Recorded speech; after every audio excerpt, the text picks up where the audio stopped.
Felicitations, my family of fledglings.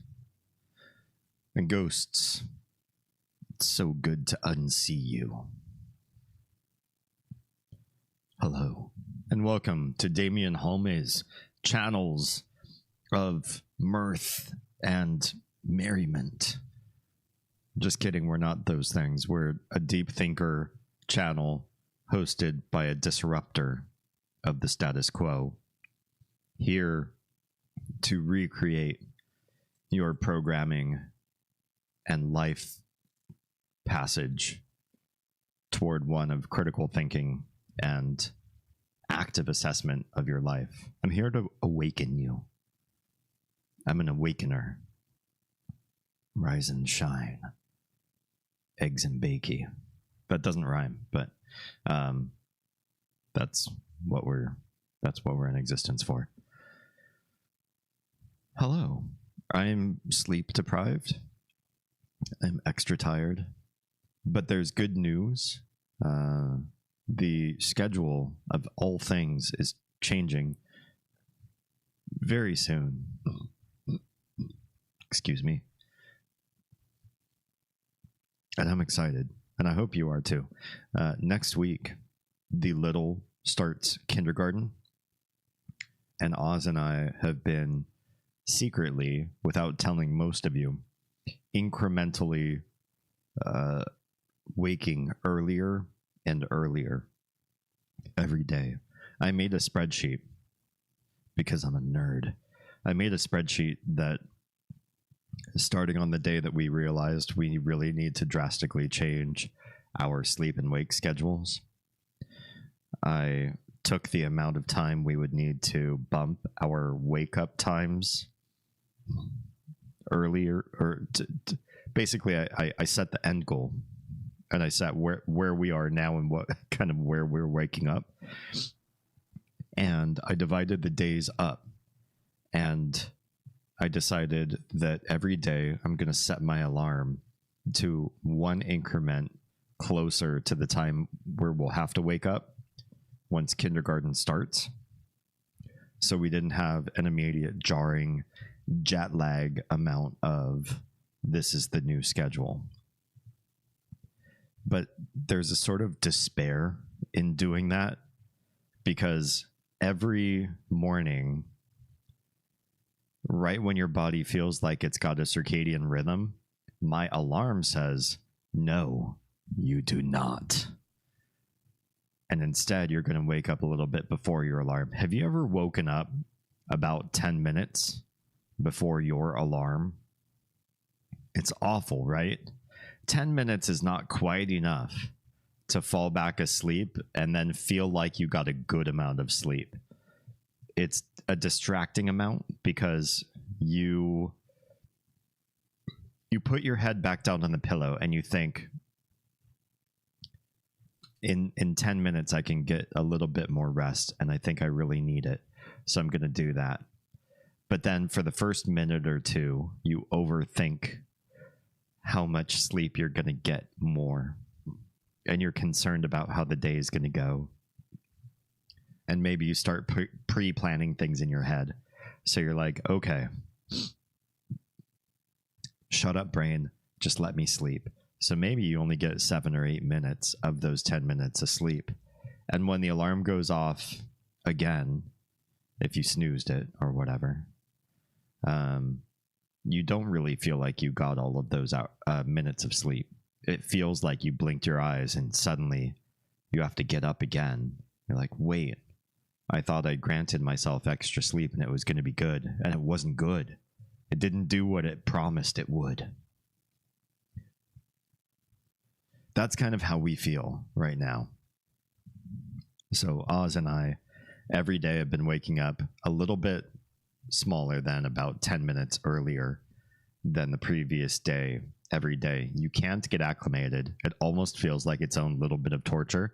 It's like waterboarding, right? Or Chinese water. What's the one where you get a drip of water right in the middle of your forehead? And at first it's just like, ha, you're dripping water on me? That just feels like a splash of water, a tiny drop. rain in one centralized location. Has anybody heard of this torture method? Just a water drip, but by the 1,000th water drip in the same spot on your forehead, it feels like a drill is drilling through your skin. Nothing's happening. Your skin's not breaking, but it feels like they're tossing rocks at full velocity into your forehead. That's what our sleep schedule shifts feel like. A slow incremental burn that at first was not all too bad. And in these last few days of it, I feel personally extra drained, really drained. All right, end stream. I have ended stream yesterday. What was I doing the days before that I was up so late? Oh, just chores. Mostly dishes. Dishes take us a very long time because we have no kitchen. And our dishwasher machine is in the garage, unplugged and unattached to anything because we have no kitchen to use it with right now. So up late doing chores or streaming, and I feel like I don't feel like I'm gonna die, but I do feel like the wherever I do happen to die has crept up just a skosh, just a little tiny bit. Like maybe I've lost a couple days, maybe a week off of my actuary table. Like whenever I'm destined to die, I've pushed it forward on the schedule just a little bit, and I'm gonna die just a little bit sooner because I'm doing this right now. That's what it feels like. That's very dramatic, isn't it? It's silly. I'm just a little sleep deprived, and I'm feeling it. But the good news is tonight we're playing one of my favorite games to play all week long. Actually, one of my favorite franchises of all time, the Mother franchise. Mother 1 had a lot of fights, and it was janky, but it was fun and weird and wacky. Zany, I think, is the word we use the most. It's zany. And Mother 2 made everything better while keeping the zany, and I appreciate that. There were a lot of quality of life changes that I think they did really well. Mother 3, the quality of life is even better. Well, hello. Welcome, Troy.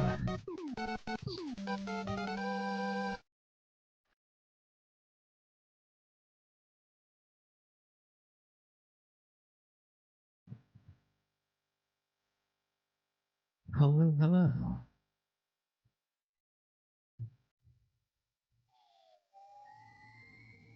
Welcome on in. How is everything doing? Going? How is everything going? I'm that sleep deprived that I may do a lot of misspeaking tonight, but that's the nature of the shift in the schedule. If you don't know the whole breakdown of the schedule shift and all of that stuff, I've posted it in Discord to sort of explain where we were and where we're moving toward. But what I didn't do, actually, is I didn't explain the incremental change to the wake up hour. And so where I had been waking up basically only about 5 minutes before I have to clock in, I do a work from home sort of job. I know those are like in hot demand, very lovely, very nice. 5 minutes commute from my bed to the computer that I work on. But in the last 2 or 3 weeks, I've been waking up 8.5 minutes earlier per day, every day. And so there's a bit of my morning that's not mentioned in the Discord post that I made. There's a bit of my morning in the mornings now where I am just on and in service of the children, and then eventually I get to work. I leave them and go to work, but it's slowly eroding my life force because my minimal sleep, which was just barely enough to sustain me for the last 5 years is now getting curtailed shorter and shorter and shorter until Monday when we shift to the new schedule. So right now it feels awful. I feel sluggish, slurry, moving through peanut butter. Not sure if I'm adequate to do anything, even stream, but we're gonna try. We're gonna see how it goes. Yeah. I just ordered enough food for a small family from my local ma and pa Mexican place. I love that. I'm about to be a very happily corpulent fella. Wait, when you said enough food for a small family, is it all going to you? Is that what you mean by that? By being happily corpulent? Oh, 1 plus many zeros %. Work from home is the only way to go in tech. There is no way I will ever accept a position in the office again. True. There are two parts of that, right? The work from home scenario obviously is nice. You get to wear what you want to wear. You get to focus on your own productivity without anybody looking over your shoulders or asking you questions about what you're doing. You still get some of that through meetings and direct messages and all that sort of stuff, but it's different. It's a different sort of feeling. There's a lot less pressure to cohere. You can sort of apply your own organizational structure, and that kind of level of power, autonomy, and applying what works best for your own productivity, I think is great. And it feels so liberating to be able to say, I just do what I've got to do for my job and none of the extra annoying nuisance parts. But the other half of it is, because you're not in an office, you're not subject to those detrimental aspects that are endemic to office culture. People who are aimless and can't generate their own focus come and bother you. Certain people, if they like you, they want to engage with you in non-work conversation. And to some degree, distraction and breaks and wandering around and getting food, those are all natural and happy and good things. But there's something about office culture that I feel really kills productivity. I have worked in offices before, and I feel like everybody has this weird like wave of productivity. When you first clock in, there's no way you're just going to come out guns blazing and doing all the things and making mad progress in your various projects. And at the end of the day, you're fatigued from where you are. The fluorescent lights have drained your soul. The hum of everything, the constant idle white noise and chatter around corners and all that, sitting in a cubicle, all that kind of stuff drains you. And so by the end of the day, you feel kind of useless. The amount of effort you're able to put into any project is stifled. And team building is nice, but it's also a real burden on your own productivity and organizational skills. So I just feel like if you can contribute your own productivity from home, it's significantly better 100% of the time. The only reason why a company would want you, especially in tech, to work in the office is to justify the price of rent for that office building. And that's not... I'm not behind people who own office buildings as a means of income. I say to hell with all of you, and if your model is getting killed by the work from home model, that's just free capitalism, baby. You deserve to die. Your ownership of big office buildings and charging people rent deserves to die because it's inferior in today's world. Darn tootin' seafood chimichanga, carne asada, queso, and chips, rib eye ranchero, campechana, and 5 rolled tacos. I may be spherical in an hour or two. Get it! Do this! I appreciate your self-careness. I am still in fast mode, and so somebody needs to eat on my behalf. Just upload the calories to me. Gonna get the noms? By all means, go get the noms. We're gonna start on this game here in this screen. Oh, I broke it again. Well, it breaks itself. This capture seems to never work 2 days in a row the same way, so I have to make it work. There we go. Yes. We saved by the frog, because frogs are how you save in this game. We have been, to catch you up on the story thus far. Uh-oh, did my controller stop working? What happened here? Hang on 1 second. I need to reconnect controller. Please tell me you're gonna work. Oh, thank goodness. All right, we're moving. Ooh, we have a show tonight after all. So the way the story has unfolded so far is you are playing, or you are a player, but you're never connected to any one character per se. There are a father, a mother, and 2 twin boys, who, one of which at least may be psychic. And you live in this world that's kind of Wild West era America. The boys and the mother were out visiting the boy's grandfather, the mother's father. And while the husband, the father, was tending to their sheep farms back at home. And he finds out there's a big forest fire, and it's blocking the way between him and his father-in-law. And he's worried. His wife is there. His two twin sons are there. He's worried that something's going to happen because the way home is blocked. So we play as the boys. We play as the father. Something happens while we're clearing the way and trying to fight the forest fire.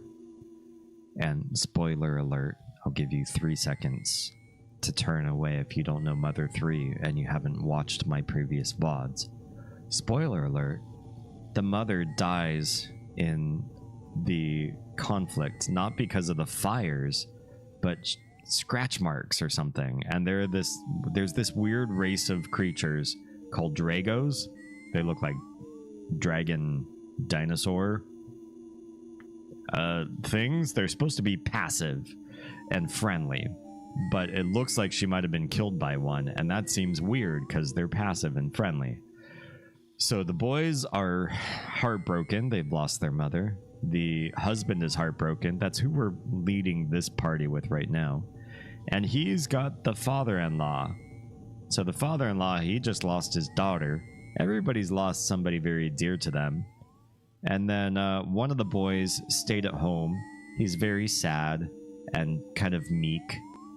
The other boy, it has gone off to start a war against the Dragos because he thinks the Dragos killed his mama. We need to go find this boy. He is way too young. They are young kids, maybe 10 years old or something. I don't know. They are young. They should not be starting wars against dragon, dinosaur creatures who are normally passive anyways. I don't know what's going on, but we're trying to find that one boy. The other boy is back at home being cared for by villagers, maybe, I guess. I'm not sure. We have to find the bold kid, and we're gonna do that tonight. So apparently the father of this boy is being led by his father-in-law, and that's weird. Beef jerky, oh yeah. Oh, what do we have up here? These guys are the guys that seem to have started the forest fire and may have made creatures go weird. They may be the reason why the Dragos are acting the way they are. We're gonna find out right now with the cutscene, I bet, just what the hell is happening. Will you stop kissing everything? Hey, long time no see. Is it... Wait, am I pronouncing your name right if I say Dar? Hi, guys. Jim! Mia! Hi, everybody. Devil Suicide, welcome. Raiders, hello and welcome. We're just starting. We've been streaming for like half an hour, but we're just starting to get into the game since last week. Welcome, everybody. Hi. Mia, hello, hello. Amazing raid message. I love it. Dar, yes. Dar has raided into this channel before. Thank you very much again for trusting me with your community, as folly as that is. My name is Damian Holme. I'm a variety streamer. Every day of the week, I stream different things. I guess that's what variety means. But by and large, the community that we're building here, and I welcome you to join us as well, is one of breaking our programming, rewriting the status quo, changing what you know about the world by understanding the opposition, by assessing our own ideologies and trying to look for a new, better way, and critiquing bad ideas. When people are hateful, mistrustful, or sowing seeds of discord, we bring them to light and show them how bad their ideas actually are. Welcome, everybody. Tonight and Thursday nights in general, we've been doing the Mother franchise of games. We played all through Mother 1 and 2, and we're in the midst of Mother 3 tonight. You can watch everything on my YouTube channel, youtube.com/Damian Holme. But yes, welcome. Welcome, everybody. What were we streaming? Was it good times? Speaking of that, did you see Trump at the journalism thing in Chicago? If you mean his attempts at explaining how great he was for black voters, I saw it all over. Everywhere. City Skylines 2. Oh, how is that? I have a soft place in my heart for games like that, but I haven't streamed anything like that in a while. Let's do a shout out. Like the Daredevil. These are my glasses though. These are my prescription glasses. They're sunglasses, but I have them tinted dark because I get headaches because of the light, or if I look at the sun wrong or some shit. What the hell would you clip? Good thing it's not a good thing you can't clip it with that command. Maybe I should add that function though. The shades. Yeah, welcome everybody. If you're seeing Dar's content for the first time, they've been a friend of the channel for some time now, I feel. Please go follow, leave notifications on, sub, gift sub, if that's your thing. Do all the things. You should try Damien. CS2 is getting better. Interesting. We may have to add that to the queue of games that we do. Yeah. I'll have to take a look. Anytime, Dar. Please welcome everybody. Yeah, so to catch you all up, we are playing like a Wild West sheep shepherd, I guess. I was gonna say sheep farmer, but I think shepherd's the right word. A shepherd. He's got two boys, one of which may be psychic. He lost his wife in a weird accident. This game got dark really fast for looking like pixel art RPG sort of game. There was already a death in the family, and with the mom gone, his wife is gone. He's going with this guy with the gray beard. That's the mom's father, so it's this guy's father-in-law. We're going to find answers, and we're going to find one of the twin boys because he was so mad, so upset that his mom was offed, that he went to go exact revenge. All of this in a what year was this? 2004, 2006 pixel game by Nintendo? Crazy. Mother 3, yeah. In only a few seconds, this instant revitalizing device fully revitalizes. Oh, okay, I'll take it.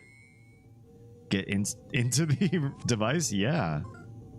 I don't care if it has a weird pig snout on the front.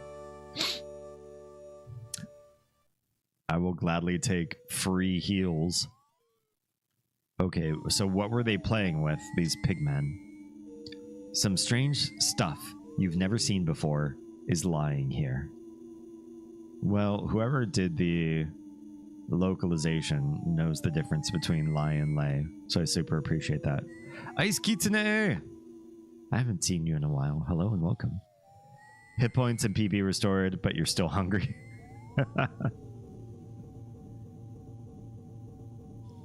What game originally said that? Where you were able to heal, but you were still left hungry? I remember that. Oh, I think we're at the end of the cave system. Cool. Chrono Trigger, that's right. It was from the future, right? Those devices you could step into and they would revitalize you. And just for lore, it wasn't an actual gameplay mechanic, but just for lore, it was like your stomach is still hungry. I think you actually heard a sound of your stomach grumbling when you left those things, right? The Enertrons. Wow, well remembered. I would love to play Chrono Trigger again on stream and maybe try to do like a every ending gameplay. I feel like it would be long play, but I'd be interested in trying it out. See you on the other side of the ads. I've done that once. Well, oh, maybe we should have waited. Hang on, I can pause this. Let's pause this real quick. I don't want to watch this pig spaceship fly away and have the people in cheap seats get left behind. Yeah, all the Mother games have been really, really weird. Again, they're all on my YouTube channel. If you go to playlists under my YouTube, just Google my name, you'll find the YouTube channel. You'll see everything from Mother 1 all the way through. I probably should have known this, given that Mother 1 was on the Famicom, Mother 2 was on the Super Famicom, that there's so many games that were released for Super Famicom that weren't a true sequel. They were just a remake of the original. Like Super Castlevania was a good example. It was called Super Castlevania 4. So you would think that Castlevania would be sequentially after Castlevania 3. But honestly, Castlevania 4 was a bit of prequel that you'd never seen before.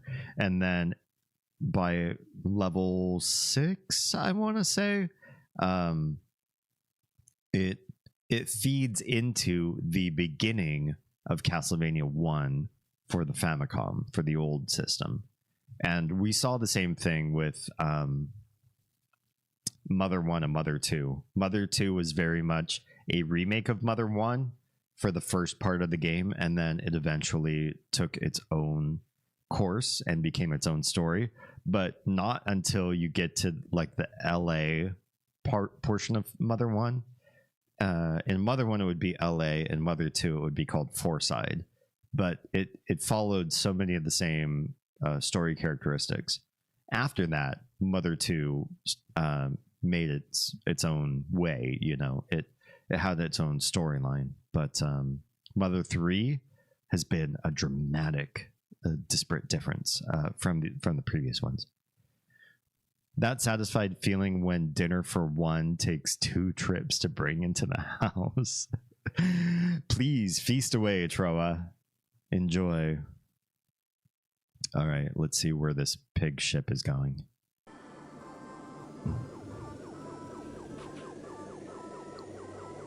It looks like a UFO, honestly. So are we supposed to believe these pigs are like alien in nature or what? I don't know. The headcanon's not clear. That looks like an enemy for sure. Oh no, it's one of those things. If these are like the things in Earthbound, Titany. No, not Earthbound. These were from Mother 1, weren't they? Oh, I don't like these. I do not like these. Can we power smash? I hate these guys. Kid, you're here so early. Hi and welcome. Well, okay, the Titany die really easily if you get a crit off, but I don't trust them. Those were really, really hard enemies in previous games. Does this look like a guy to you? Can we talk to this tree? No problem. It looks like a person. It's got like a nose and arms. Kit, what's good? How's your week been? I am here early. Grocery shopping, and I keep procrastinating checking out. Wait, what? I'm not sure I understand. You're grocery shopping online. Sorry, I missed the word online.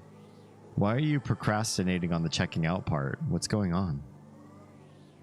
Okay. Oh, there's a bird. Let's try to backstab it.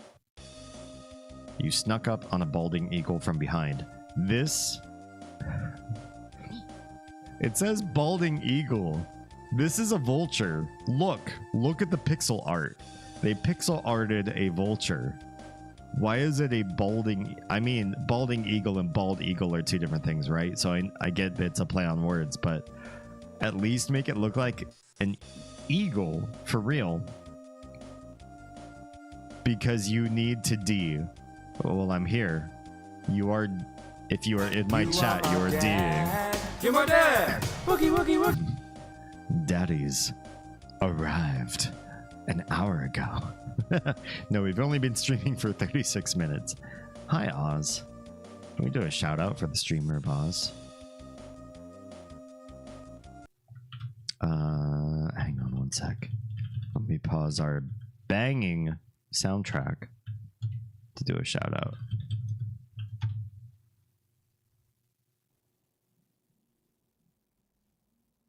Ooh, what game is this? Can't read the fine print. Because, you know, what's better than eating spicy sushi at 2 a.m.? That's a choice. That's a life choice. Because I hate myself. We do loves to Oz.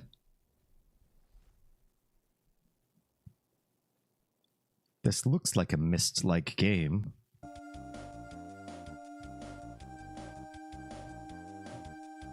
I need to go to the kitchen to double check I got everything and don't want to get up. Oh, gotcha. Yeah, that's annoying. Oh, that's Uru. Oh, spoilers. No, it's all right. Very small clip of actual footage of the game. Yes, Oz has streamed Myst games and convinced me this year to stream Myst games as well. So on Saturdays, we've been streaming the entire franchise of all the Myst games, starting from Myst 1. It just so happened that last month, oh, it's August officially today. 2 months ago, I can't, Irish. I can't save the game. I'm in a fight. I promise I'll do it soon. 2 months ago, they released the remake of Riven. One of our stream patrons was kind enough to purchase the game on our behalf, and we are now playing Riven the remake. So we are a little bit out of order for the games, but it's brand new, so I figured it would be a good idea. So we're playing Riven remake, but we have played all the way through Myst 4, and next after Riven should be, or after, you know, playing Riven the second time, should be Uru and then Myst 5. Yeah. This is why I'm telling you that you just need to get into the meat of Uru. The meat? Is it meaty? Is it a meaty game? spoiler, it's a game where you travel to different worlds. What? That's not like any of the other Mysts before. I loved the Riven remake. So far, we're pretty far in. We're pretty deep in. And I've got to say, even though I'm at a point where I'm finally lost in that game, I spent a lot of the first couple streams of the game knowing exactly what to do, exactly where to go, and just the game was very linear and very prescriptive about what to do next. Now I am finally at a point in the game where I'm a little bit confused and I don't know what I need to progress further. But I like that. That's fine. I would say, especially compared to the first Riven, the original Riven, the remake is fantastic. And I've been very critical of the Myst games so far. I think there's a lot of nostalgia built up around Riven, or around all the Myst games. And people definitely look at the puzzles with hindsight. So there's this idea that, hey, Do-Re-Mi, hello and welcome. There's this idea that while you're watching somebody else play old Myst games and you know the solutions to the puzzles, there's this idea that the puzzles really aren't so bad. They're not as bad as you remember, and the game is not as unfair as you remember once you know what the solutions to the puzzles are. But I will tell you, as somebody who has only played through each Myst game this year, 2024, the puzzles are unfair. They are bad. Many of them are really bad. It's a bad puzzle game.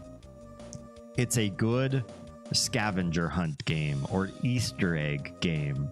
It's like Banjo-Kazooie or Donkey Kong 64. You go out into the world, you run around pixels, hoping that you're gonna find all of the collectibles or all of the keys to solve what you're trying to solve. But it's not an epic puzzle game. People have misdiagnosed the Myst series as good with puzzles. So why is it so nostalgic? Myst does lore really, really well. The lore of the game is fantastic, and it keeps me going, even through bad puzzles where logic doesn't prevail, where I try 3 different methods and everybody in chat says, your idea makes so much sense. Your idea should have been the answer. And it isn't, because the developers were so off base.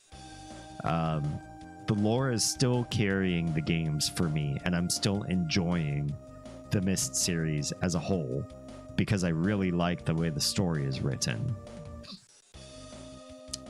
And the Riven remake is remedying all of those. So far, I feel like the Riven remake is the best of the Myst games. And I thought Riven, the original, was one of the worst. So they did a really good job remaking it. Do-Re-Mi says, if I recall correctly, there's a stronger lumber stick weapon on this mountain. Oh, good. Because I can't use the Drago Fang as the shepherd, which is lame. It looks really powerful, and then you can't equip it. So why did they give it to you? It is a meaty game, honestly. It's got expansions. I suppose that's true. There are 3, 4 expansions on Uru. I never really cared for Myst's puzzles. Honestly, there are probably 5 great puzzles across all of the Myst games. That's it. Many of them are pretty bad. The original Myst's puzzles are pretty basic and not interesting. The lore and the art and the mythos are great. The puzzles are not great. Isolated, they are not great. I preferred games like King's Quest. King's Quest puzzles were worse. Are you kidding me? King's Quest was just fun because there was no game like it in its era. But the King's Quest puzzles were awful. I would argue that the LucasArts puzzles were infinitely better because there's some actual logic behind them. Sometimes you don't understand the logic until after you solve the puzzle, and then you're like, oh, okay, I understand why this item plus this item made this third item, and then it was able to solve this puzzle. It's a lot of trial and error in like the Monkey Island series. But King's Quest was sometimes just inane. The solutions were awful, and they made you do stupid things like careful pixel by pixel climbing of cliffs and staircases, and if you weren't careful enough, you would fall to your death. So you end up save scumming through those games. I'm not a big proponent of King's Quest, although the final King's Quest, the 2015 King's Quests, were really good. But by then, it was like Telltale Games was, doing some heavy lifting there. So it was not just the franchise itself. Never played Myst. Puzzle games aren't really my cup of tea. Honestly, I grew up playing first-person shooters and role-playing games. I did not play puzzle games growing up. Yeah. Matt, hello and welcome. The Drago Fang is a story item that reminds the characters what they're fighting for. Oh. Fun. So it's not even something you can equip. Lame. Dory Meme says the only thing known to Tasmilly Village that can pierce the hide of a Drago is the fang of a Drago. Yeah. That's what I thought I remembered them saying. But Nico, or the shepherd character, can't even equip it. Telltale is back now? Where did they go? I thought they've been making games for a while now. Telltale's awesome. I love everything they've done that I've interfaced with. The ones in Myst 4 were, yeah, Myst 4 was not great. Honestly, after Myst 3, the Myst 4 story was lackluster. I thought it could have been done so much better, so much more interesting. 3 with Saavedro was so good that the Myst 4 storyline was so convoluted, and there's so many points in the story where you realized everything I'm learning so far is useless or pointless to the main story. I think I even said when you get into the wilted flower, if you know Myst 3 well, or sorry, Myst 4 well, the wilted flower, the memory chamber, you could probably start the story from there with zero context about what happened in the game so far, and you would be fine because nothing you've learned is cumulative. And that's the biggest problem of the Myst series, is puzzle games ought to be cumulative. You learn new things, you apply them, later on you feel like you're diving into the world, you're learning the world and the mythos, and learning it makes you better at future puzzles. The more you immerse yourself, the better you get at solving things. That would be great. Myst doesn't seem to do that.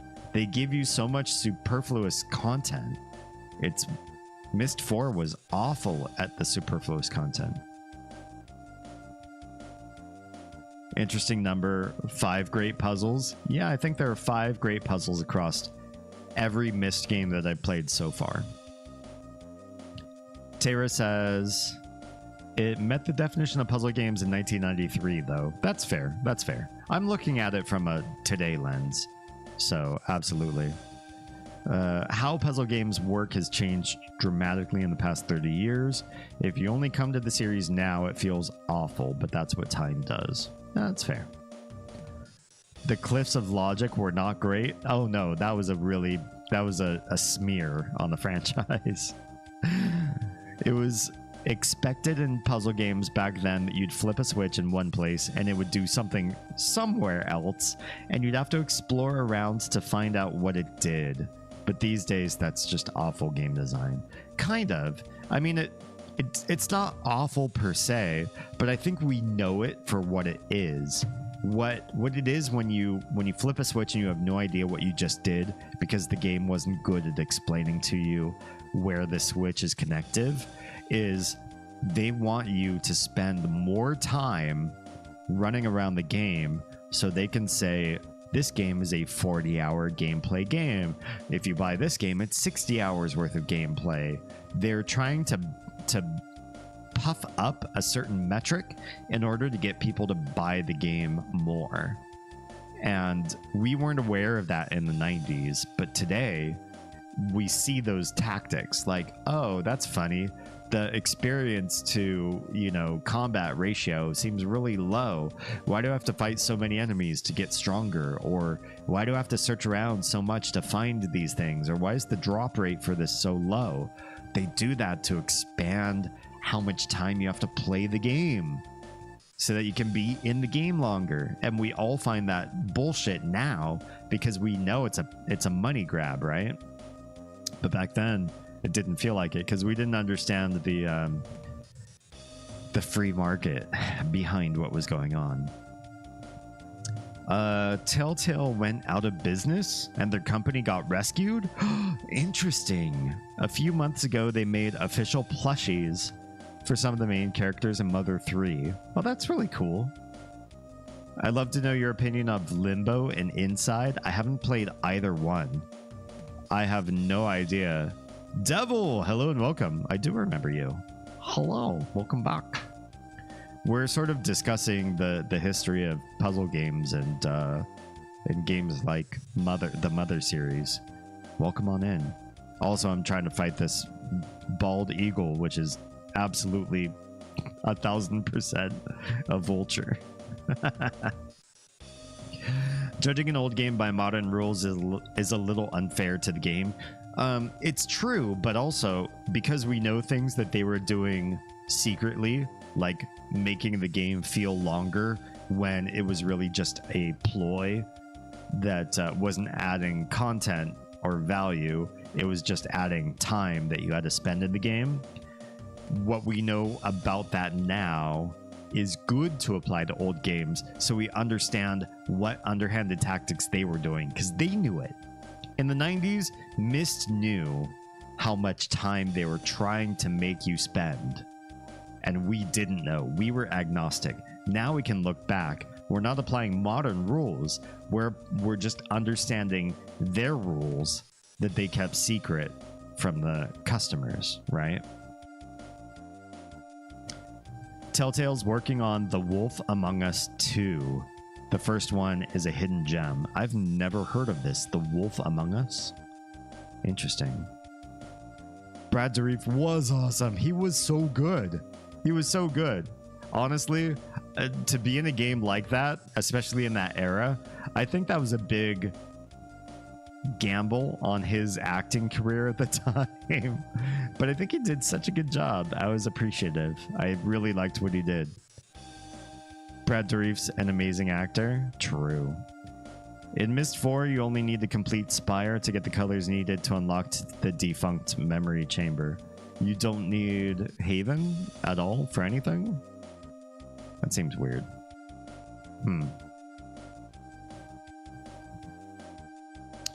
It might have met it, but it didn't do it well. I was playing games in 93, and there were much better puzzle games. Were there? Interesting. I'd be curious to learn. Because I'm not a puzzle gamer. I didn't puzzle game in the 90s, but I'd be curious to know what everybody thinks is like the best of the puzzle games from that era. Myst is definitely not it. Myst is a lore game, and Myst is an Easter egg game. If people define it as anything other than an Easter egg hunt game, you're wrong. There's so much hunting. There's so much scouting around for things, seen at the right angle, clicked on the right pixel, maybe not on a pixel by pixel basis, but on the right region. Myst is definitely more of a hunter game than it is a puzzle game. So I'd be curious to know what people like as far as real puzzle games, because Myst ain't it. like the Sierra games, hell, even LucasArts. I've enjoyed LucasArts more than Sierra. Out of the games we played last year, I've enjoyed the story and the lore of LucasArts games more. Just saying, that's just me.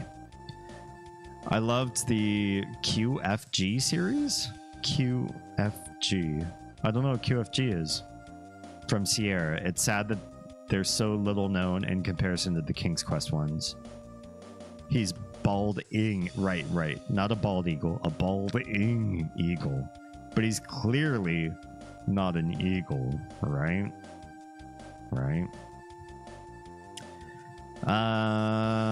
Congrats, you're mid chapter 1. This is still just chapter 1? Dang, I can't believe this feels long. I'm curious. Well, I don't want to know how many chapters there are because it gives me a sense of how long the game actually is.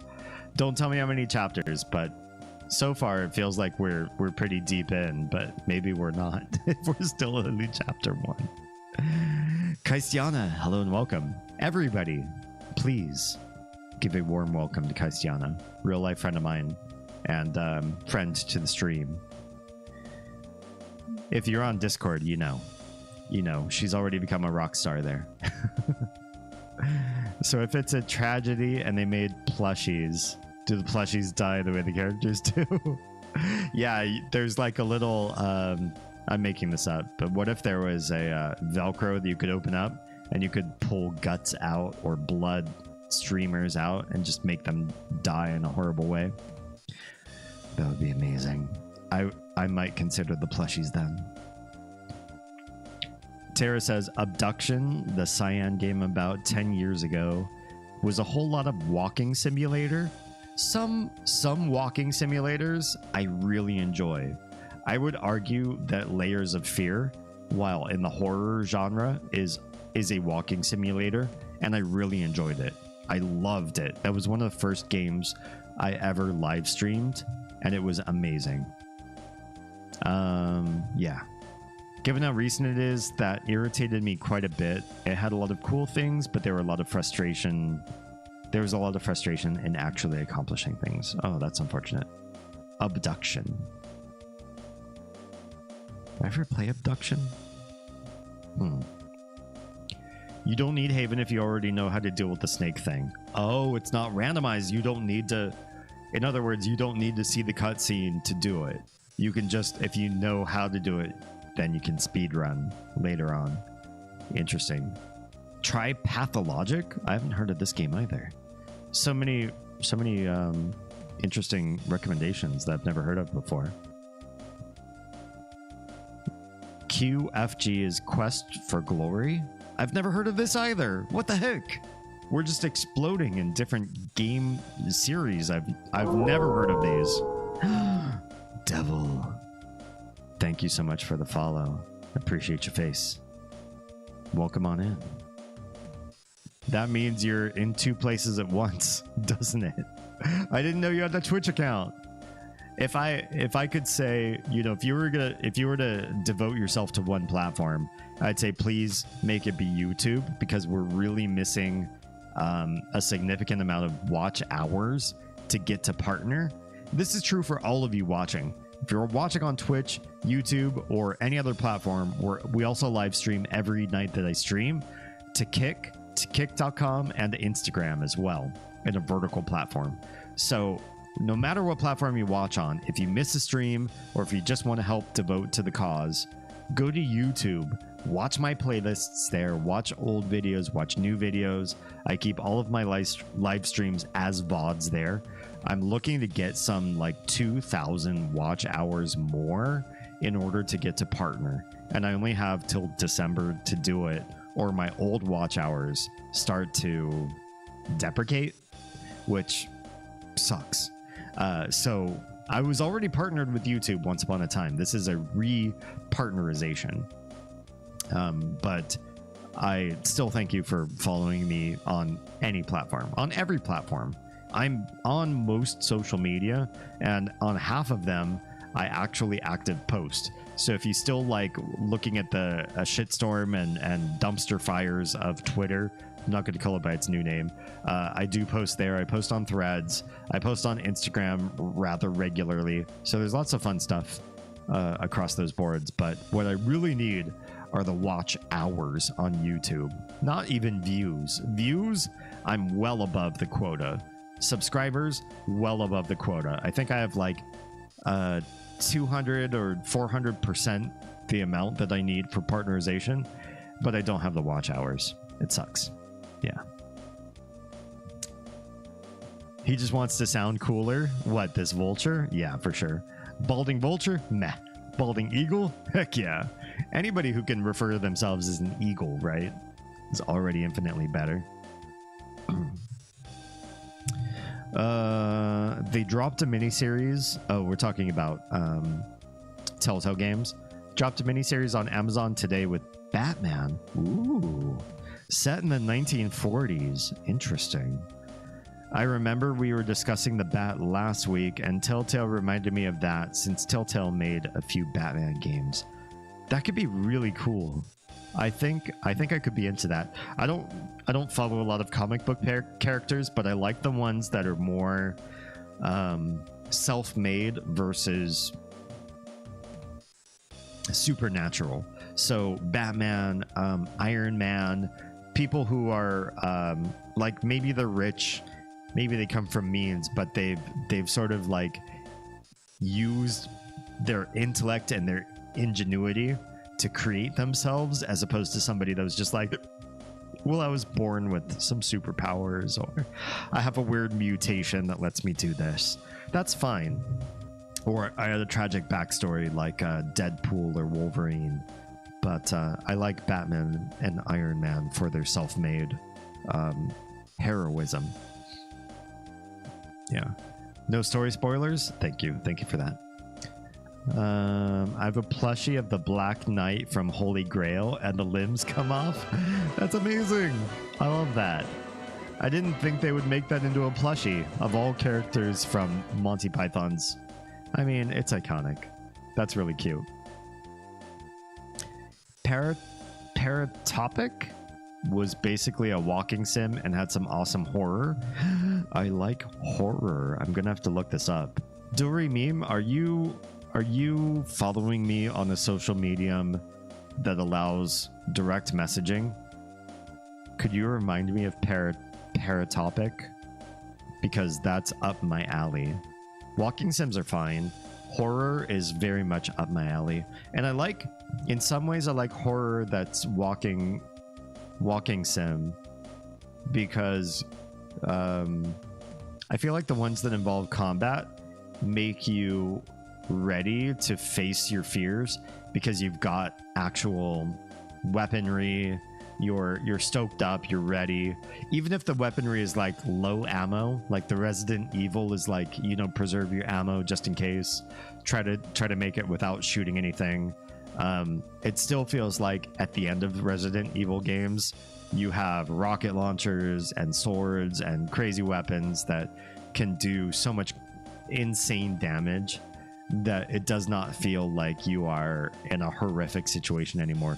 You feel like a badass at the end of many Resident Evil games that I've played. And so I like walking sims because they can kind of limit how powerful you feel by the end of the game. Yeah.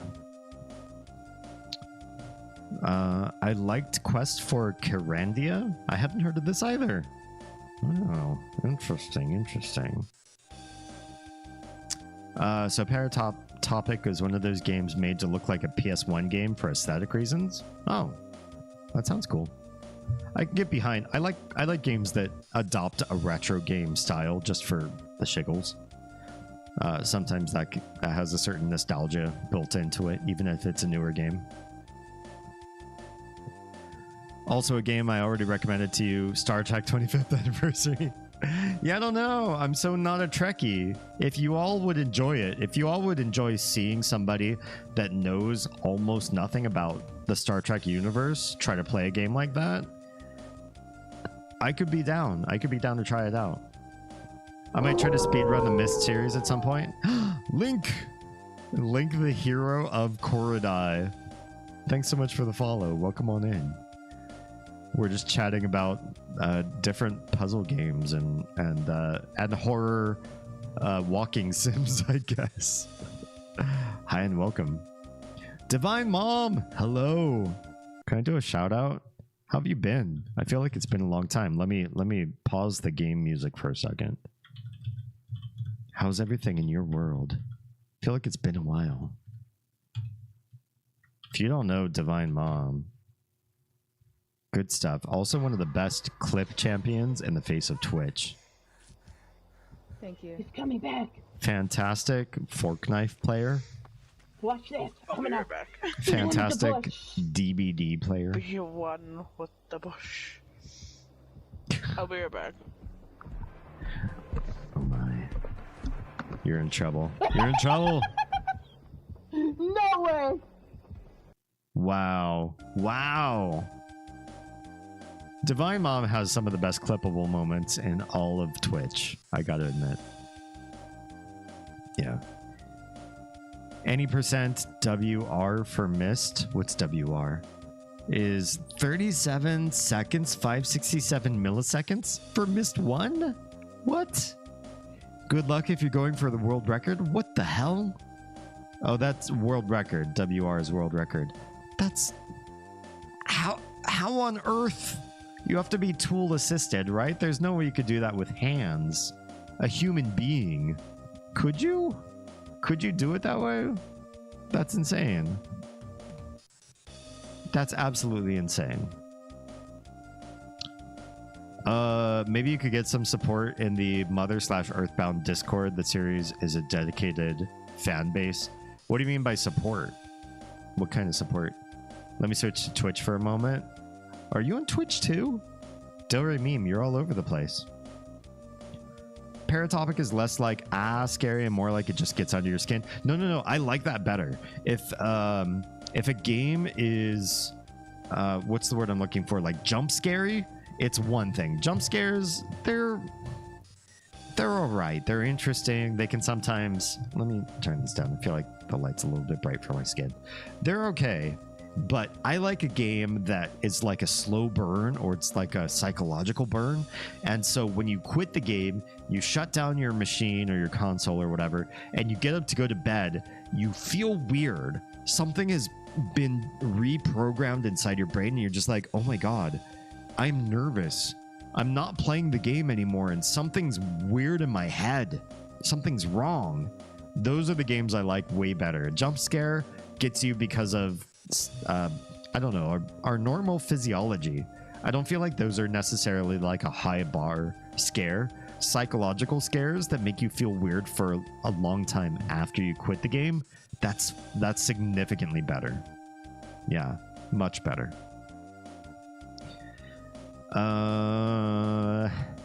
My kid's best friend got me into this online multiplayer game called Phasmophobia. Oh yeah. I used to stream that early on in my streaming career. Some of my friends and other streamers got so good at it, it became just sort of like a what's the word I'm looking for? Like you just sort of follow a routine, or like you at some point you know what you need to buy, what you place down in every room. You start to learn all of the RNG. You figure out exactly the routine, even for hard levels. And I don't know. It loses its charm quickly. Early on, when you have no idea what the hell you're doing, it's great. And for me, I'm one of those people that has no idea how to play Phas. But all of my friends who play Phas and still play Phas know too much. And so we enter a house together and they're like, all right, I'm dropping this here. All right, I need to go buy this. Okay, we're going to go back to the truck and get one of these and drop it in this room. Okay, haunting started. Everybody hide. Okay, the haunting's done. Now I'm going to go take a picture of this. And it's like everything's routine and it detracts from the fear. When you know exactly what to do, and the only thing that sometimes fails is RNG gets you or catches you off guard, it's not scary because it's a small subset of What's wrong, Doug? what can you actually do in that game. I'm right as the mail. Thank you so much for the triple self-care. Appreciate you.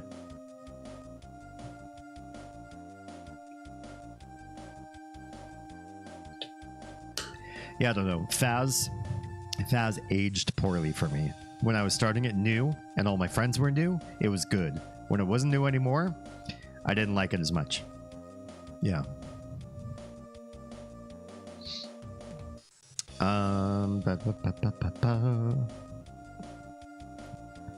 It has been a long time, Divine.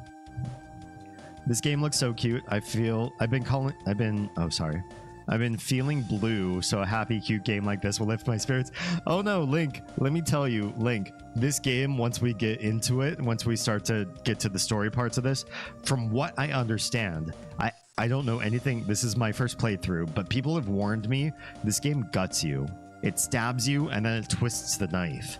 So just a warning, it's cute, yes, but it's also very dark, eventually.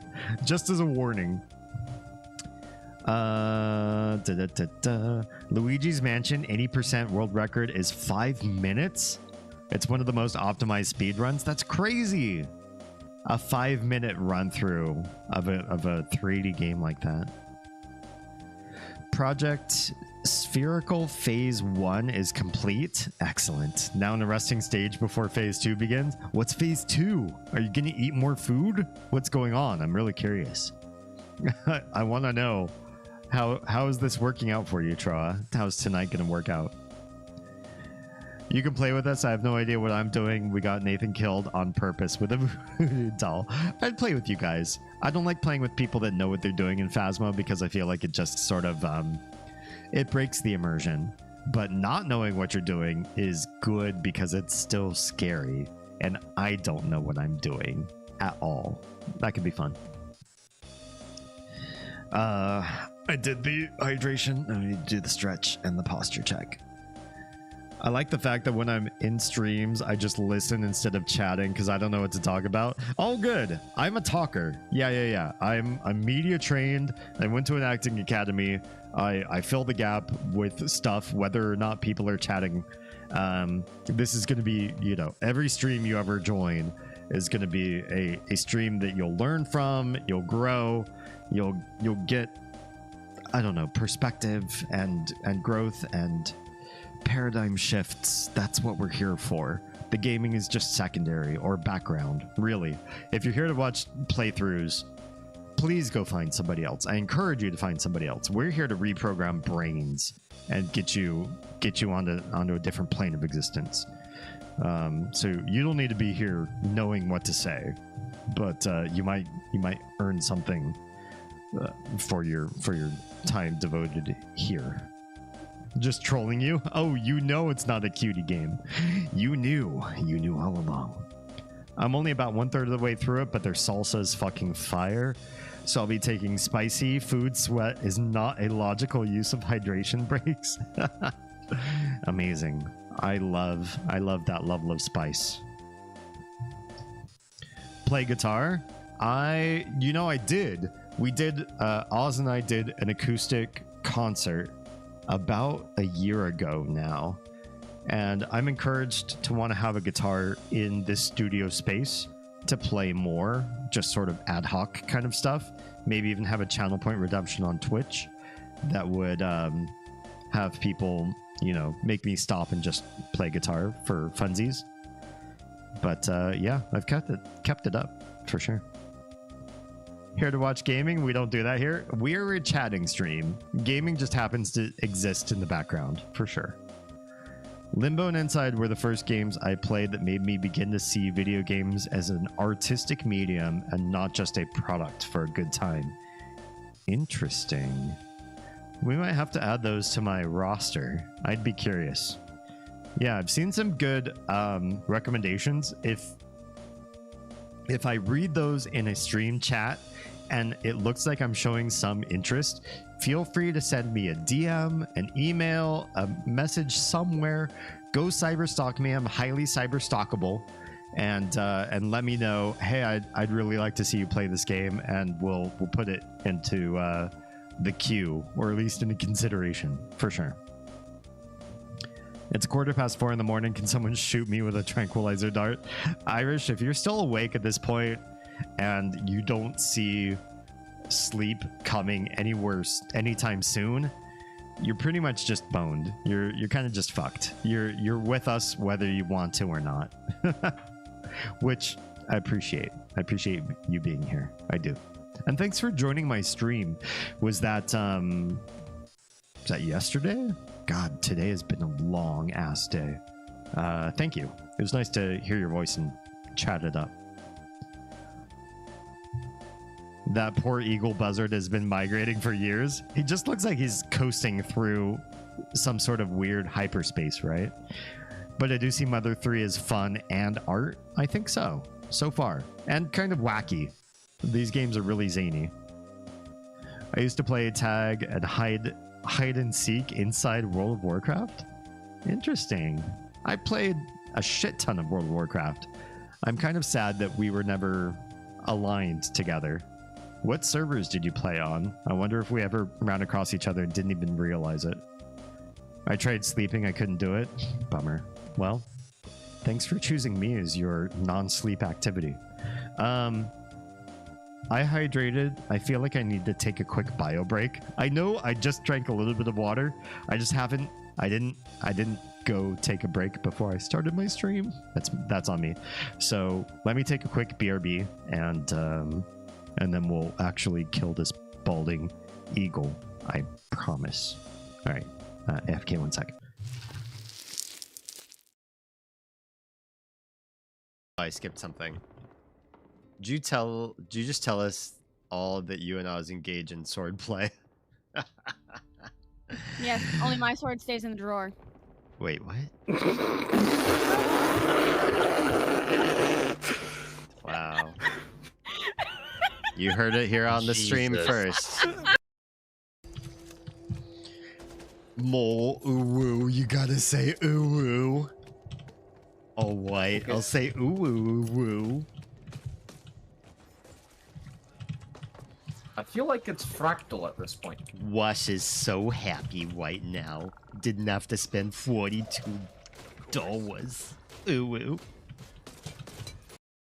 Oh. Need a mosquito? Mosquito? What's a mosquito?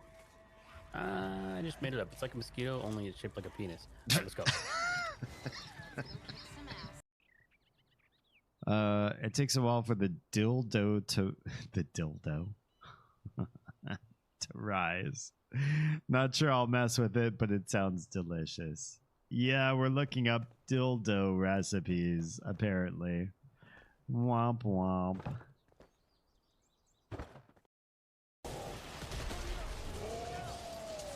What's here? Oh, the breaker. Hi.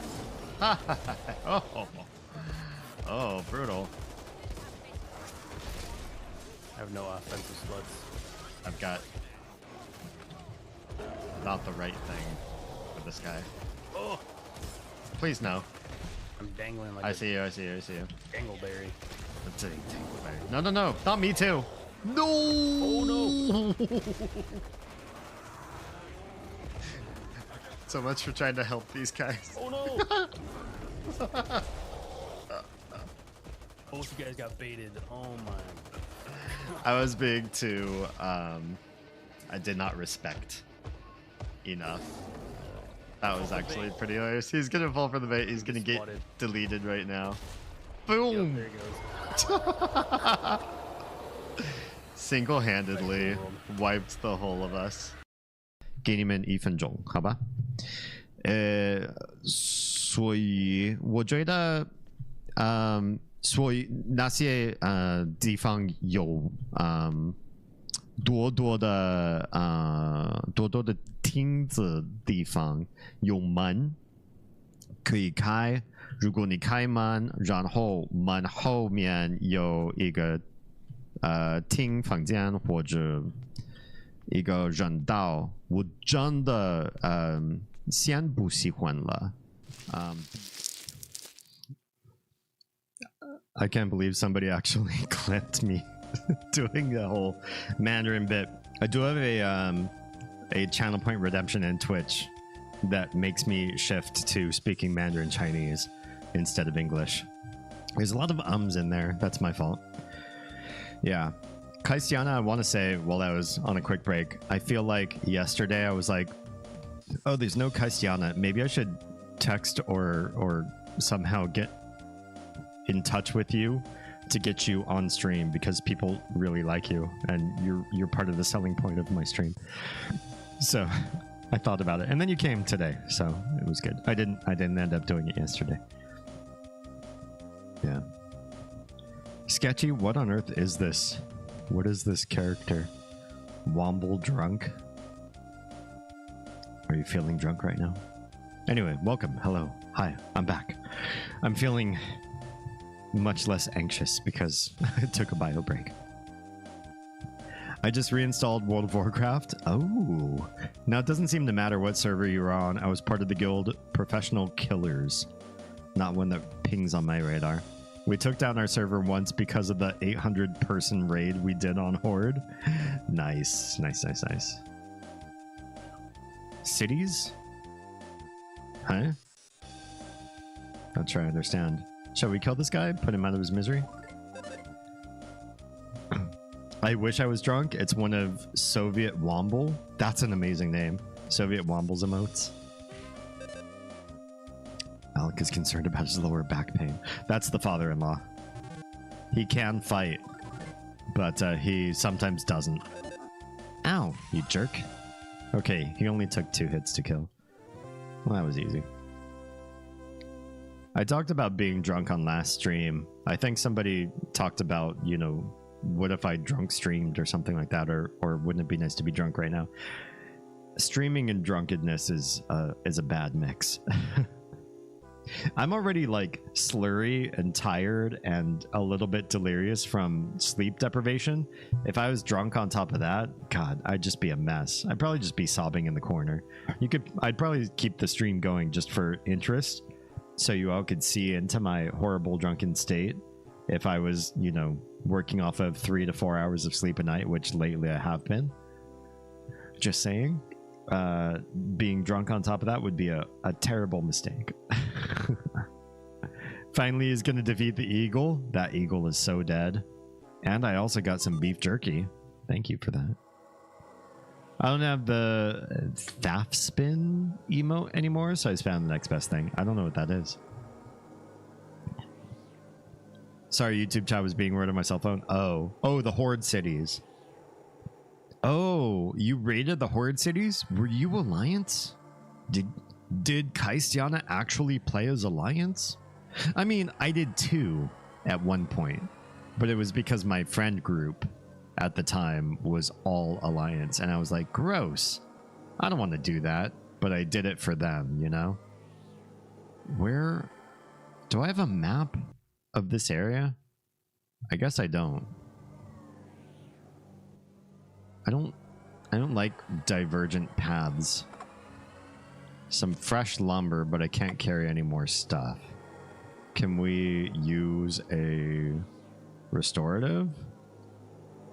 Why do all my buttons don't want to work? That one works, but these two don't. I thought, oh, it's this one. No, it's this one. No, it's not that one. Crap. Did I screw this up? Which button is... Oh, there we go. Goods. Yogurt 80. Beef 60. Maybe a beef jerky. Can we use a beef jerky on me? I'm full health. I didn't take any damage.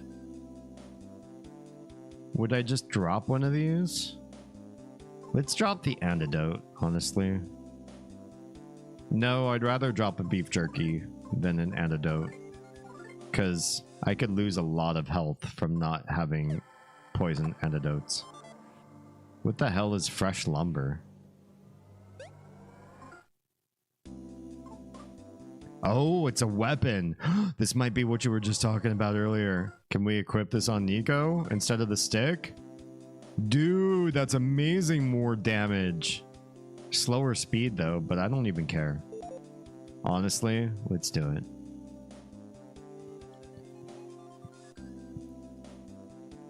Lumber is a good weapon equip. Throw the mini charm.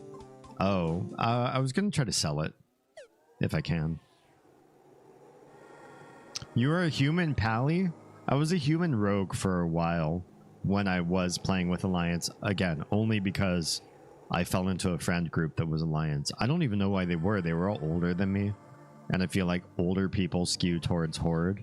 My first character, my first big, amazing character that like ranked in PvP, you could see me on the leaderboards and was an endgame raider, was a troll mage.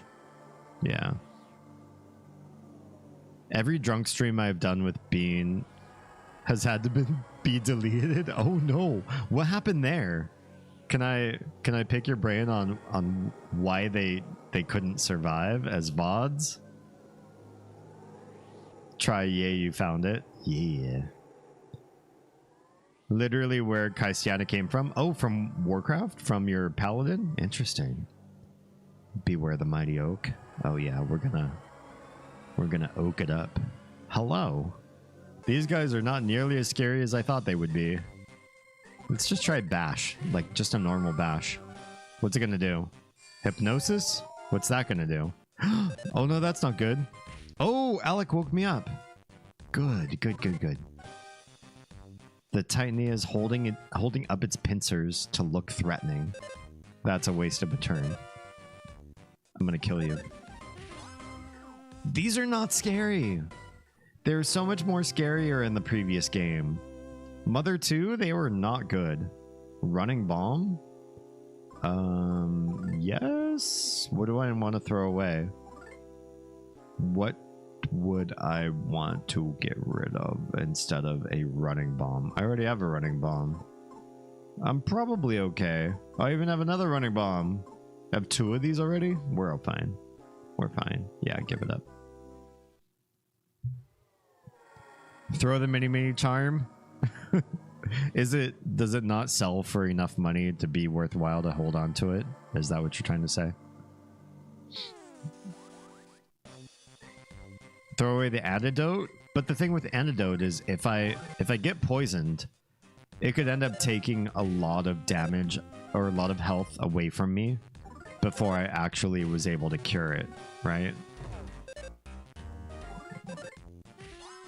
These guys are not scary.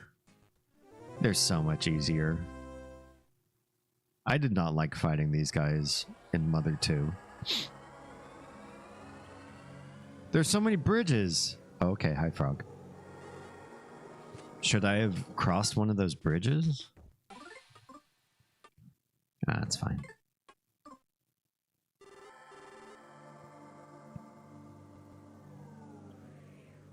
I have no idea where we're going. Ooh, is that a Drago? That thing's cute. It's cute as fuck. Hi. Oh, it's trying to eat something, but it's failing, like my cats when they find a bug. That's so cute.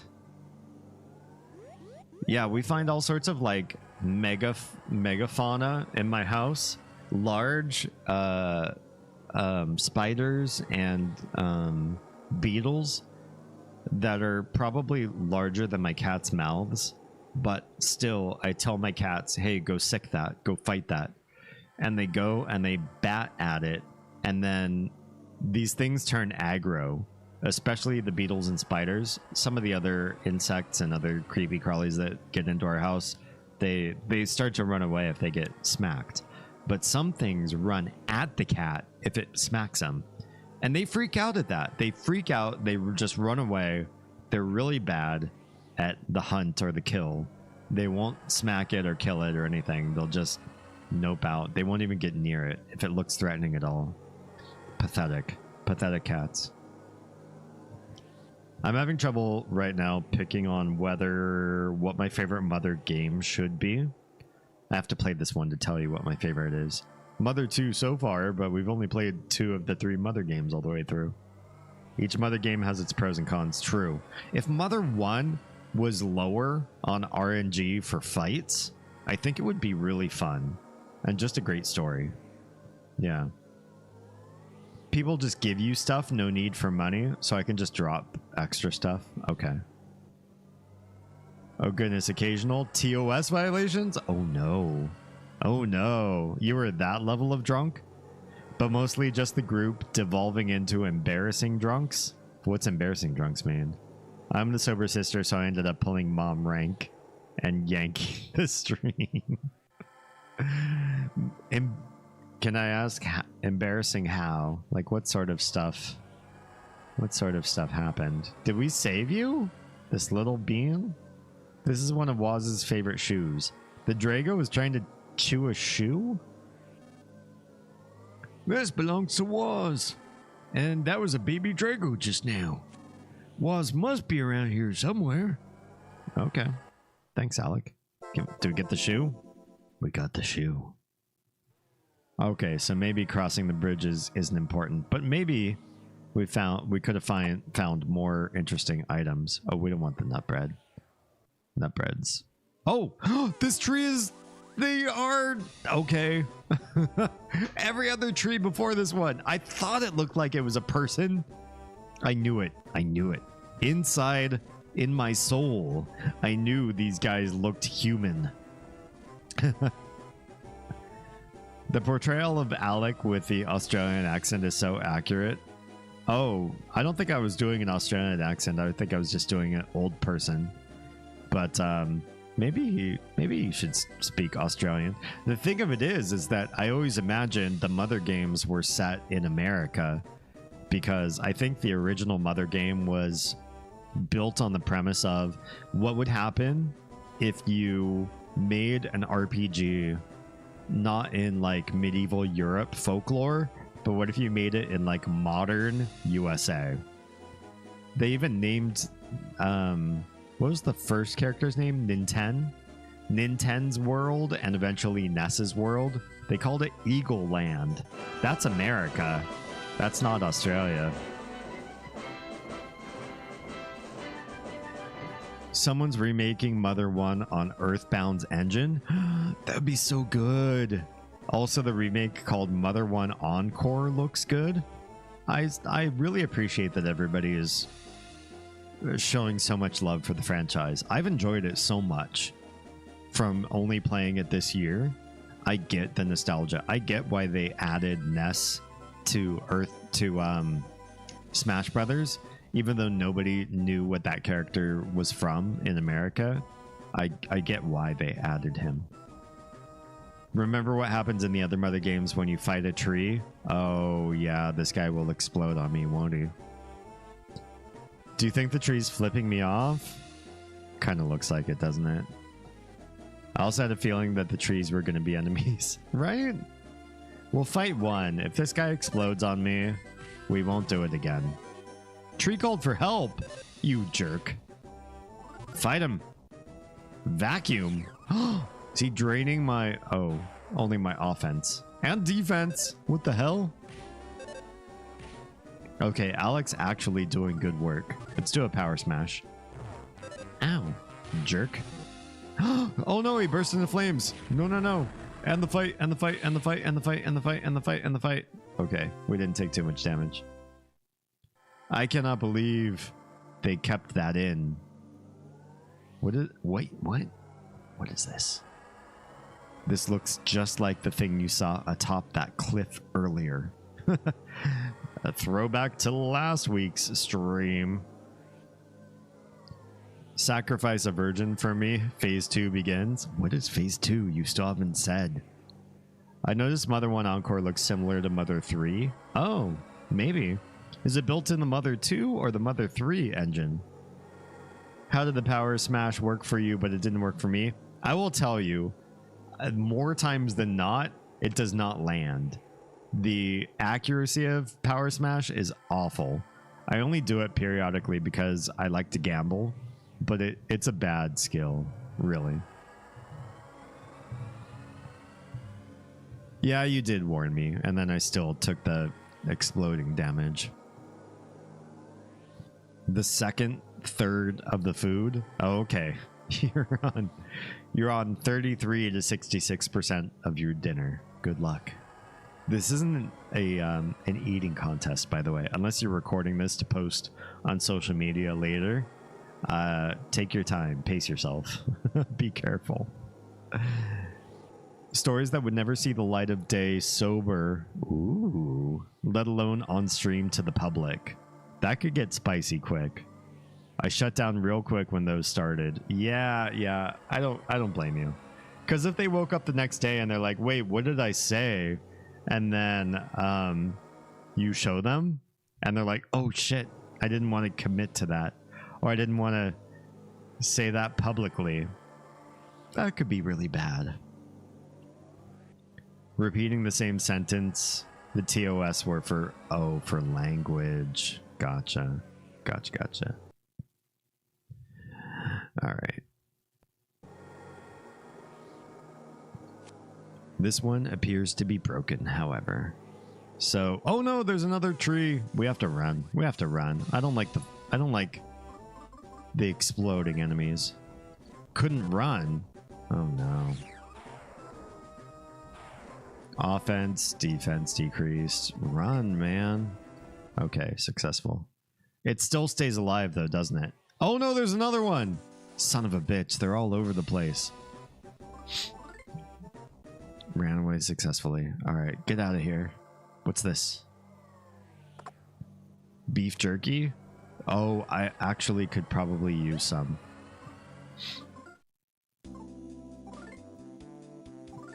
Yeah, I could.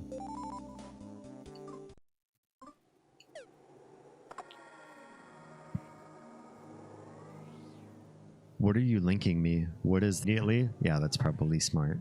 There's so many trees. Look at how many trees here, and now they're all aggro. We never actually got a violation strike. I was being overcautious. Honestly, if you don't get a strike, it's probably for the best. I think you did it safely. All right, we got the beef jerky. Can we watch this YouTube clip? I do have the capture up. Oh, what's happening? It's just black. How do we pause this? There's the pause. Back it up, pause it. Let me see if I can. There we go. Can everybody see that? Should I move that a little bit? Maybe to there.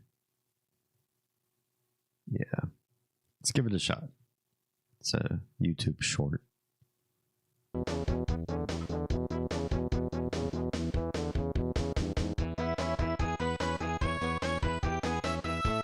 This looks cool. This is Mother 1. So good.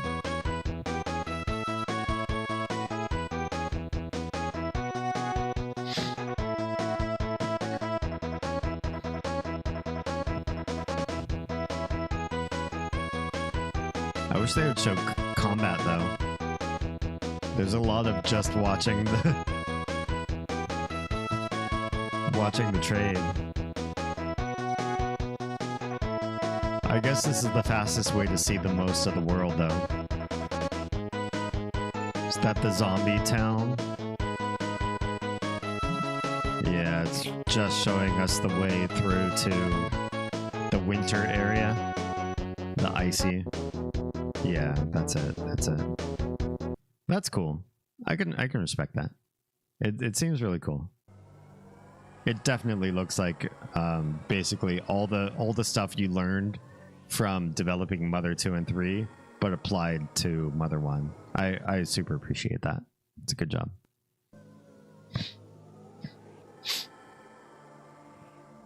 It has the Mother 2 design. It definitely does. The trains in the Mother games are really nice because I feel like that's one thing that America was never good at is mass transit.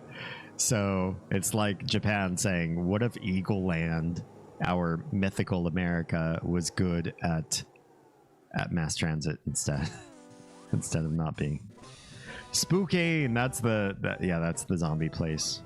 Spookane is the most annoying part of the game besides Mount Etoy in EB Beginnings.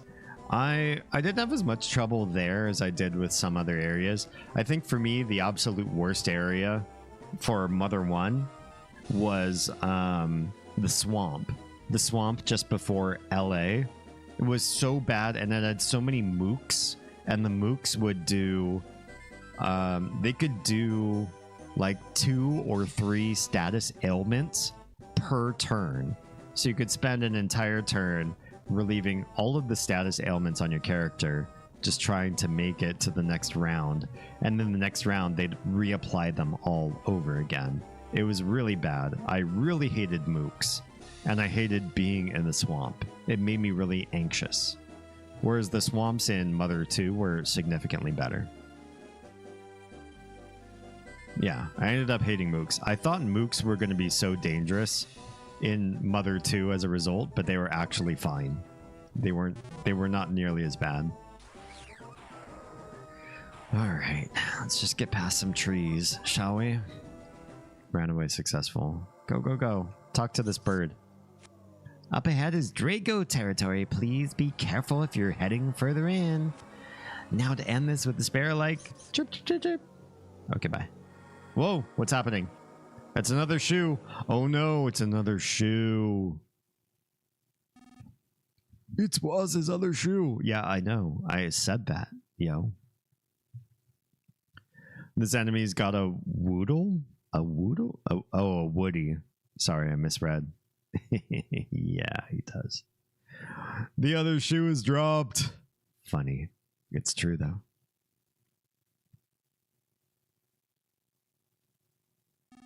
Woz, we're here to rescue you.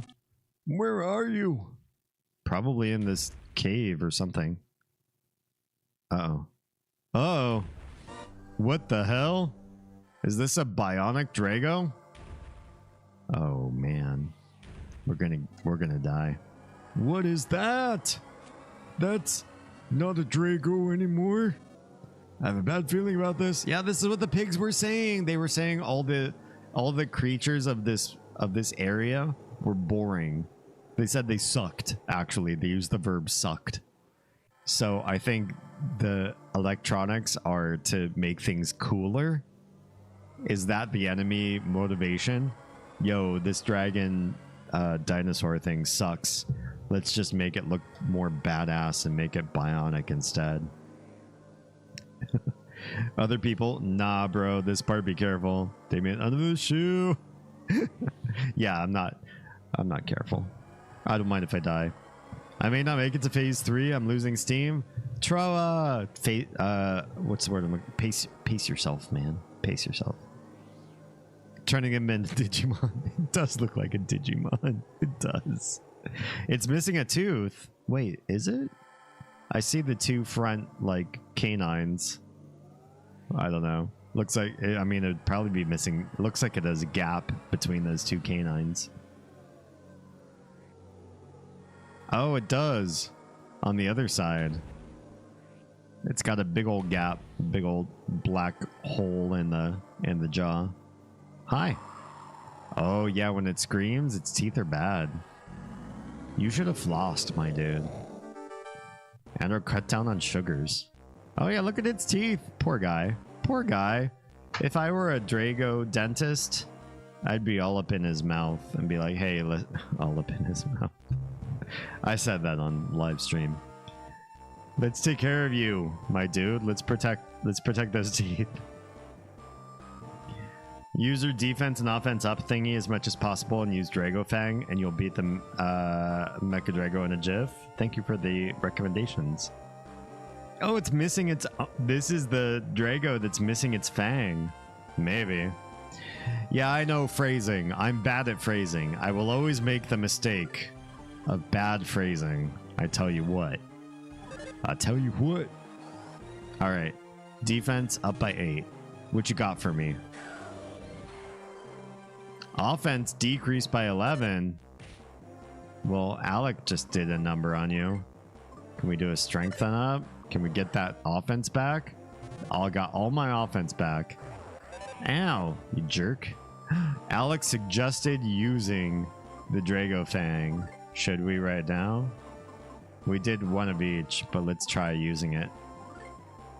Nico grasped the Drago Fang tightly and pounced on the Mecha Drago. We couldn't equip this, but here in this fight, we can use it. That's crazy. You know what that means? What does it mean? Yeah, I get this guy's missing the tooth. I can't believe... If Alec hadn't told me to use the tooth, I probably wouldn't have put 2 and 2 together. That the fang that I have happens to be this guy's fang. Yeah. Or is it good phrasing? All of my phrasing is exactly what I intended it to be. Because I'm a showman. Drago Fang does what? It pierced the Mecha Drago's tough hide. And then... The Mecha Drago let out a howl. Stomp the... I didn't see any damage. Okay. Well, whatever. This was the Drago that killed her? You think? I don't know that. I don't have any evidence of that. I remember suffering from the Mecha Drago fight when I first played Mother 3. Well, I got a lot of hints, so I appreciate y'all. And then no, and then that's it. That's all we wanted to order. Thank you. I ended up making a good strategy, which is the one I said earlier. Oh, well, thank you very much. Shit, let's abuse this fang. Spring. Oh, it's already been pierced. Gotcha. So he's already weakened once. And now we can do stuff to him. Power smash? Missed. Damn. Try it again. Damn, another miss. Alright, just do a normal bash. I don't know. Those land. Alec with the one damage. Okay, can we do a beef jerky? That's nice. That's real nice.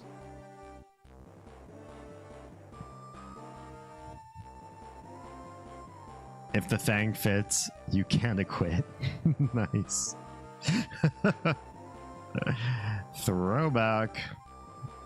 The only Drago missing a fang, made into half machine. His wife was found with the fang pierced through her heart. Yeah, I still wouldn't have probably put it together myself.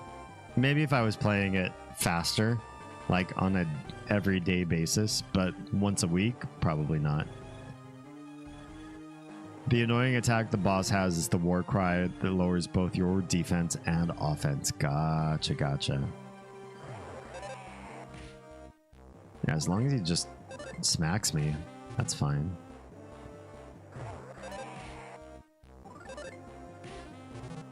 We're doing pretty good damage.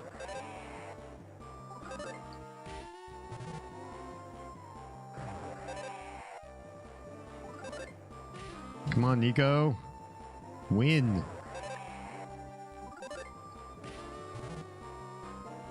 Flames. Uh-oh. That's not good. Oh, 42 damage. Okay. Let's go find another restorative. That was bad. Don't we have another... Oh, no. We don't have another... What's it called? Jerky. How's the yogurt? How much does the yogurt heal for? Oh no, he's attacking me again. Oh, that one does even more than jerky. Okay. All right, let's try the power smash. Oh yeah, I can use your running bomb. Oh, what do these do? I forgot, actually. Boom, big damage. I have another one of these too. Let's do it. I won't save these for anything else. I might as well use them up now. Nice.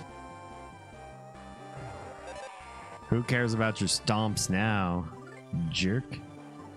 Antidote, banana, thunder bomb. Try it. Oh, 119. That was amazing. Oof, 42. Do I have other restoratives? I have the cheese. Oh, let's just try to see if we can win. Bash him. Oh no. This guy's a lot of health. And he's fast. Really low in health. Let's try the cheese. Nico loves cheese. Great. 60 health. We needed that. Thank God. What's more scary is if he throws flames again. Oh yeah, I'd be dead. I'd be dead.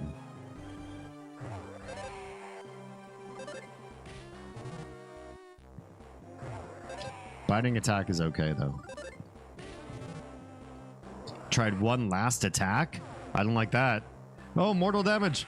Quick, end the fight, end the fight, end the fight, end the fight. End the fight. Quick, before I die. We made it. We made it. Oh, we survived. Level 16. We got a little bit of extra health. You defeated him in the first try. Thanks to you guys. I appreciate all of the tactical sharing that you did. Thank you.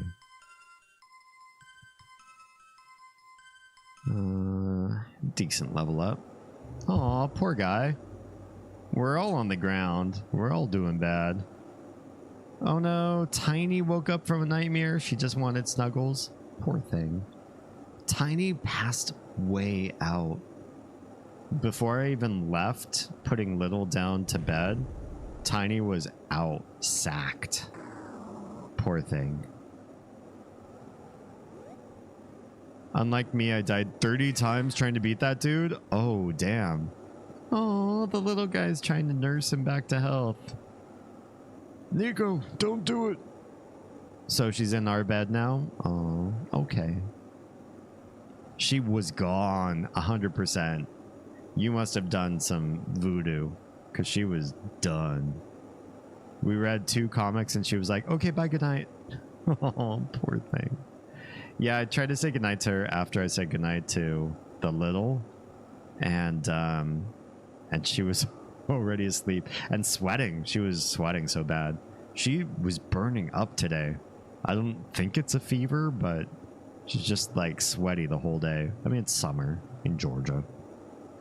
She did have an emotionally rough day. Yeah, we did an orientation for kindergarten, and the little got to run around and see the grounds and know where things were, sort of learn the lay of the land. And the Tiny had to stay with us in the classroom, and she's like, where's my big sister? What's wrong, Doug? Nothing. Thank you, Oz. I'm right as the mail. And we're like, oh, you know, she's learning stuff about the school. She's got stuff she got to do. And she's like, I want to be with her. And I'm like, no, this is her orientation. You can hang out with us and she'll be done soon. She'll be back. She's like, no. When the little is going to school and the Tiny is not, assuming that's how this next year is going to go, it's going to be rough. It's going to be rough for the Tiny.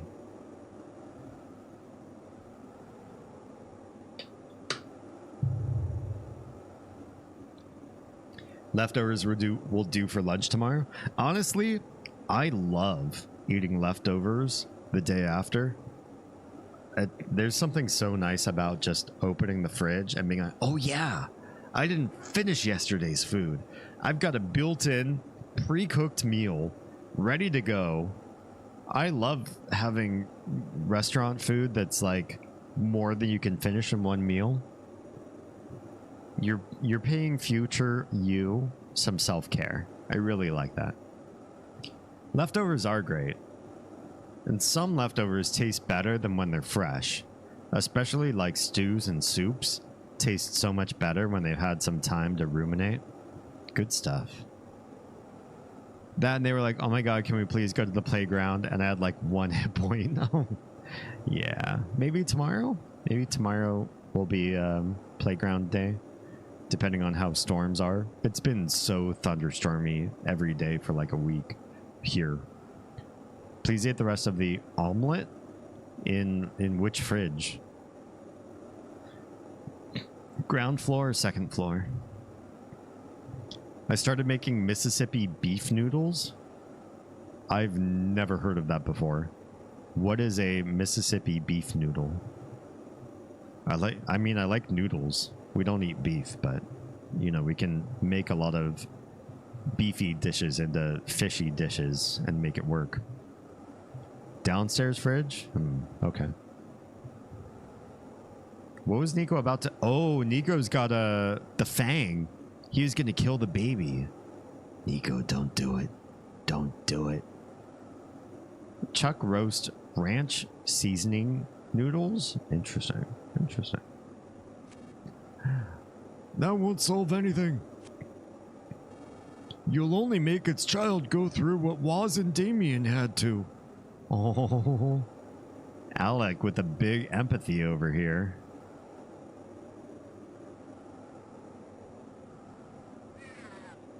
Poor thing. Little guy. So sad his cybernetic mama is dying. Hey, don't attack me, little man. Little thing. Oh, the parent is crying. They're hurt so bad. Listen, Dragos, we don't want to fight you. They're supposed to be pacifist and goodly. It's a Waz. Did Waz fall down the cliff? It is possible that, until now, the people of Tazmily Village had never known sadness. On sunny days and on cloudy days, they always greeted each other with smiles. They lived in harmony with the creatures of the forest. The strong would help the weak, and those who had would share with those who had not. However, it now appears the villagers have learned all too much about sadness. Suddenly, everything is changing for the worse. When did this change begin? Where did it begin? What set it in motion and why? Almost as if toys, the peaceful animals are being transformed into strange, ferocious creatures that attack people. Some people like Nico have even had their families torn apart. Just what is this suspicious group that wears pig masks? What are these eerie objects that soar through the once beautiful skies? And where could the missing Waz be? I can see him right there. The mysteries continue to pile up, and so the tale first begins as a tragedy. What the hell? Why? Is he done? Is Waz's story done? Because that's not, I'm not good with that, you guys.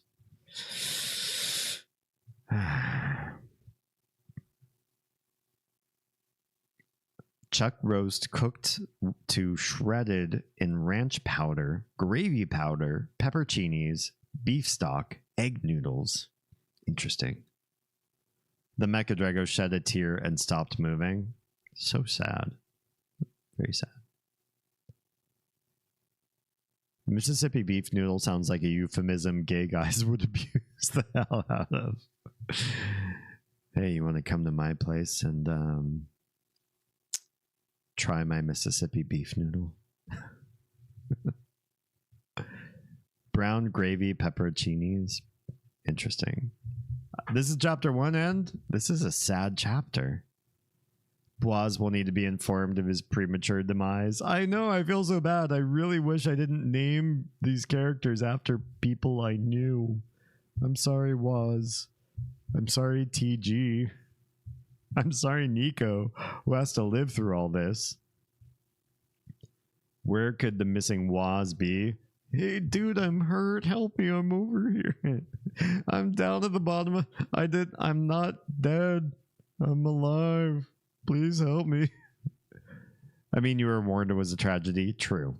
I'm here for it. I love a sad story. I'm a sad boy. Music, movies, everything. I love sad. I think we're going to be approached by a frog now because I see the word hop on the screen. Hello, I'm a frog. Shall I record everything that has happened so far? You better. You better. Save that. Actually, the chapter's endings get more sadder the more you play through the game. I'm ready. I'm so ready. Whoa. Whoa. Whoa. Oh, yeah, it's lost. Hi again. Nico. I'm not really sure what to say. What happened to TG was a terrible tragedy. I can't say I know how you're feeling. That's how Lost talks in this game. TG's burial ended without incident. Damien has been crying at her grave ever since. His poor little heart seems like it's about to break in two. If there's anything else I can do for you, just let me know anytime.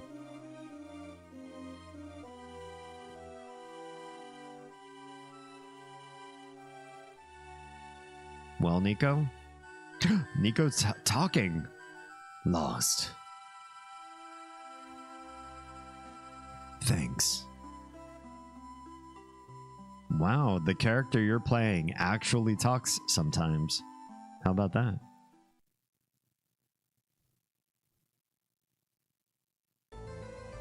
Chapter 2. Thief Adventure.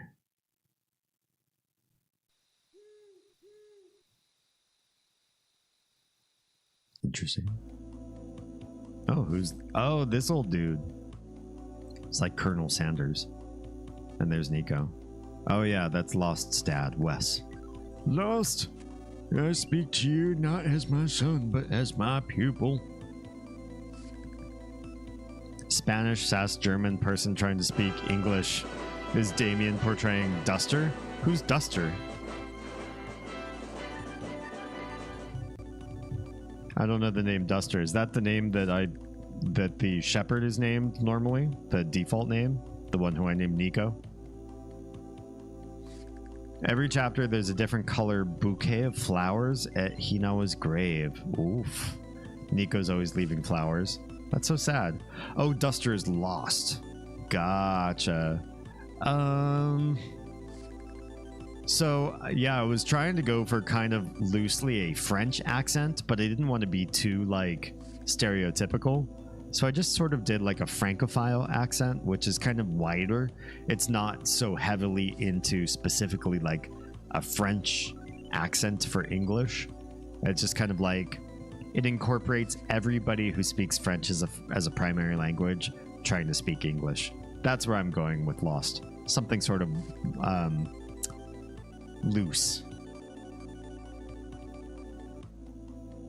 I'm a professional voice actor. I don't put a lot of time into creating character accents for a myriad. I don't even know which of these characters are going to stay, who's going to die off in acts 1 or 2 or whatever. So I don't develop these characters out very well, but I do some loose characterization and see how it goes. Sometimes I remember. Sometimes from stream to stream, a character is going to change because this isn't a paid gig where I'm like, you know, creating a full characterization for somebody.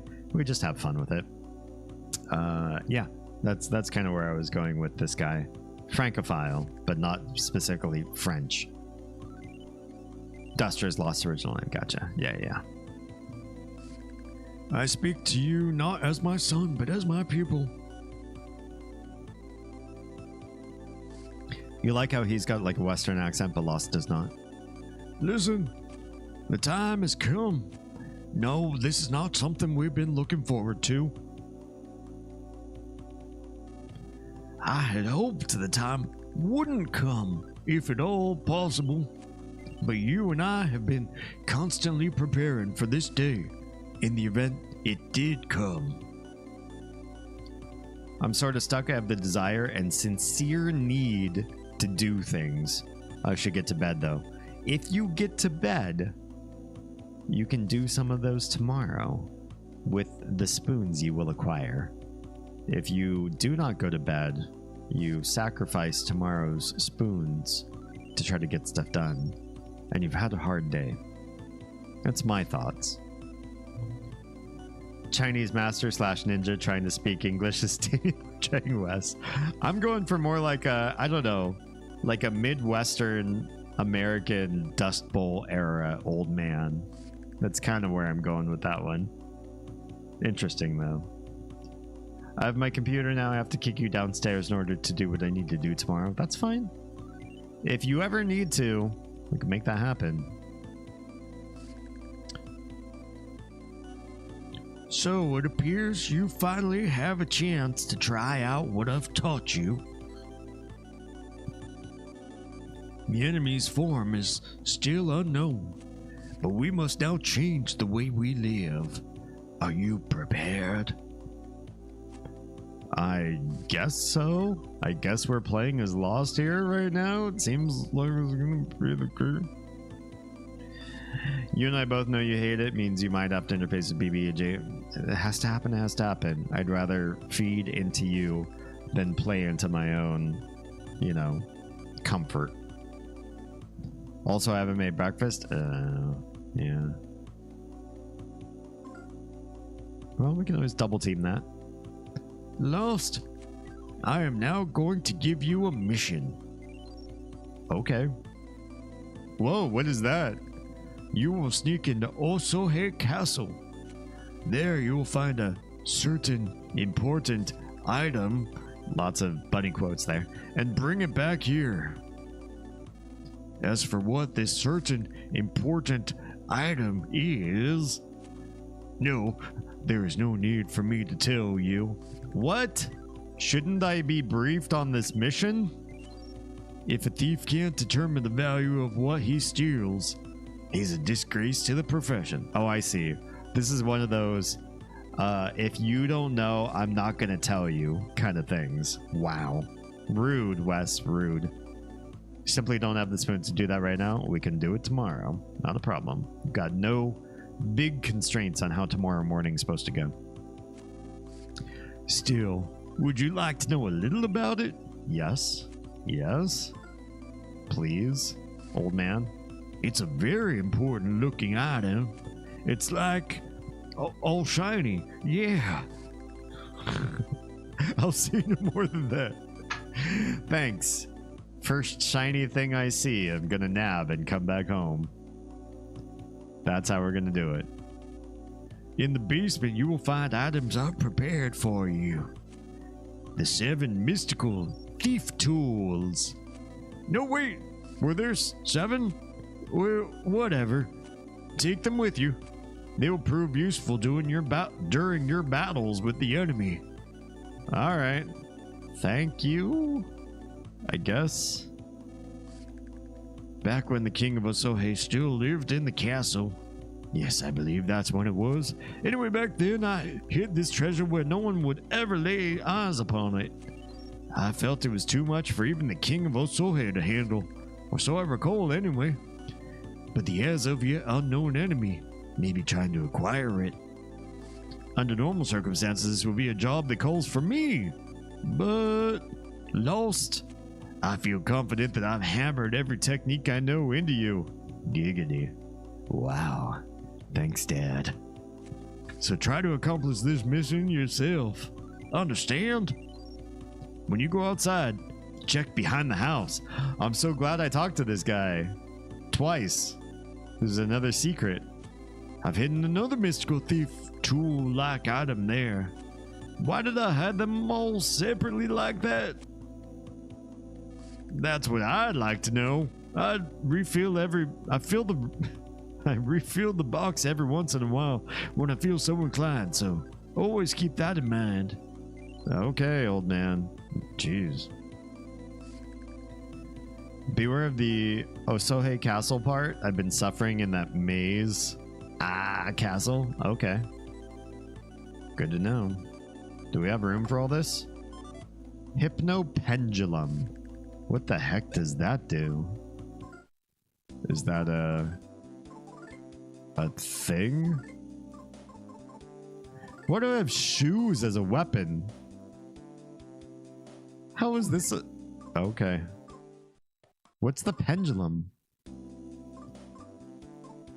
Wait. Oh, is it not... Oh, here it is. Sway it in front of an enemy to lull it into a deep sleep. Oh, yeah, that's cool. That's cool.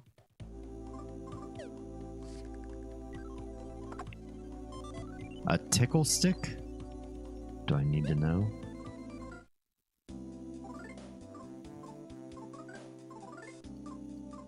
Is it... Not status. Not equip. Just goods. Tickle stick. Tickles an enemy, lowering its defense. Okay, these are all like... His special abilities, I guess, are all... I mean, he's basically the nerd from the previous games. The nerd turned into the thief. I get it. I get it. The items and the gifts you get in the beginning are special weapons.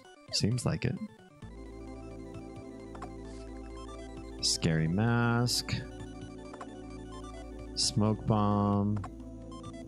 Siren beetle. We take a nap? I'm okay. We're good. Anything here? No problem. It appears to be empty, or at least that's what's written here. So it's probably best not to touch it. Interesting. That's weird. Okay, so what are these other things we picked up? Smoke bomb explodes into an acrid smoke, bringing an enemy to tears. Scares an enemy, lowering its offense. A beetle that makes a shrill noise causes an enemy to stop and cover its ears. Okay. Neat. Neat. Thanks, Devil.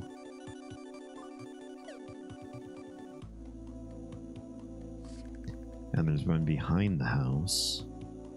Anything over here? Why can't I sleep on Papa's bed? What the heck? Where are we? Do we not have... Oh, here's the map.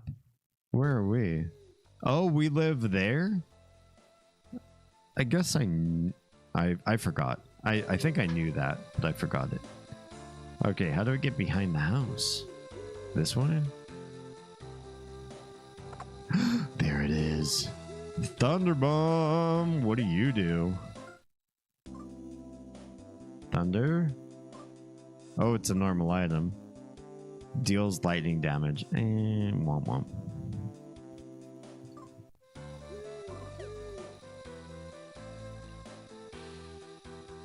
Okay.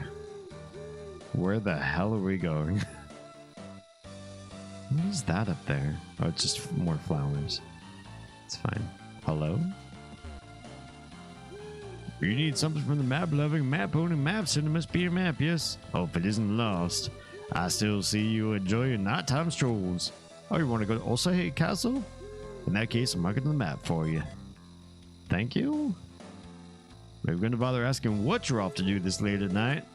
But you do know that Osahate Castle drawbridge is up, right? That means you can't get inside.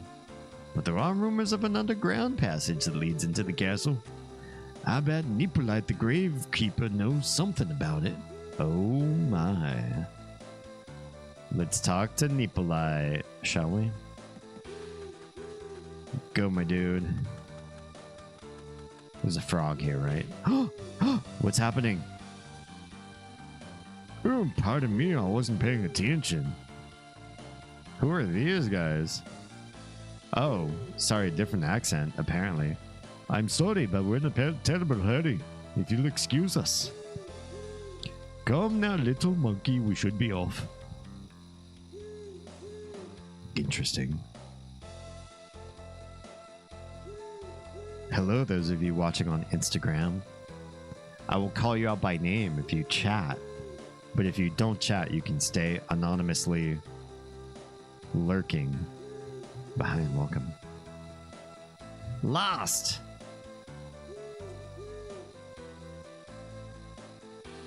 If you promise not to tell anyone, I'll let you in on a cool secret. What's that? Check out this bag. What do you think is inside? Money! There's money inside. Ever heard of money? What? You don't even know what money is? Actually, I'm not really all that sure either. After all, we've never had it in Tasmili before, but apparently an era of money is about to start. Huh? What's an era of money? Huh? Oh, a traveler gave it to me in exchange for some pigs. Yeah, he took a real liking to my pigs, and then he asked me in tears if I'd trade them for this. It did seem pretty strange to me at first, but I decided to trust this guy. He's definitely a friend worth having. Okay. Anyway, he gave it to me, which means it's mine, right? I don't want any ignorant people taking off with it, so I'm gonna hide it in this well here. Lost, the secret is just between you and me. I must steal this kid's money. Please stop kissing everything. Welcome, Raiders. Hello and welcome. Hi. Damien Holme here, your disruptor. Break of the status quo. Lady Nico. Nico 86 just subscribed. Weep weep. Weep, weep.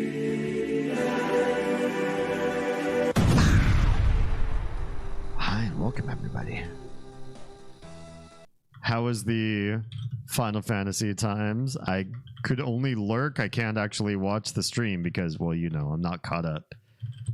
Let's give a quick shout out to consummate streamer Nico Crushing. Thanks for hanging out. No, thank you. Jack for the bits and Chibi earlier. I think Chibi's long gone, but Chibi's fun to hang out with in her streams. She's hilarious.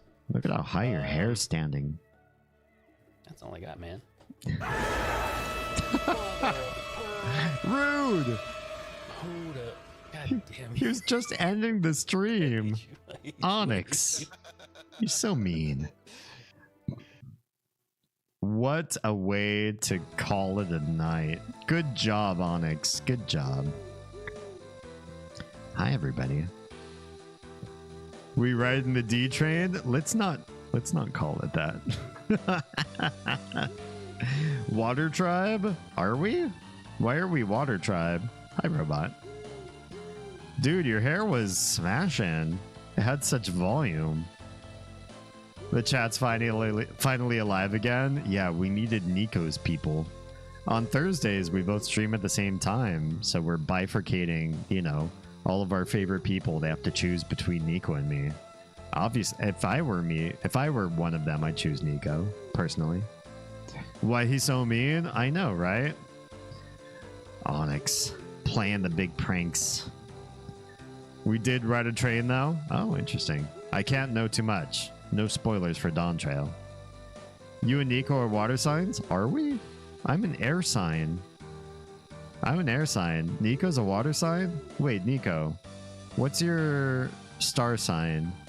I know your birthday, but I don't know summer horoscopes very well. I'm not a water sign. Lady Nico is Earth? Somehow I believe that. I would believe you're a Cancer, Lady Nico. Oh, that's right, Capricorn. Actually, I knew that. That makes sense to me too, in its own sort of way. I've debunked horoscopes, but I have to say, I do believe there's a like a psychosomatic, is probably the word I was looking for. Psychosomatic reason why people cohere to certain tropes when it comes to Greek horoscopes. Capricorn makes a lot of sense to me. Nico is a Cancer? That's a little surprising. My mom was a Cancer. Maybe we need more talks. Maybe if I learned more about you, I'd believe it. I find it hard to believe. Bah, motherfucker. Damien portraying question mark dude. Cannot tell the actual name. Sounds like an Indian dude. I mean, I don't know. He had a monkey and he looked kind of chic-ish. I was just trying to go off tropes. I don't know what to say. I'm sort of a Virgo / Libra cusp. Interesting. Do you feel like you have a little bit of both tropes? I don't know much about what they say about Virgos or Libras, honestly. I know I'm a very stubborn person, and I do keep aiming for what I want. One of my first arch nemeses on this planet was a Capricorn, so I'm always a little bit careful around Capricorns myself. Tell me what you think what made you think I might be a Capricorn? That's another thing. Thanks, Devil. I'm right as the mail. Whoa. Smacking my own mic.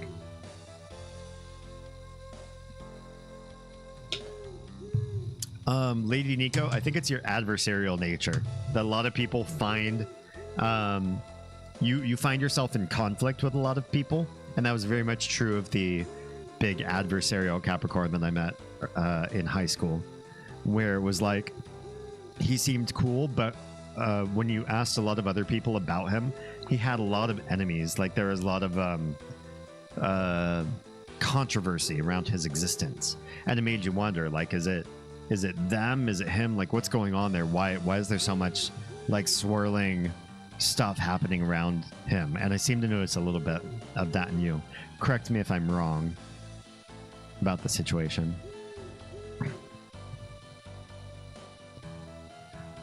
I was very much a Cancer in my younger years, not so much these days. Interesting. What is it about Cancer? For my mom, I think it was very much like a martyrdom and like a care for others well above herself. But how do you what Cancer traits do you identify with, or did you when you were younger? I'm an albatross. What the heck does that mean? Some places say the 18th as the start of the cusp period, others say the 19th. Given that it's like based on the astrological positions, I think it varies, right? So depending on when you were born changes some of that stuff, when the cusp actually is. I'm close to a Libra Virgo cusp as well. Interesting. I'd be curious for you to compare notes. I'm a Libra ascendant, though. I honestly, frankly, don't know what that means. No one will guess what I am. Somebody might. Somebody might, Oz.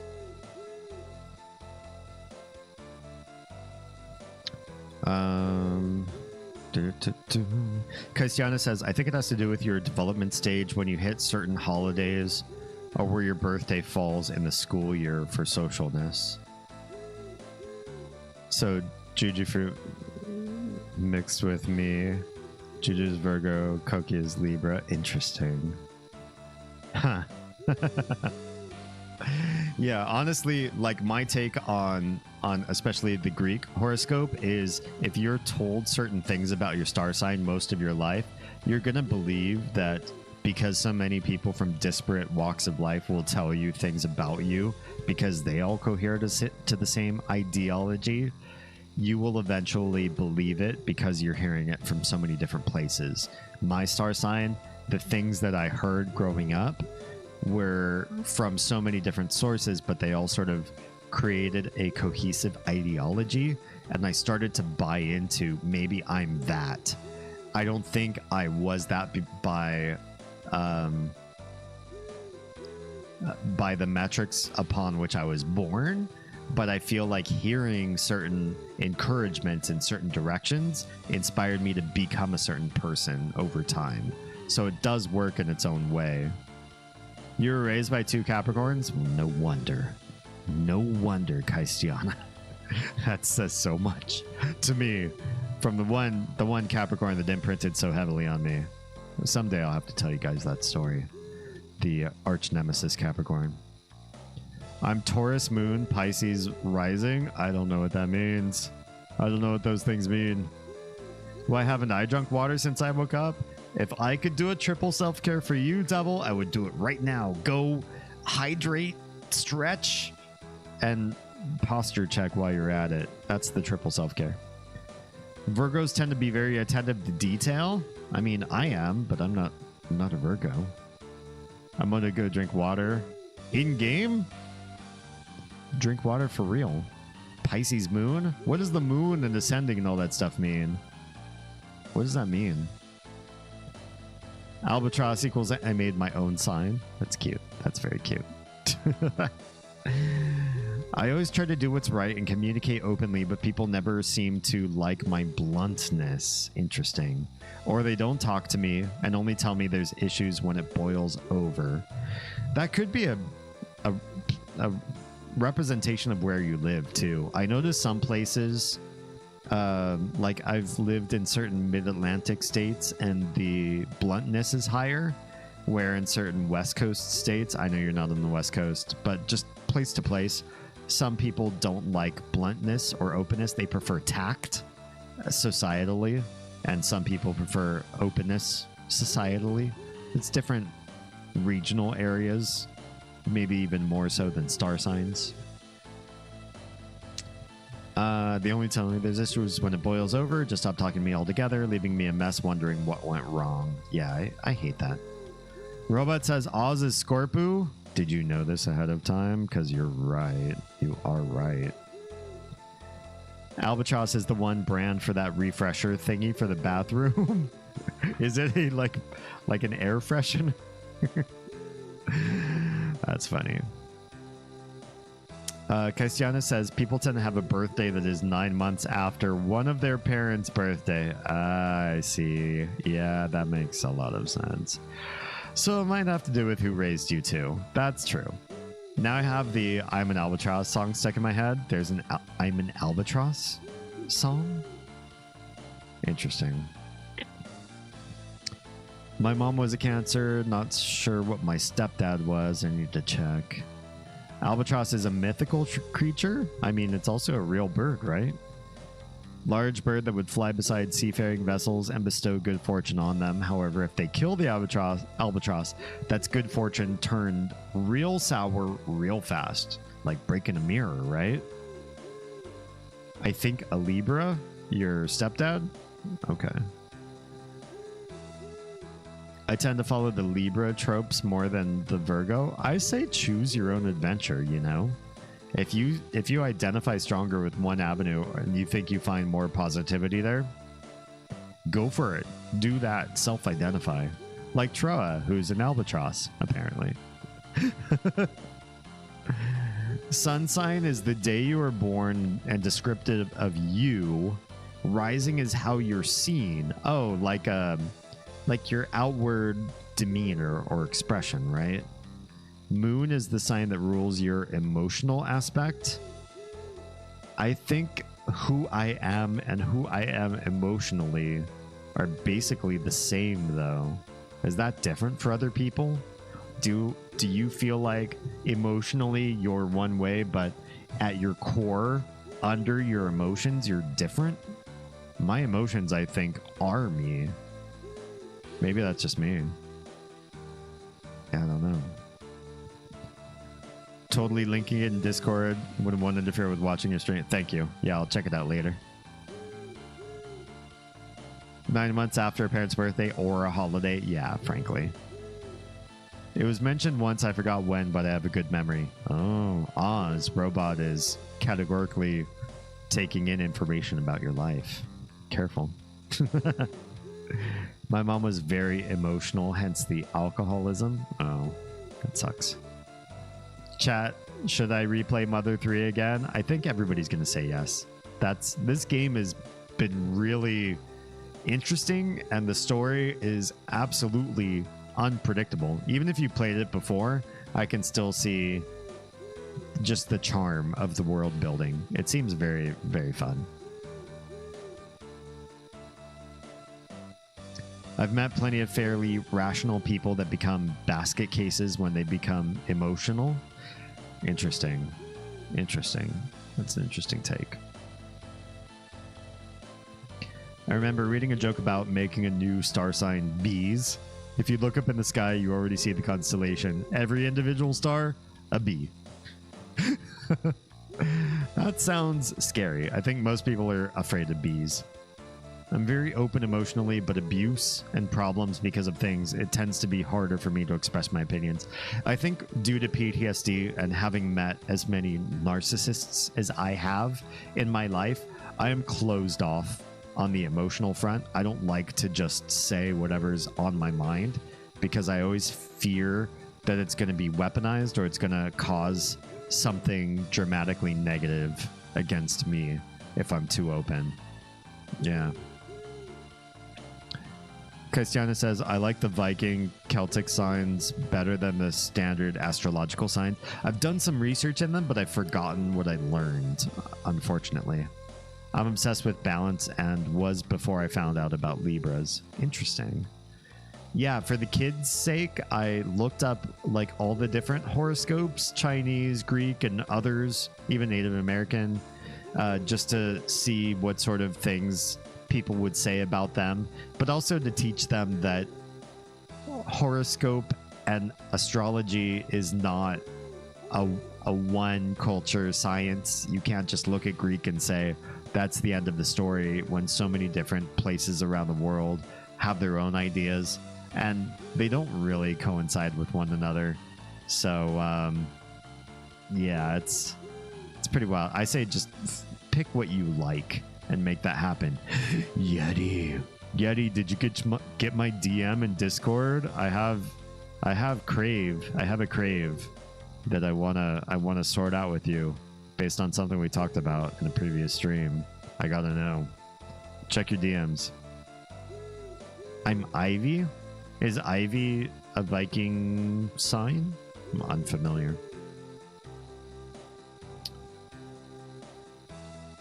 First, I have to have my motivation back. Oh, I feel that. I've had bad motivation days in the past. Yeah. Right now, I'm over-motivated, and it means I never sleep. One thing I really, really hate letting people see or hear me upset or cry. Interesting. I've gotten used to that. I don't mind being emotional in front of people. Really. I really don't. I haven't been emotional on stream, but if we got into certain topics, I think I could be. And I'm comfortable being there. It might just be a phase of life thing, or eventually a give no fucks what other people think of you sort of thing. Those born under the sign of the bees have emotions, think thoughts, likely introverted or extroverted, was born at some point. I love it. I will gladly embrace the bee and probably be stung as a result. We're all in the Matrix anyway. Your side is just your pre-programming. Maybe. I haven't checked this word. Okay, thank you for checking.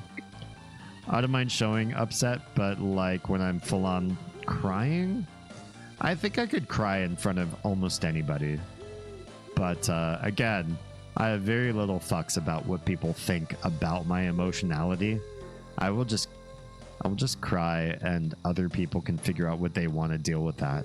I've had people give me negative comments in the past, like 4 years since I started live streaming. Like, people will pop in and say something negative, and I've researched what I've looked internally and researched inside my heart what I feel about negative input and what makes me feel really gross or icky or would make me cry or make me feel high emotions.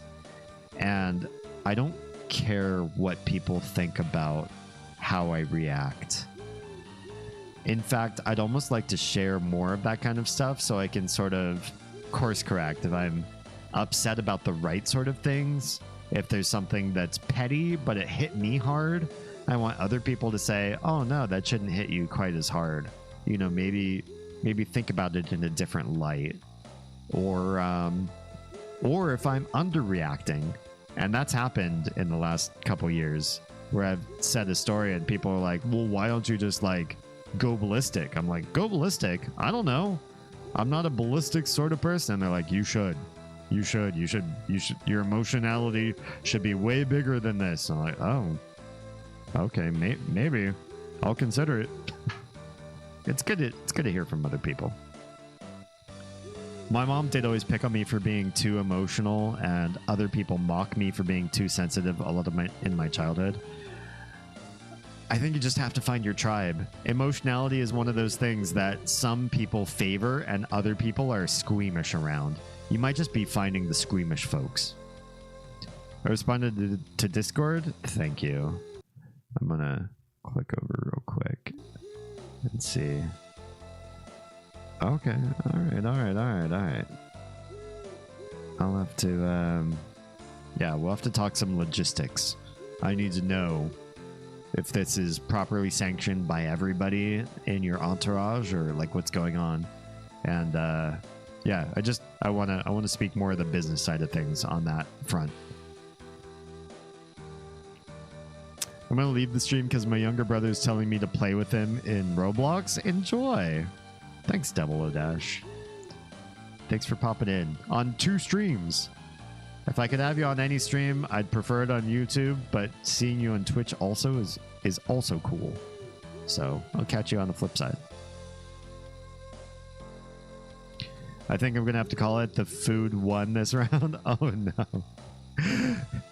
You've overconsumed, but in your reverie, I think I don't think you have any regrets. I don't have any regrets if you have to leave early. I appreciate that you're appreciating food right now in a way that I can't, and so I will live vicariously through you and imagine all the delicious, amazing food you filled up on. Take care. I have a giant pimple that's not ready on my chin, and I just found it with my fist? What did you do? What do you mean found it with your fist? Did you punch your chin? I imagine your face would hurt. It sounds painful. I hate pimples that are like under the substrate of everything.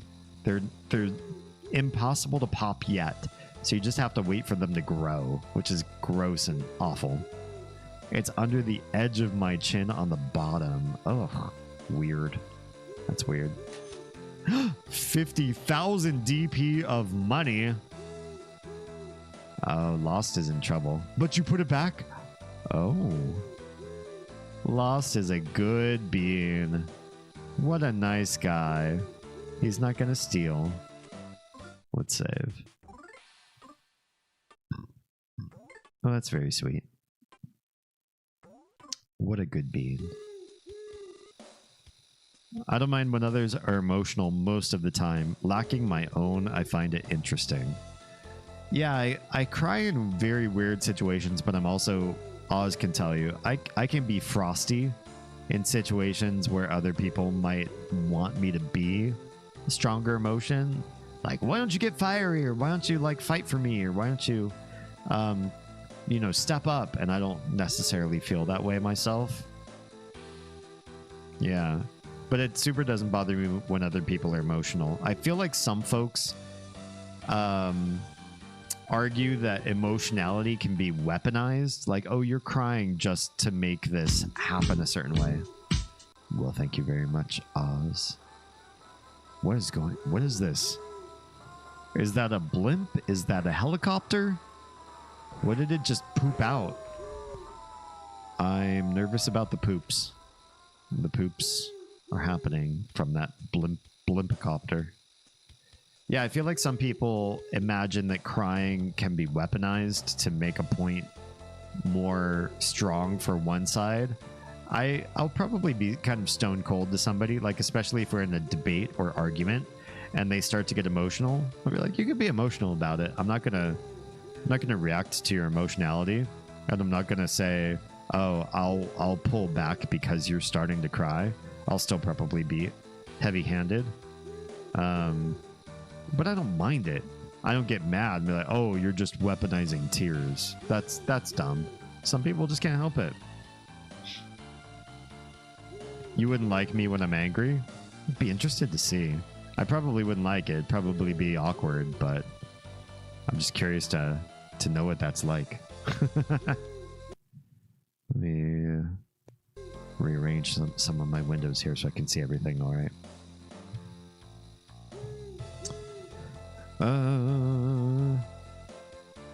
I might have to have you check it out in a few days. Yeah, let's let it grow a bit, I guess.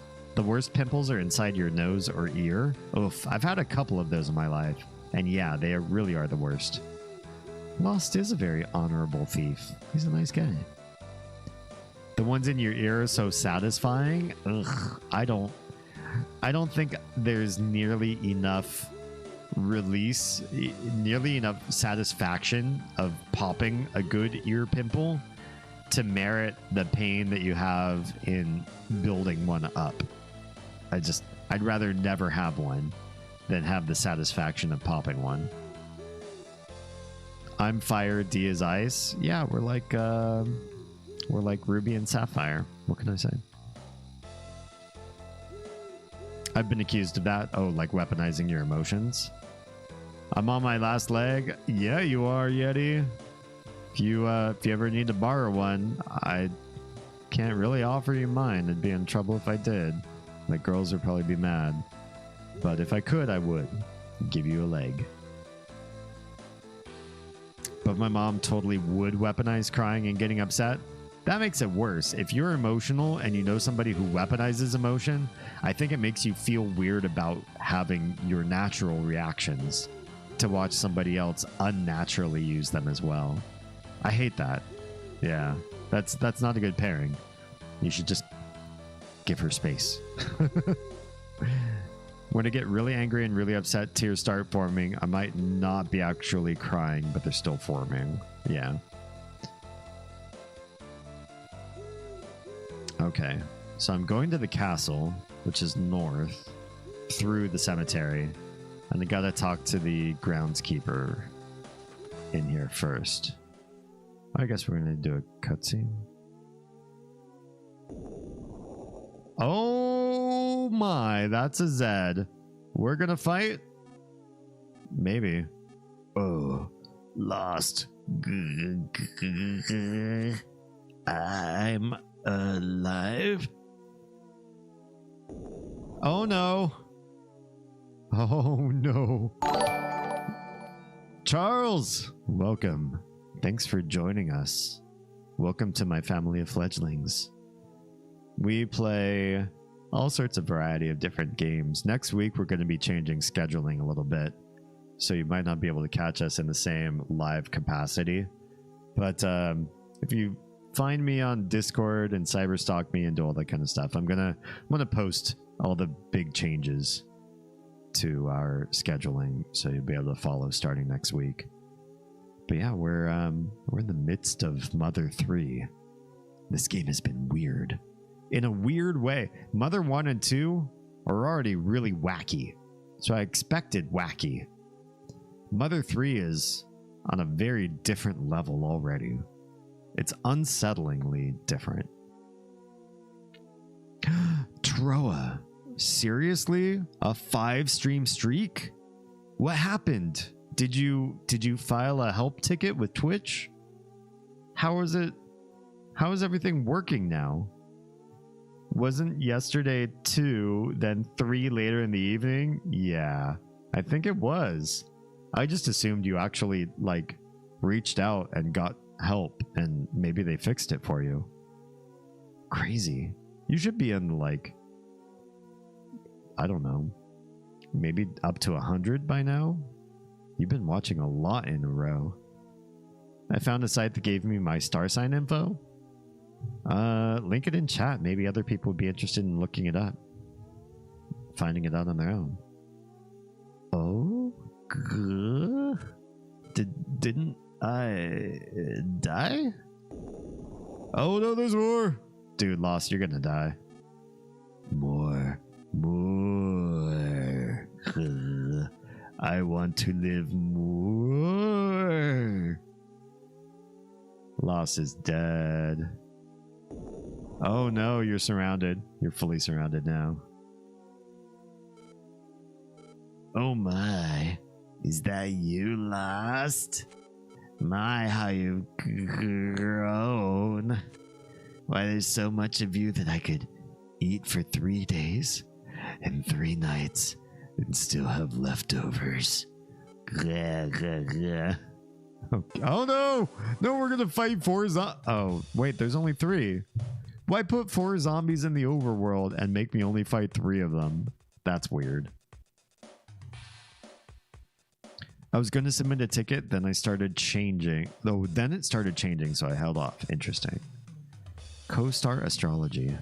Interesting. I might have want to check that out. Someone who knows astrology stuff better can say if the site is accurate / okay. All right. It seems like it's now adding 2 each stream, so I may make up for all the missed nonsense. Who knows? At this point, it's so weird. It's so baffling. I have no idea what's actually going on. Kick, or do we use some thief tools? Maybe.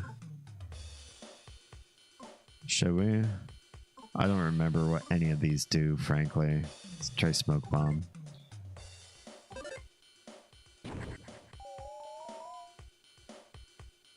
So that one's crying. Oh, biting. Please don't bite me. I like smoke screen. Can we do that one more? Or smoke bomb? Let's get these ones messed up. 2 are crying. There's another bite. Damn. Damn.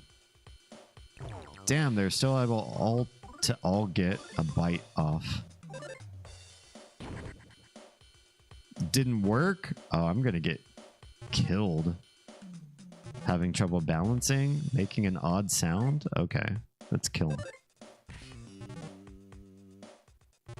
These guys are gonna absolutely kill me. So many bites! Why did they do so much damage? Why am I against 3 enemies as 1 person? Stop! Okay, they're missing. There's a lot of misses. Oh, thank goodness. Returns to the dust of the earth. I feel so called out by this report. Oh, is it that spot on? Interesting. Sketchy, I thought you were already asleep. I just found out that the guy who voices Jake in Adventure Time, I love this guy, also voices Marcus Phoenix in Gears of War. I haven't played Gears of War. Now I can't stop imagining Jake wielding a lancer or Marcus singing about making pancakes. I use the same voice as Bender in Futurama. He's got good grit to his voice. Yeah, link it to me. I'm curious. Oh no, there is 4. Oh, damn. I want to die. I'm so gonna die. I don't think he has restoratives. Oh, thank goodness. I got a double attack in there. Oh, I might actually survive this.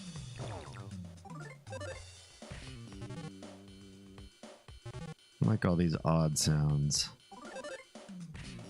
At least it means they're wasting turns, though. Some of the waste turn text makes me freaked out. Like something is going to happen to me.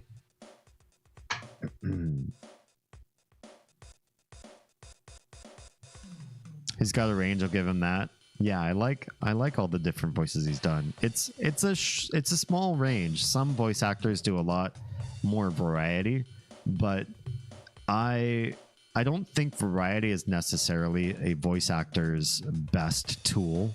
I think if you can really nail a couple voices very solidly and can make a wonderful characterization that people align with immediately, that matters more than having 20, 50 voices under your belt. I've got a small clutch of voices that I like to do for roles, but and then when I do other roles that may be outside of that scope, I'll take one of my clutch voices and make small adjustments to it. But I'm not a big impressionist that does like 100 voices. I think as long as you've got a few that are very impactful, that matters more than anything else. And I can't remember that guy's name, but I feel like his range is small but impactful. That matters a lot. I took a look. It looks extremely accurate. Interesting. Thanks for sending that to me. Called me out so hard. Unfortunately for the rest of you, I still live. We want you to live. We just want you to sleep here and there. You can share my chart with stream. Okay, let's take a look. Lady Nico's star chart. How do we pull this up? Do I have a... this? Uh-oh. Did it do it? I don't think it pulled up your chart. Or did it? Oh, okay, it did. So in the top left, it was blank. But here on the right, I just have to... Okay, how do we make this happen? Do I have a browser source over here? I do not. I can make that happen. I want it for the Instagram stream too. So just want to make sure it's showing on both. Browser. I figured it would be window capture. Oh, there it is. Cool. Okay. So that's showing everything. Here it is not. It's missing a lot. Can we make this broader over this way? Oh my gosh. Shrink it. Expand it. Maybe to like there. Can we grow this? Yeah, that looks a little bit better. Okay. Let's take a look. So there's a lot of stuff in the south of this circle. Scorpio to Aquarius, apparently. Interesting. It's just a text list. It's my chart. It's just hiding my info. Okay, interesting. So what this says for Lady Nico. Sun sign is Capricorn, aka the 4th house, apparently. The sun determines your ego, identity, and role in life. It's the core of who you are and is the sign you are most likely to already know. Your sun is in Capricorn, meaning you're fundamentally responsible, serious, efficient, and rational. Who wouldn't want to be those things? In the other star signs, wouldn't you want to be these things? This can lead to a power-hungry ambitiousness. You have a tendency for workaholism and success, or support for the dreams of those around you. Talk to me about marketing and commercialism of content creation. Let's make this work. Emotionally reserved, you need to learn to express your inner world and have fun. It's in your 4th house, meaning you feel the need to distinguish yourself from others through your home and family. Interesting. We have some music going in the background when we did this. It's fight music. It takes your location in mind, but my birthday was the 8th, 1986 at 11:30. Okay, so it's shifted some things for me. Wait, we're both East Coast time though, right? I'm more of a supporter. I don't get power hungry. All the better. Let's talk.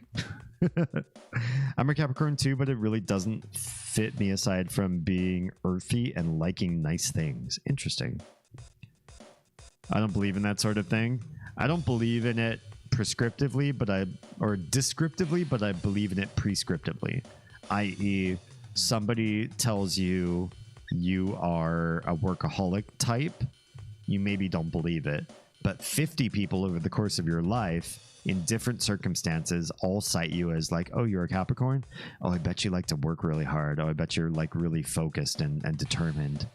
You hear it from so many disparate sources of different people who feel it, who believe in this kind of stuff. It becomes psychosomatic. I believe that there's a real sociological impact of meeting other people who feel this way. You know what I mean? It's fun to play with, but yeah, living solely by it. Yeah, no. Yeah, I agree. Hang on. I need to change the browser source here. It's showing all of my browser tabs, which is lame. All right. Ascendant. Your ascendant is the mask you present to people. So like your outer demeanor. It can be seen in your personal style and how you come off to people when you first meet. Some say it becomes less relevant as you get older. It changes. Well, that's because you give less fucks, right? It changes every 2 hours. So if it doesn't make sense, reconfirm your birth time to be sure. Your ascendant is in Libra, meaning you come across as compromising, courteous, and fair-minded. Is this true for you? Being in the same time zone as me? Though sometimes passive-aggressive, you seem inclined toward balance in all forms, aesthetic, romantic, and judgment. I like the balance side. Passive aggression is something that I strive to fight in other people to get them to talk directly instead of passively, especially high context speech, bringing that in down to low context speech. Yeah. Kaisiana says, "Oh, you're a Capricorn. You must be a self-absorbed asshole." Just my parents. Okay, I guess. I mean, self-absorbed asshole also describes the villain arc, the first big antagonist in my life. Did you actually, Kaisiana? Did you know from the EI times a user named Dark Jedi? Because that's who I'm referring to when I talk about like a really bad Capricorn. I wonder if you ever met him in any capacity. I'm curious. Does it ring a name? Or ring a name? Does it ring a bell? I idolized him. I followed him around like a lackey, like an Igor to a Dr. Frankenstein sort of thing. Like, I loved Dark Jedi, not in a romantic way, but in a I would have sacrificed my life for him for about 2 years of my life until he ultimately really betrayed me. You remember him? Wow, interesting. We should talk about this guy.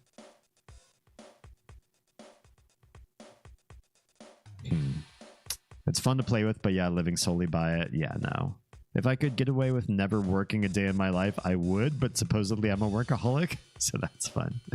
I understand that. If I had to work for somebody else for the rest of my life, or had the choice not to, I would choose not to. But I do, not a Capricorn myself, I do feel like if I worked for myself, i.e. if content creation picked up enough that we could support the children with it, I would work probably the rest of my life, because I love what we're doing. Like literally tonight, I love this, and I would probably do it forever.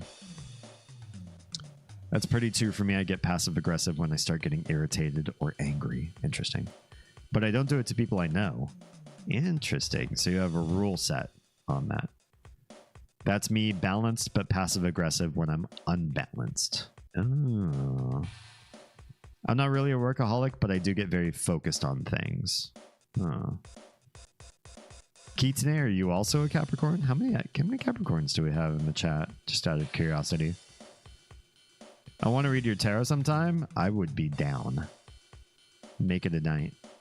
Mondays are still the easiest night to be connected with me, because I don't stream. Oz does stream.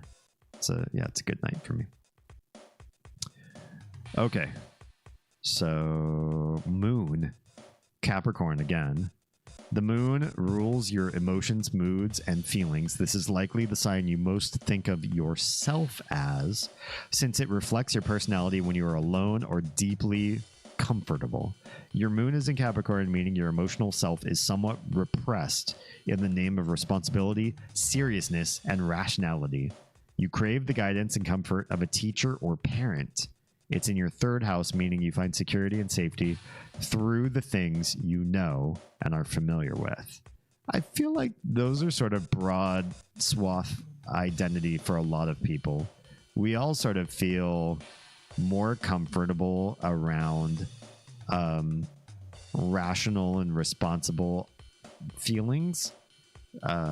Very few of us are so capricious that we just need a complete lack of structure to feel at our happiest, and familiarity really drives the majority of us. So this seems kind of weird and not specific to one star sign. Norma Virgo Libra. Oh, that's right. Virgo Libra cusp. That's true, since I don't have a family anymore, at least in blood. I like the idea of being able to make your own family. At some point in your life, you gotta cut your losses, figure out which family members are cool, you can still hang out with them, and then for everybody else, just make a family out of the tribal people that you've met and gathered along the way. And if they leave, that's fine. If new people join, that's fine. Family really should be much broader than just blood. Chaos for the Emperor, blood for the blood god. I love it. Yeah, I cut my entire family out of my life. From what I know about your family, I think you made the right decision. Got tired of the dysfunction / toxicity. I love 95% of my family, but that, or maybe 98, but that leaves the 2% really blaring. Like when you have 98% of a family that's just like cool as shit, and then a couple of people are like toxic as fuck, you look at them and you're like, where did you even come from? Why are you even related to us? The blood does not seem to match. Like, why are you so what would be the opposite of eusocial? It wouldn't be antisocial, because antisocial is like removing yourself from society, but the antagonism to eusocial would be like you're engaged with society and you make it shittier because you're such a shitty person. I can't imagine that I would ever be related to somebody like that. And so the fact that that's the case, for those of you that know, you know who I'm talking about, but it drives me nuts that my family would ever have anybody like that, because so many of us are so warm, inviting, accepting, smart, caring. What happened? What happened to those people? They don't deserve to be part of the family. I am that person. I'm so off the wall from what the rest of my family is. You just got to find your tribe. I'm not the toxic one, but they seem content to be toxic and dysfunctional. Yeah, I know what that's like. All right. Did we read all of this? Oh, we haven't done this one. Mercury determines how you communicate, talk, think, and process information. It also indicates how you learn. It is the mind's planet. Your Mercury is in Capricorn. Again, not the Capricorn, meaning your intellect is conservative, practical, serious, efficient, and rational. You tend to be a poor communicator. I feel like you're good at communication, but think through things in a methodical and grounded way. It's in your 4th house, meaning you are curious about and inclined to analyze how to take care of people and what feels like home. I like that. Venus determines how and what you love and indicates how you express affection and qualities you're attracted to. Your Venus is in Capricorn, meaning your romantic side is somewhat repressed in the name of responsibility and rationality. That's a shame. Sometimes it seems like you don't care about love. You're extremely cautious and appreciate stability. There's nothing wrong with that. That's probably healthier than anything else. It's in your 4th house, meaning that for you, love is often expressed in your home and family. Those are pretty good things.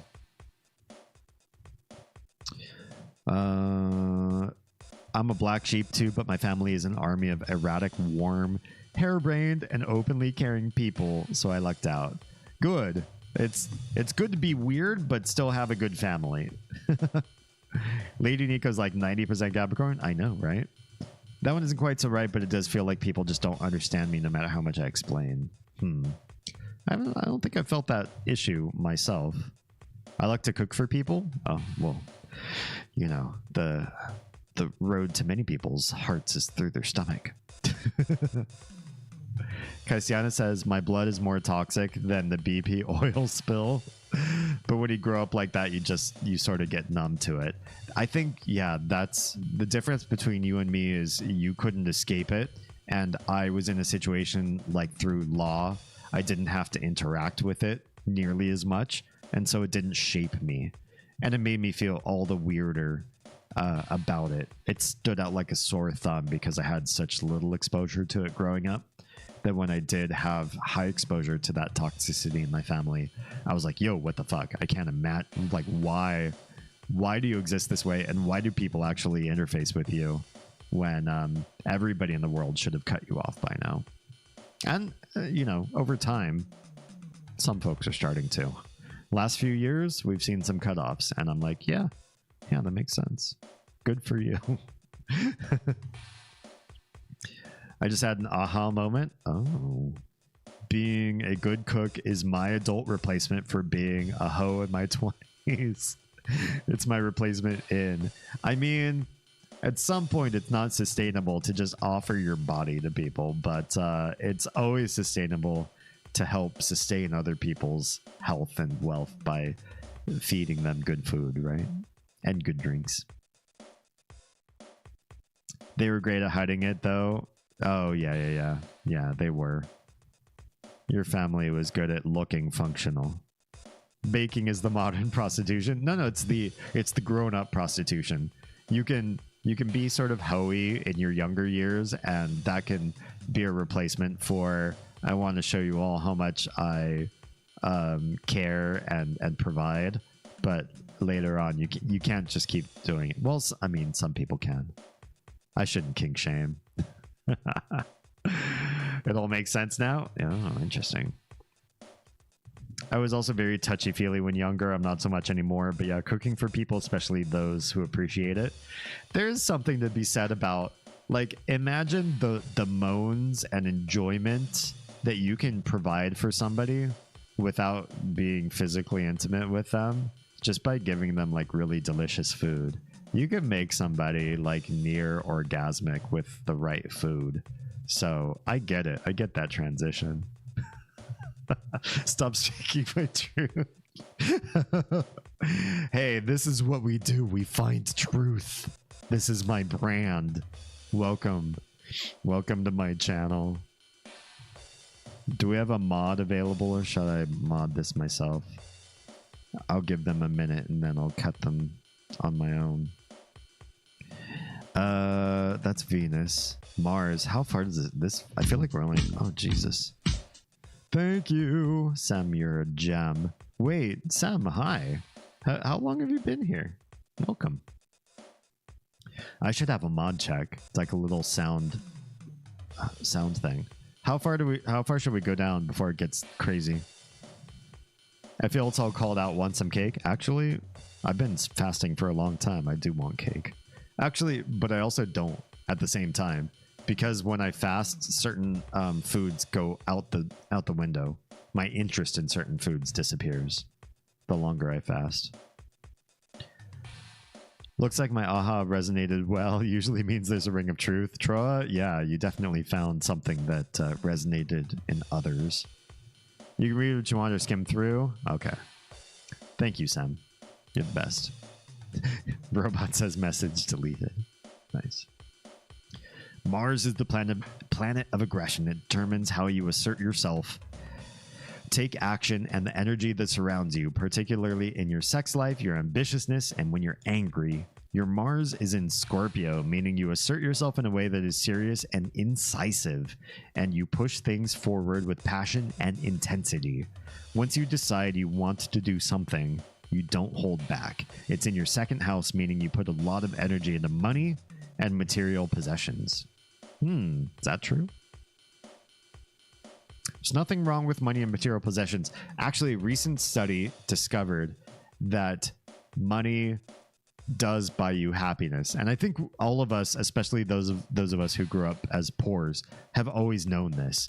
Like, there's a certain amount of money that will continue to buy you happier and happier and happier things. And the more money you get past a certain threshold, just becomes more of a maintenance issue, a fear issue. You're over checking your investments. You're concerned about international politics, maybe depressing the New York Stock Exchange or whatever. There are reasons why eventually a certain amount of money might not provide you happiness, but from like extreme poverty up through middle class, money helps.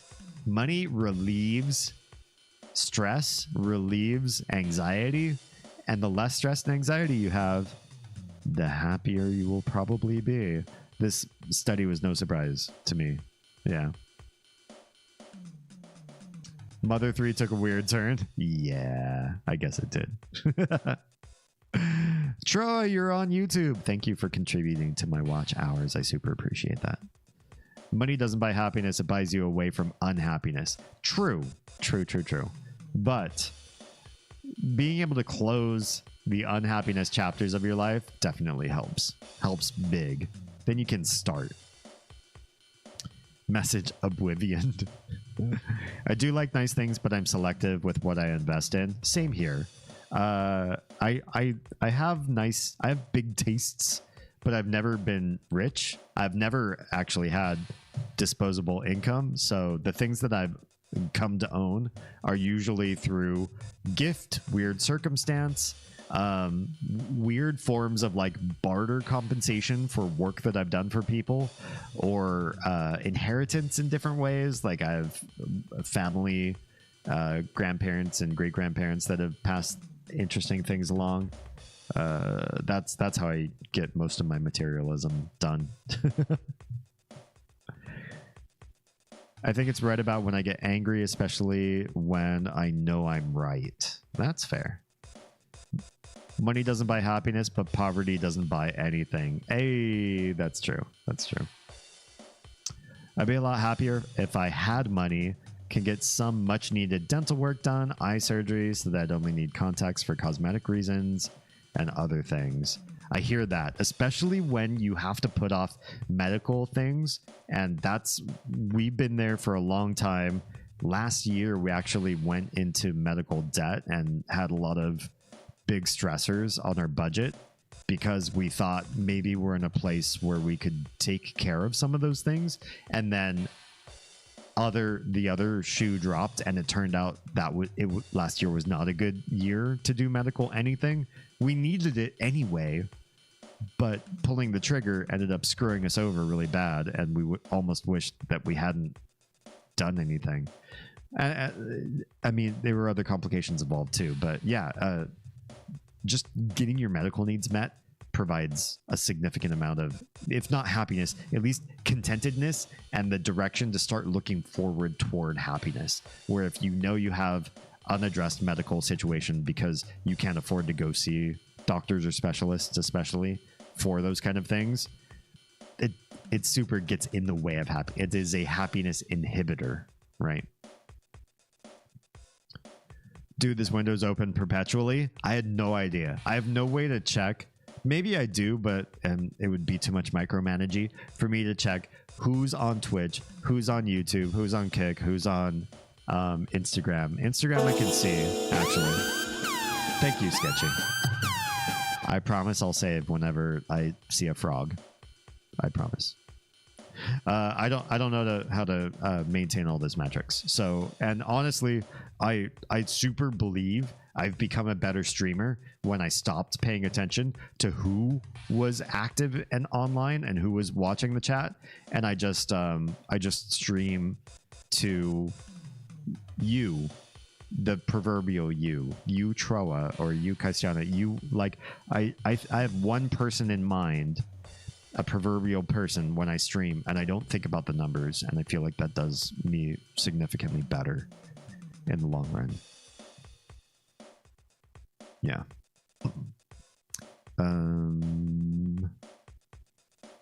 You have to buy yourself up to 0 before you get plus. Yes, that's true.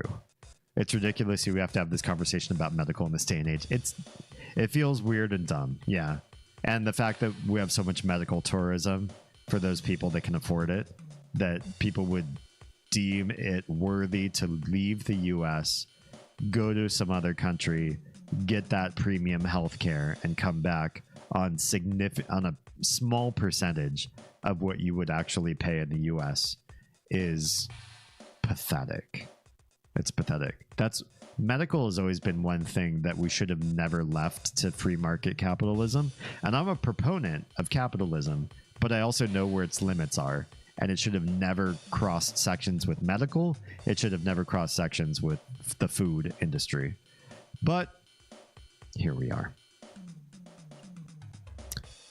I need to get this tooth pulled, but I need to eat. Yeah, that's been the vast majority of my life.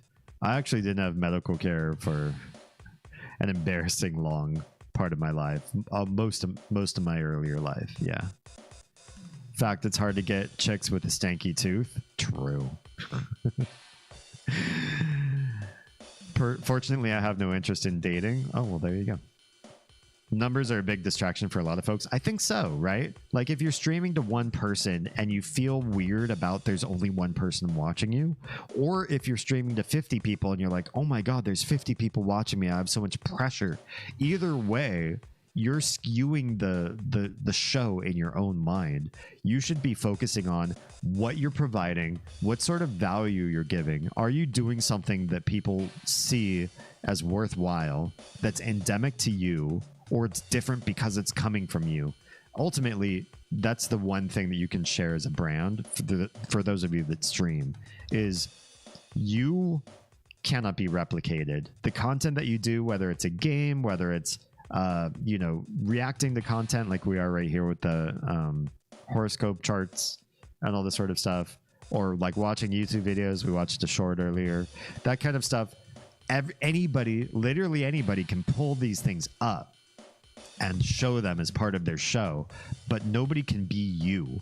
So if you're holding back on who you are, or you're nervous about talking or sharing, you have long droughts where you can't talk, you're not good at presenting your own thoughts or getting your own theories across the internet into other people's minds, then what are they staying here for? What are they going to sub to you for? What are they going to provide money and your income to provide for yourself? What are they incentivized to do that for you for? What value judgment? What's the word I'm looking for?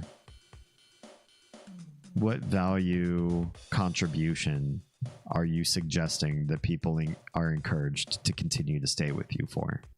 That's a hard thing to do, and not everybody is commercialized or marketing centric.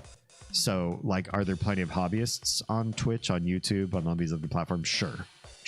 For those folks, just do whatever you want. You don't feel comfortable by the end of your day. When you hit end stream, did you have a good time?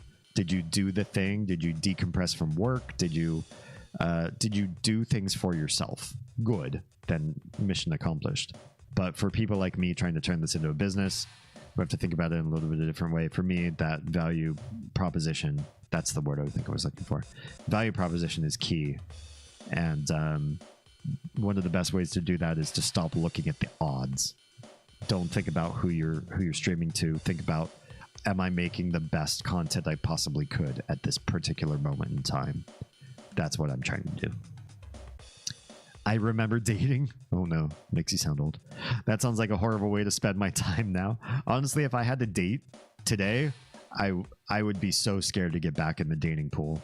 I'd honestly just like crumple and cry.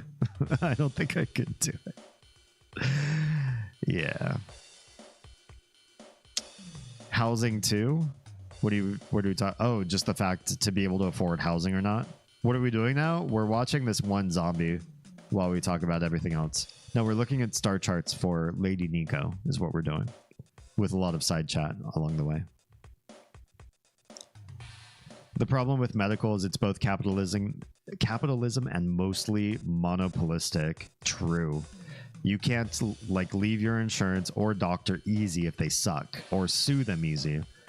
You can't just refuse to pay because they didn't fix the issue. There are so many systems that are protective of the hospital administration, not just the doctors, but especially the people that make the hospital run, right? They're the C-level execs of that particular organization, and the insurance folks as well, right?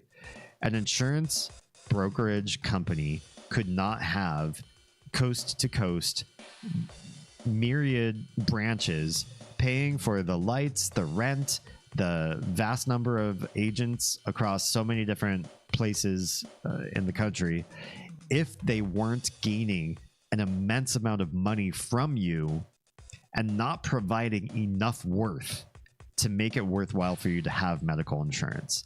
As an owner of medical insurance myself, I know, and I think everybody else sort of intuits, that you lose no matter what. The longer you hold medical insurance, it's almost guaranteed that the vast majority of you will continue to lose money. You're paying into something that you do not get the value benefit of. You do not get a return on investment that's worth your while. If you could, insurance companies wouldn't be able to expand at the crazy rate that they can. It sucks. It's no surprise that 65% of all bankruptcies are due to medical debt in the US. 100%. 100%. Looking at my Star chart. Oh, yeah. Housing getting involved with capitalism and treated as a commodity. That part's rough. Should housing have a capitalist entity to it? I feel like it should. There are nice houses.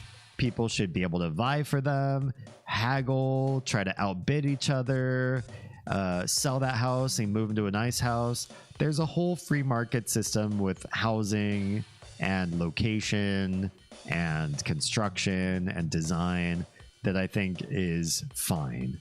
It exists. It's existed for a long time, and I have no problem with that. What I have a problem with is the low end part of real estate, where there are many people that are forced to rent or cannot afford to even rent and are forced to live out of a house or a tent or a sleeping bag on the street. And we can't help those people get into humble, meager, basic house. That's not socialism. That's definitely outside of the free market capitalist idea, because nobody's looking to like buy, trade, and work on a whole market for like the lowest level of houses. That should be a separate conjoined system to the free market real estate. If you have big money and you have big ambitions for where you want to live, kind of mansion sort of house you want to, create, the 5 pools in the backyard and have all your family move in with you, or just live in a crazy palatial estate all by yourself or with one other person, fine, do that. But we also need to provide for people that can't be guaranteed that they have a roof over their head, or their wealth is being eroded away with high rent. How do we fix that? We should be able to have both. Yeah. 10,000% on the insurance bullshit. Yeah. My brain just did something awful. I believe you.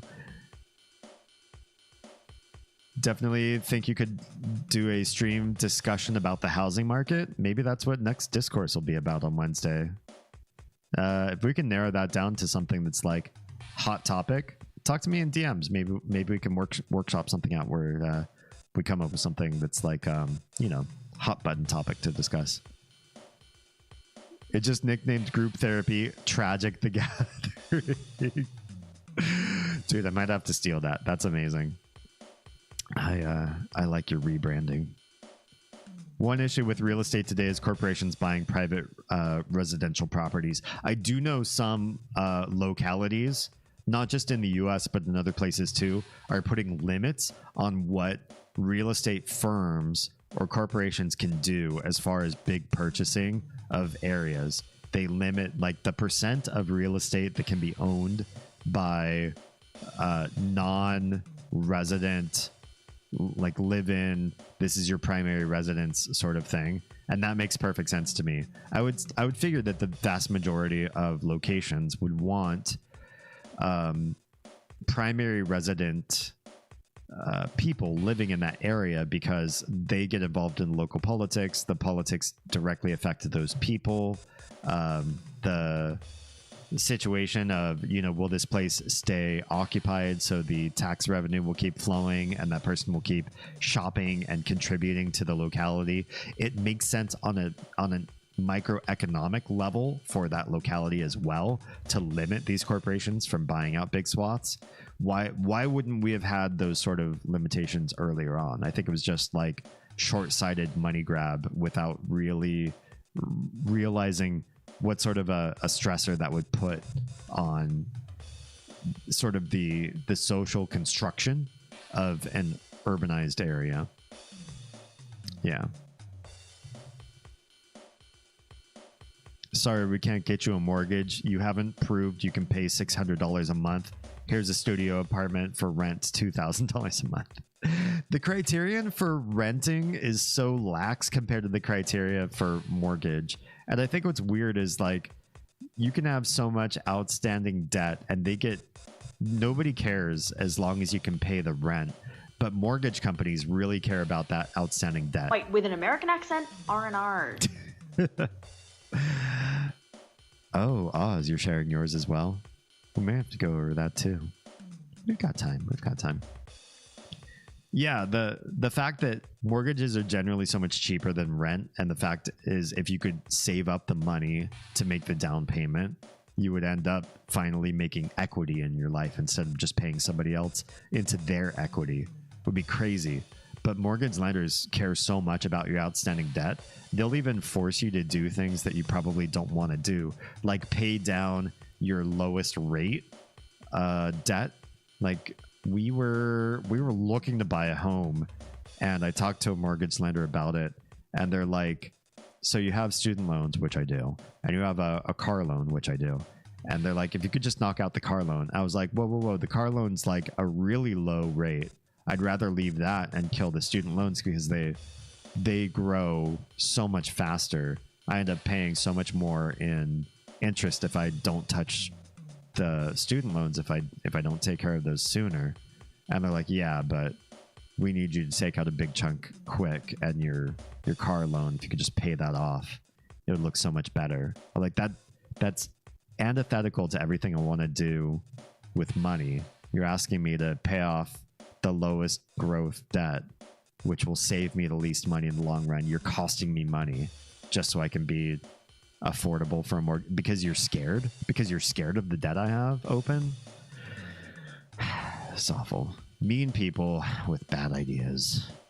Yeah. You have outstanding debts. Why, thank you. Huh. Yeah, they are outstanding. I agree. They lie, but yes, a lot of places don't think about it until it gets too far. Yeah, I mean, local politicians, people don't get into politics because they're smart. They get into politics because they know it's an easy means to provide for your family. Every governmental job that I've ever seen, and I've learned about the particulars of, you'll never work a harder day in your life than doing blue collar, manual labor, sweat equity. But if you're in a governmental job, it's cushy. It's cushier than corporate work. It's cushier than every white collar job I can imagine.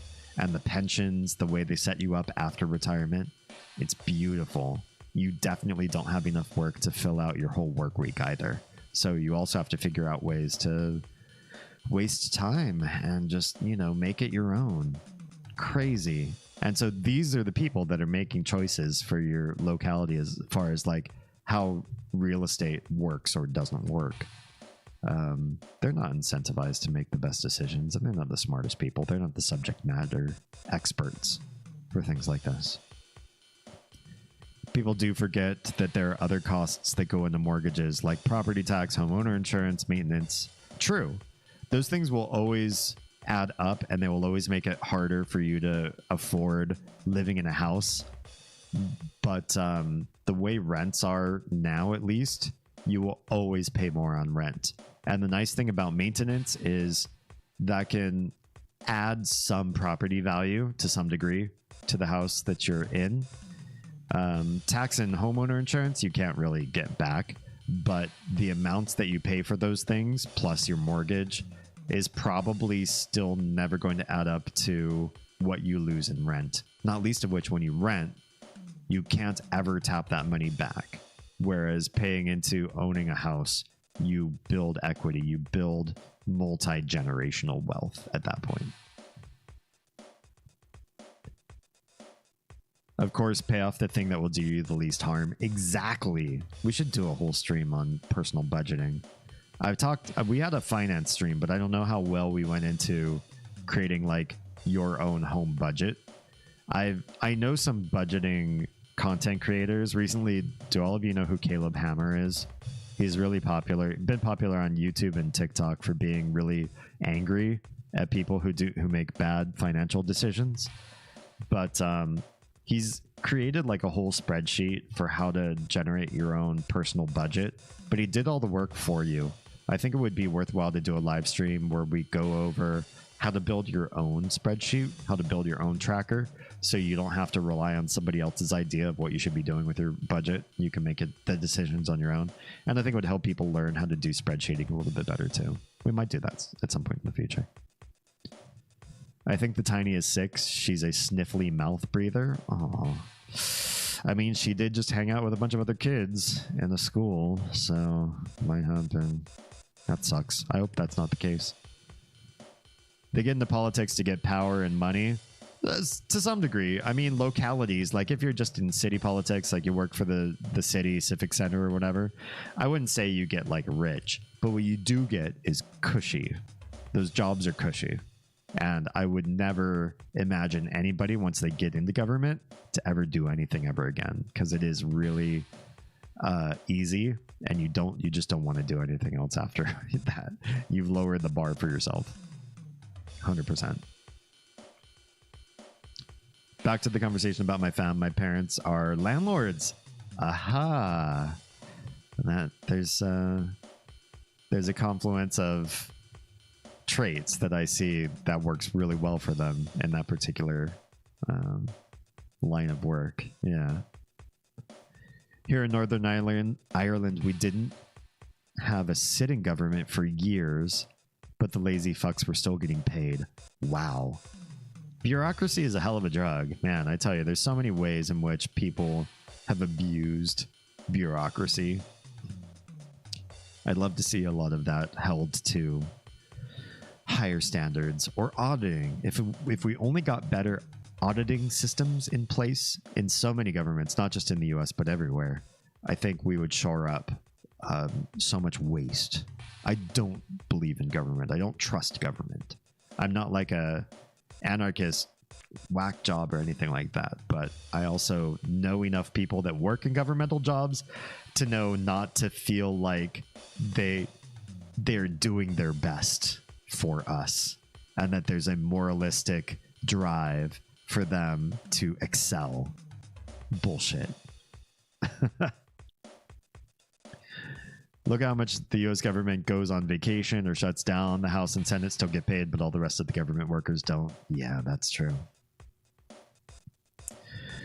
All right. Lady Nico's Jupiter. One of the 2 social planets, Jupiter rules idealism, optimism, and expansion. It's also very philosophical. Your Jupiter is in Aquarius, meaning you grow and find understanding through detached analysis and intellectual pursuits.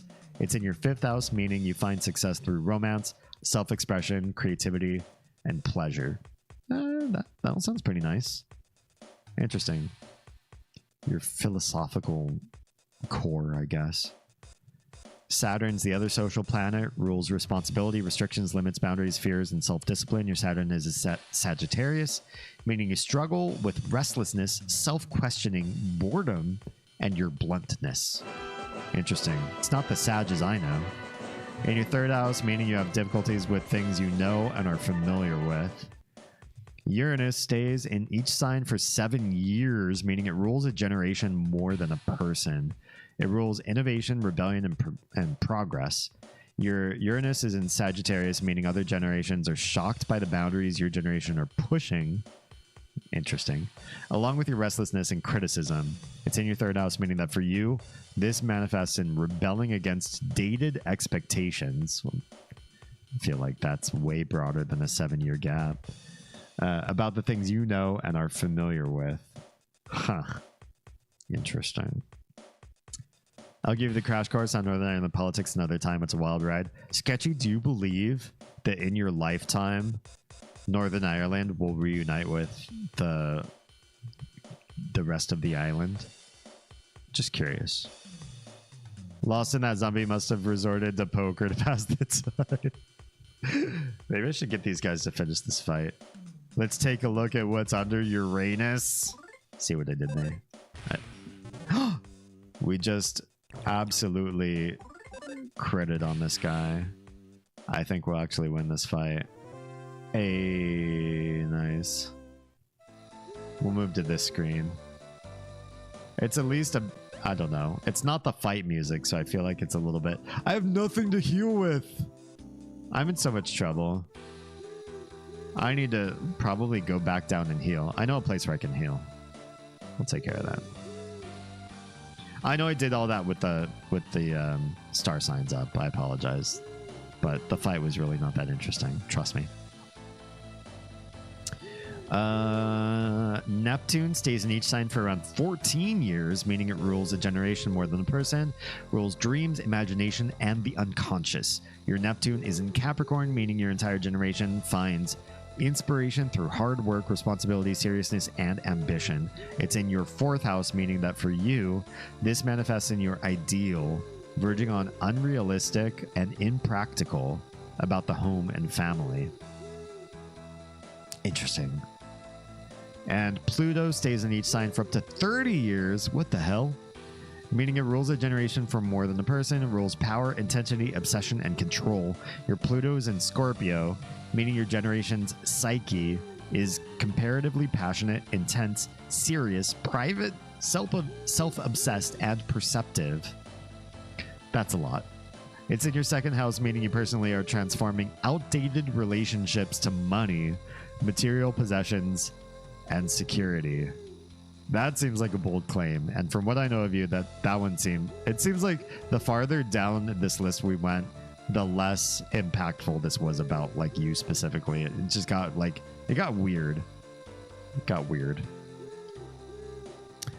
Probably there are pros and cons to a united Ireland. I'm sure there are.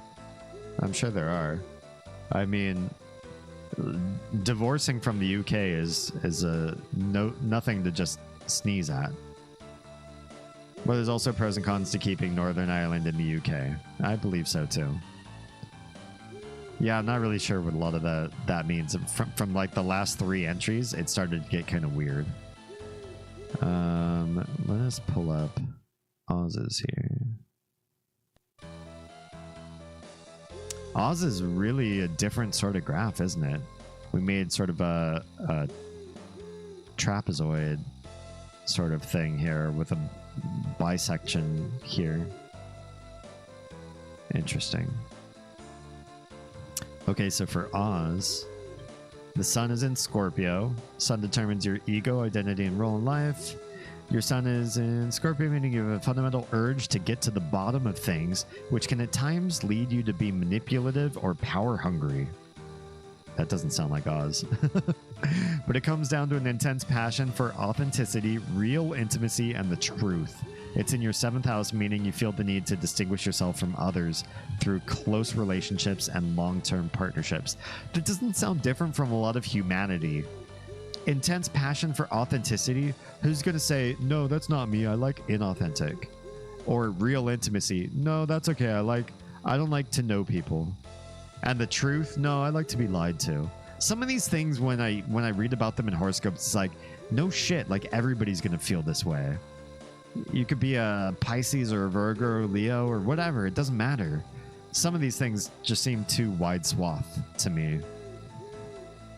I think the thing with the star signs is there's like 2 or so different ways that you could go based on your star sign. So they're kind of throwing a 50-50 shot. I feel like a lot of astrology is like, do you feel this way? Oh, well, if not, let's keep going. Maybe you feel this way about ascendant or about your moon sign or about...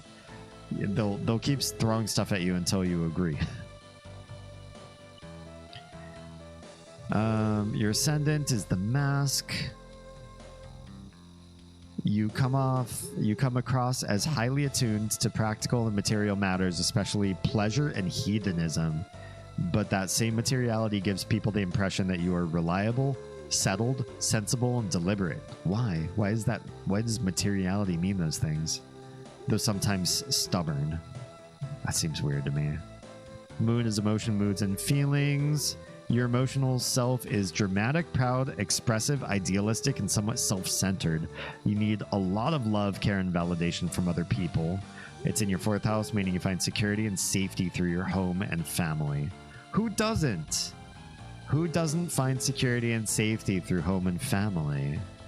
These ones feel even more broad and confusing than Lady Nico's read to me. Or I'm becoming more black-pilled on this idea the longer we read. It's like those psychics. You had a sad thing happen to you years ago. You're right. Somebody with a J name passed away in your family. Is that right? A J. I'm feeling a J or an M. Is that the case? Somebody from this part of the audience over here. Was there a J or an M name? Somebody who died? They said that They love you very much, and they're proud of you, even though you thought they weren't. Right? It's just coin toss shit. I don't find security in family. I mean, that's fair. I'm sensing that someone here recently lost someone or something. A loved one? Or perhaps a spoon? Did you lose anybody lose a spoon? I found it. I found a spoon here. It was dropped in the hallway. It smells like kimchi. Someone with the letter E in their name died, right? I'm reading something with a RSTLNECDMA. One of those letters of the alphabet. Who died? Who died? Tell me. You tell me. Mercury is how you communicate, talk, think, and process information. Your intellect is intense, serious, and obsessive. You have a tendency to see things that others don't through your perspective and insightful intuition. You don't take things lightly and like to get straight to the point, which can come off as harsh, suspicious, or intrusive. This does not sound like Oz, frankly. Some parts, like obsessive nature, maybe, but not everything here. I lost my cat and Pommy 2 years ago. How did you know? Oh, Pommy? What is that? Now that you mention it, I did lose a comically large 24-karat gold spoon that sets whatever I hit with it on fire? What? That's a weird headcanon. Oh, Pomeranian? Are they Pommy for short? Interesting. Okay, read the last sentence of that one. The Mercury one. You're curious about and inclined to analyze death, sex, the truth, and how to trust. Okay, that's fair. That's fair. Venus is in Scorpio. Your romantic side is mysterious, passionate, and seductive. The intense depths of your devotion make for a mad and boundless love, though they may sometimes mutate into suspicion, jealousy, and cruelty, making your love life somewhat tumultuous. Love is often expressed in close relationships and long-term partnerships. Just, I don't like most people, I guess. I don't know. I don't know that really resonates with you. A lot of this stuff doesn't, to me, doesn't scream Oz. Mars is aggression, how you assert yourself, take action, and the energy that surrounds you. Gemini means you assert yourself in a way that is quick and heady, and you push things forward with lots of energy, though sometimes without focus. It's your second house, meaning you put a lot of energy into money and material possessions. I don't feel like that really reads to you either. Pommy for Pomeranians, Pomsky for Pomeranian Husky. How do you breed a Pomeranian and a Husky together? What? And a Pomimo for a Pomeranian Eskimo? Sounds cute. Oh, it's Payday 2. Gotcha. A lot of this feels very not me. Yeah. Cristiano says, I don't know, I feel like people prefer to be lied to. That's true. I guess with authenticity, I think people just need to feel authenticity, but they don't actually want authenticity. I feel like the moment you're too authentic with somebody, you'd get blamed for being either sociopathic or autistic. Like, why would you fucking say that? That hurt my feeling. That's very tactless. Or that's an awful thing. You should never say that to somebody. It's like, well, I was telling you what I really, feel. Yeah, but you don't say it that way. You sugarcoat it, or you put it in a certain way so that, you're making folks comfortable. You don't go and tell the truth to make people uncomfortable. And so in that regard, I do think authenticity is not exactly what people want. They want the smell of authenticity. They want every word you say to feel authentic, but they also don't really want those thoughts, because most people's authentic thoughts make other people uncomfortable, right? Laying down, Pomeranian Husky? What? Oh, you mean how they do it? Yeah, I guess so. Mine was fairly accurate to a point. Yeah, it seemed like what I know about you, Lady Nico, yours seemed a little bit higher accuracy. Oz's seems like really confusing and off. I'm era ace, so I skimmed over the love and sex life stuff. Yeah, I feel like this also doesn't... It's too prescriptive for somebody who's kind of like perfectly cishet romantic and just... yeah. There are some things that they make too broad assumptions based on that doesn't resonate with me. My Foxy was a Pomimo. Cute. I don't like being lied to, be truthful, but mind how you say it. I think everybody likes tact, and tact does make certain things impossible to say. And I think that's okay. We should just be comfortable with that. Assert yourself. Oh, we already said that one. Jupiter rules idealism, optimism, and expansion. Leo means you grow and find understanding through magnanimity, inspiring confidence, thinking big, and feeling good about yourself. It's in your 4th house, meaning you find success through your home and family. That's not too different from a lot of people. It's kind of broad. Saturn rules responsibility, restrictions, limits, boundaries, fears, and self-discipline. Capricorn means you struggle with your sense of responsibility, ambition, conservatism, repressed emotions, and obsessions with money and power. The struggle with your sense of responsibility is antagonistic to one of the other claims above that said you were highly responsible and ambitious. So I don't know. It's all over the board. Uranus rules a generation, innovation, rebellion, and progress. Yours is in Capricorn. Other generations are shocked by your sense of responsibility, seriousness, rationality, and hunger for power. This doesn't describe you. Rebelling against dated expectations about philosophy, faith, education, and politics. I don't know. You seem pretty with it with politics. Neptune rules a generation, dreams, imagination, and unconscious. Capricorn means your entire generation finds inspiration through hard work, responsibility, seriousness, and ambition. Again, not you.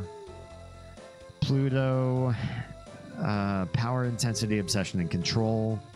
Scorpio means your generation psyche is comparatively passionate, intense, serious, private, self-obsessed, which you're not, and perceptive, meaning you personally are transforming outdated forms of close relationships and long-term partnerships. I don't know about all that. That doesn't seem... Yours seems like super off. Let me turn off these things or get back to the game. I don't know. It got weirder and weirder the farther we went on that one.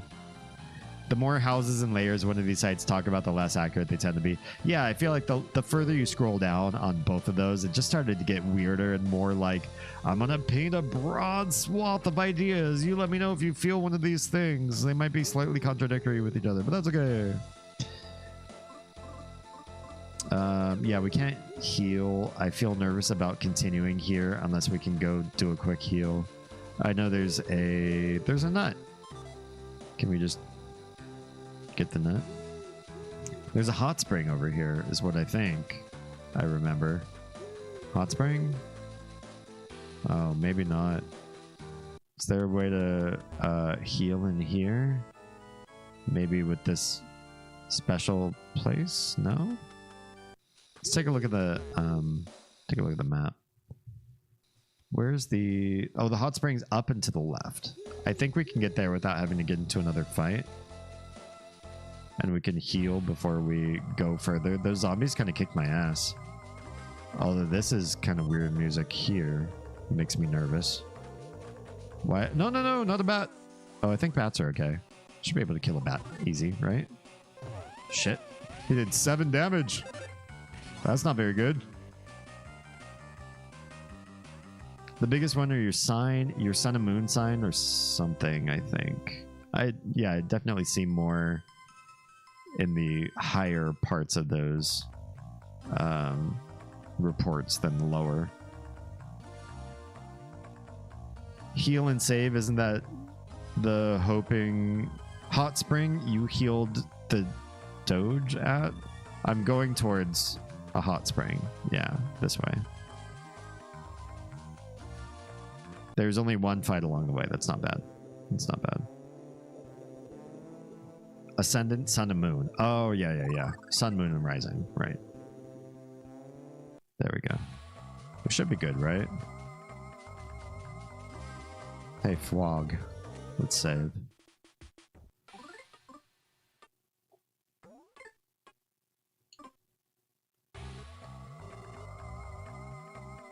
Oh, should we get this other nut? I don't know if these nuts are going to be particularly useful. They don't heal almost anything, but healing nothing at all might be better than... Or healing a little bit might be better than nothing at all.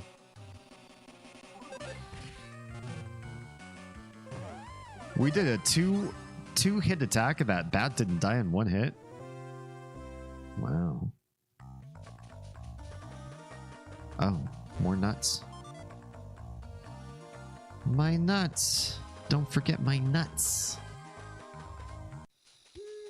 I wonder how old the I Smell Like Beef girl is now. It's been around for a hot minute. Our kids are older than she was when she said I smell like beef. Hey, what's up, dude? Oh, it's the old man Wes's son. What's his name? You sure do love to walk around at night, you do. So? Wait, I'm supposed to talk to you about important stuff. You're not gonna solve things for me? A grave of grave consequences. I was supposed to talk to this guy about what I was supposed to do to find a secret way into the castle, right? It's locked. Of course. Of course. There's a way up over here. This is where the one grave for TG is. Wife of Nico, mother of the twins Waz and Damien, daughter of Alec. May the beautiful TG rest in peace, here for all time. Nico is always offering flowers. It's very sweet. Sunflowers, TG's favorite. Nico, I hope you will forgive me for naming the characters what I did. I honestly had no idea what was going to happen. It's not my fault. I Smell Like Beef Girl is 14? Holy crap. Is she still a content creator? Or was that just something her parents did? And she's completely off the grid now? If so, good for her. But if she made a content creator empire from that start, I'd be impressed. Either way, rest in ripperonis.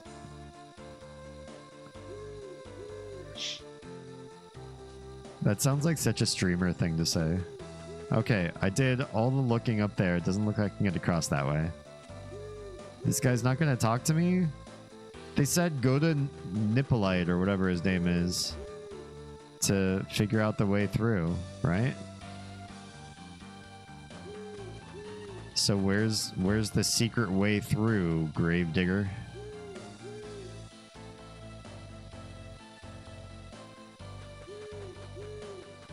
There's got to be something in here. Some secret way. At least it's safe to walk around these areas. She and her mother still post together, looks like. Ava Ryan. A Pisces? Oh, we're looking up her star sign too. That's such a Pisces thing to do, you guys. Making content.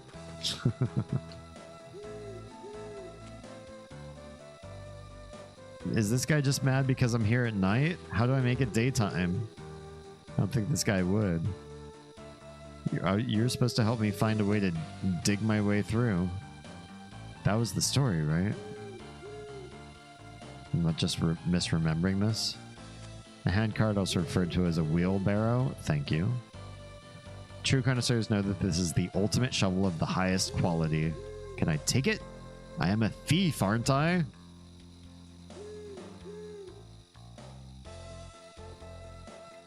I remember it from fleeing the complex a few years back when they reference those Modern Warfare 2 MLG compilations. Huh? Oh, rest 'em ripperonis. I'm being subject matter appropriate for once. You are. Okay, so is there actually like a secret way up there that we haven't seen? Do we need to leave the grave first and then he comes at us and is like, oh, don't leave. I didn't mean to make you feel awkward. I'll tell you the secret. Yes, I'll tell you the secret. God help us all. 'Cause I'm about to... Oh, is it here? Oh no, that's still sealed away.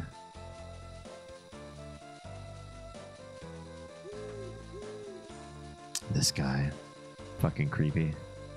He won't talk to you either. Hi. Why does he exist in this world?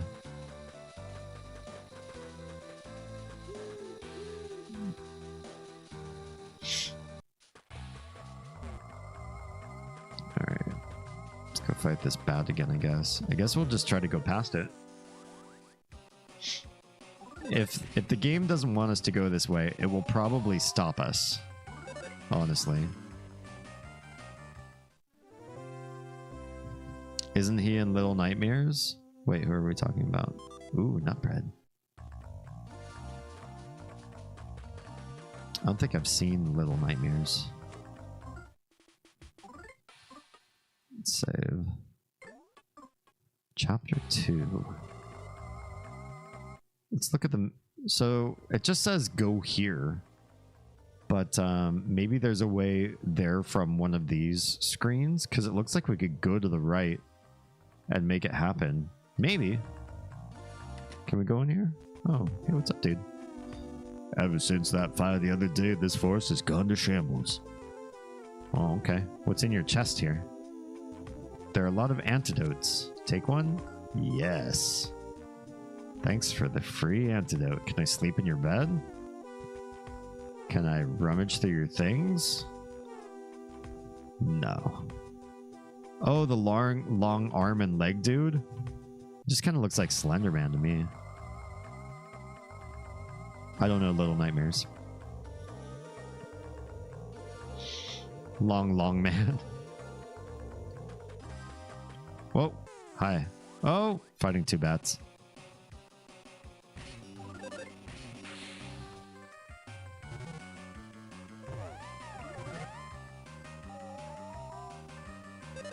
Oh, I love when the bats confuse themselves. Good stuff.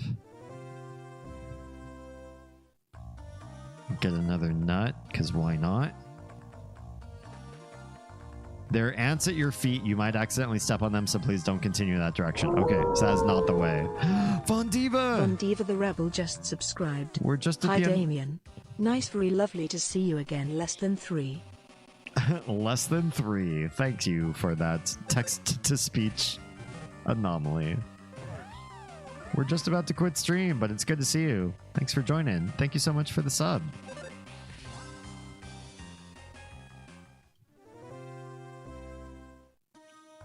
Again, if you see any emoji that have not joined the ranks, or rather, if you think of an emoji that you don't see in the collection, please let me know, because we've got a couple emoji slots that I can fill with something good if we figure out what belongs on the stream. What you can use to represent yourself. I guess we'll save here. We'll go back to the cemetery and try to figure it out. It seems like we looked every corner. Maybe there's something we missed in an interaction, or we need to talk to somebody else in the village before we go up there.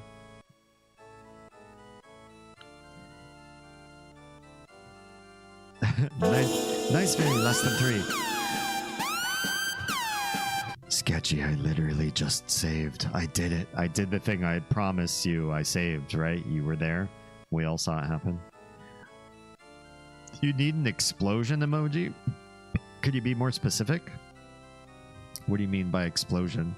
What do you want to see? Like what sort of emotion do you want to convey? Excuse me. Yes, we've been playing Mother 3. We're on the thief arc now. I have no idea exactly what we're doing, but we're supposed to be going to this castle that we discovered late in Act 1. And I was like, that's super weird. Why is there a castle in this like Wild West town area that's blocked off from everything?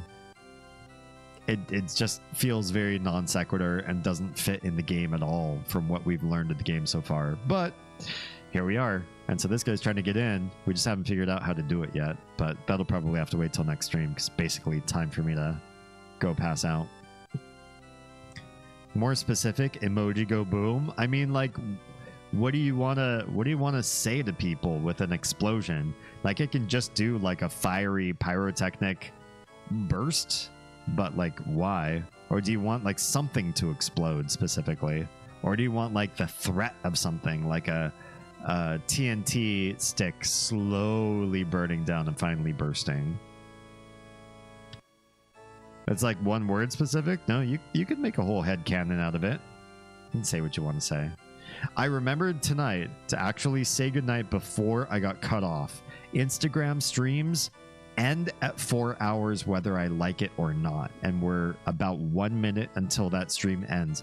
So I just want to say, if you are safe, fed, and loved, make sure someone out there is too.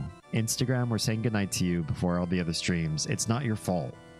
It's just that Instagram as a platform cuts me off whether I like it or not. I can stay as long as I want on other streaming platforms, but not there.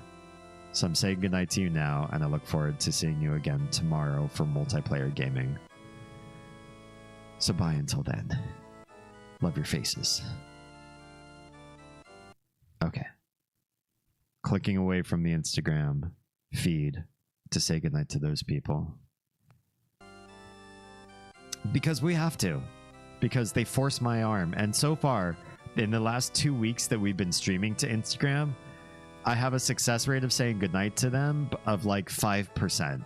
Most of the streams we end, it's just because I reach the time limit and then I go, oh no, we hit 4 hours and I never got to say goodbye. And so everybody who's watching on Instagram is just like dumped, or not even dumped, but the stream just freezes. They probably have no idea what's going on. I didn't say, oh, it's the 4 hour mark, we're getting cut off. They have no idea. There's nothing that tells them the stream's gonna end. It just freezes for them. It sucks. So I need to say something. Whatever. Nice to see you again. I haven't been on Twitch in a while because family issues. Okay, understandable. My grandmother was in the hospital, but she is back home and doing great. It's lovely to hear. I'm really happy to hear.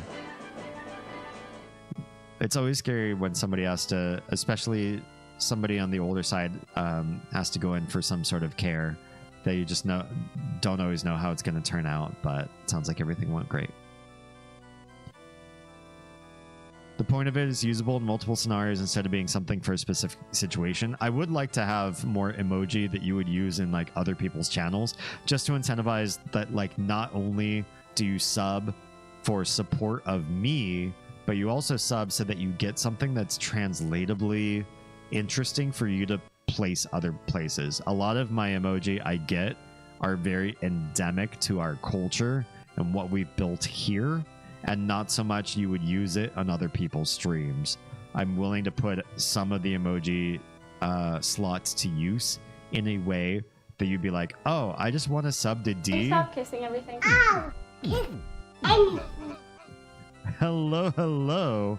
Welcome, Raiders. We're just wrapping up for the night here too, but I'll hang out and chat with you all because I super appreciate the raid. Thank you so much for being here. We've been playing through the Mother series all the way from Mother 1 up to Mother 3 so far.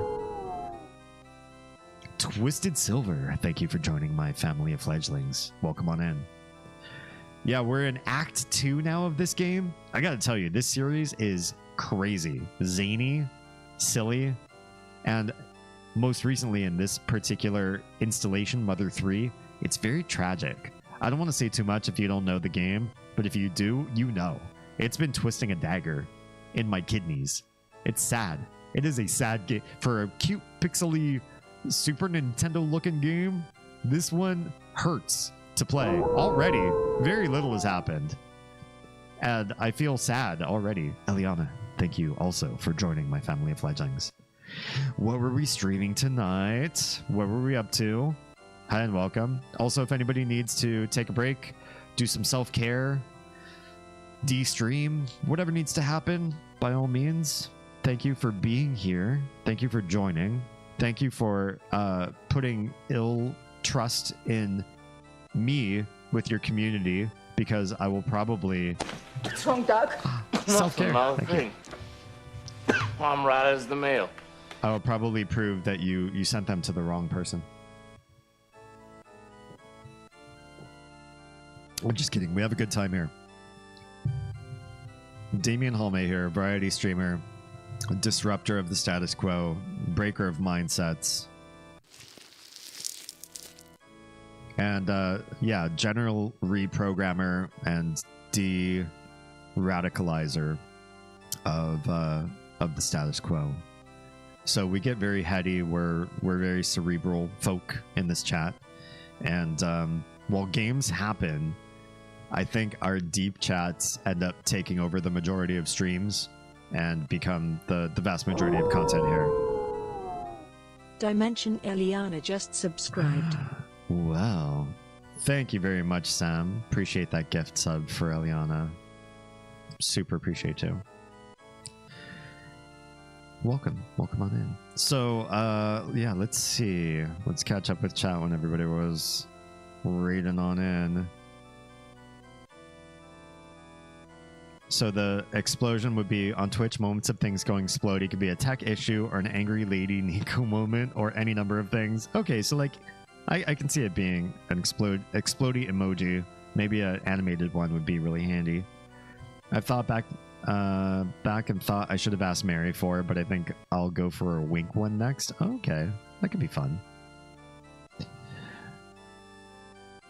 Dimensional raid is what we call this one. I like that. So what's the dimensional part of your content creator brand? I like to know people's headcanon about like how they create themselves, like what's going on with the characterization of what you've built. Gavin, I didn't even see you pop in. Hello and welcome. Gavin, you're my second favorite goblin in the entire world. I hope you know that. I don't see you often, but I think about you. And I do see you in Oz's streams because I'm always modding or lurking if I'm doing other things. I do a lot of the household chores while Oz is streaming. And so I do live vicariously through, you know, seeing you here and there in other people's streams. But you're one of my favorite beans. Thank you for being here. Fun times, absolutely love this series. The series has been really nice. Mother 1 was brutal just because there was so much combat. The RNG was terrible. You'd get out of a fight, you'd take one step on the world map, and you'd be in another fight. And so it was hard. It was always dwindling your resources. I felt like the levels were unfair. Many of them didn't give you enough stats. And so it was really slow going and really annoying with how much you had to fight along the way. Earthbound or Mother 2 was perfect. They fixed everything I didn't like about Mother 1, and they gave you so many quality of life choices. They expanded the storyline immensely. It was perfect. It was a great game. No complaints anywhere. Just really weird, but I like weird. Weird was good. Mother 2 was perf. Mother 3, I don't know yet. We're still early on. I'm just confused, and I don't know where we're going or what we're doing, what we're up to. But I suppose I didn't with the other two games either, so I'm just here for the ride. We're still early in Act 2, so I don't know what to expect at all. It's first playthrough for any of these games. 2024 was the first time I ever touched a Mother game, and now we're playing through the whole lot of them. If you're interested in seeing my natural analysis, my natural reactions to first seeing these, as somebody this late to the games, I've saved everything on YouTube. If you go to youtube.com/DamienHalme, you can find everything under the playlists tab. I record and save all VODs there. We've been going through the Myst series of puzzle games on Saturdays, the Mother series, all of this happening just in 2024. and you'll find some other stuff in Shrouded early access as well, because a lot of my friends wanted to do like a adventure builder sort of game as well. So I've got playlists all set up there, and I'm trying to farm for YouTube hours to try to get partnership again. I was partnered with YouTube a few years back, and so I'm trying to get there again. So anything you watch, your free watching of my videos contributes to me in a non-free way. So you can do something free that's highly impactful for me as a content creator. Super appreciate you. How have you been doing though? I've been so sleep deprived. I know, like, I usually end stream right like 9 minutes ago, but I'm willing to do some decompression and sharing with one, new audience, and two, Gavin, Von Diva, and some folks that are coming in later that I'd just like to connect with because I like you guys. We are Oz's and my little. We have a little and a tiny, 5 years old and 4 years old. The little is starting kindergarten on Monday, and it's earlier than we've ever had to be awake for like 15 years of our lives. And I'm brutally sleep deprived. I usually stream until way too late and then have to wake up way too early for work. And now I'm having to wake up even earlier to help prep breakfasts, get kids dressed, check everything's in the backpack, get the kids driven to school, that whole shebang, and then come back. And after all that whirlwind of craziness, getting a kid to kindergarten is done. Then I have to go clock in at a day job. And then I stay awake until, I'm doing that. I clock out. We do like dinner and household stuff. We put the kids to bed. And then I go live stream. So the amount of sleep that I've been getting has been awful. And I've been pushing wake up time even earlier, which shoves my small sleep time to even less and less and less, so that I can acclimate to the kindergarten schedule. I'm probably going to be changing this next week my streaming schedule as a result to try to figure something out to do something different so I don't die. But I don't know what that's going to look like in seriousness. So if you look right now on my Twitch channel, or if you do !calendar, you can see my Google Calendar. All that stuff is going to change next week. Those and my Discord are probably going to be the quickest way to see what changes in the near future. Yeah. Playing Earthbound for the first time. How lovely. Then Eliana, you're the only person I will say that I disrecommend watching my YouTube channel. Or if you do, watch my missed playthroughs, but don't watch my Earthbound playthroughs because I don't want you to get spoilers. How are you liking it so far? Do you love it? Is it great? I loved it. I love the zaniness of that world. Gavin, you are a sneaky one. So I'm a VTuber. My persona is that I'm a dimension hopper. I love this. So all the games I play are sort of the different dimensions I enter into. How fun is that? I think there's so many creative VTubing ideas out there. I really like that. I think you'll come to love Mother 3. I hope so. I feel like it's got a lot of love built into it. It's doing things in a really different way than Mother 2 did, not least of which you're playing adults, and you're so much more engaged with the NPCs. They're all part of your life in some endemic way. The villagers, the family members, it's so much more intimate, but on a broad scale. Whereas the previous two Mother games were very like small cast, but with a lot of NPCs that didn't matter at all. So yeah, it's already very different. I'm on the same page with you there. Earthbound is my first Mother experience. You didn't play Mother 1? I would say if you go backwards to Mother 1 now, though, you're gonna hate it because Earthbound did so many things right. They fixed so many issues. It's so much better. Yeah, you would hate it. You wouldn't want to go backwards. Mother 1 is rough. Sleep deprived, go to sleep now. I promise I will soon. I'll cut off in just a couple minutes here. I will. So that I can actually function at work tomorrow. Kids do take a lot of effort. Honestly, even with co-parenting with somebody, it feels like another job. Like I work 4 jobs.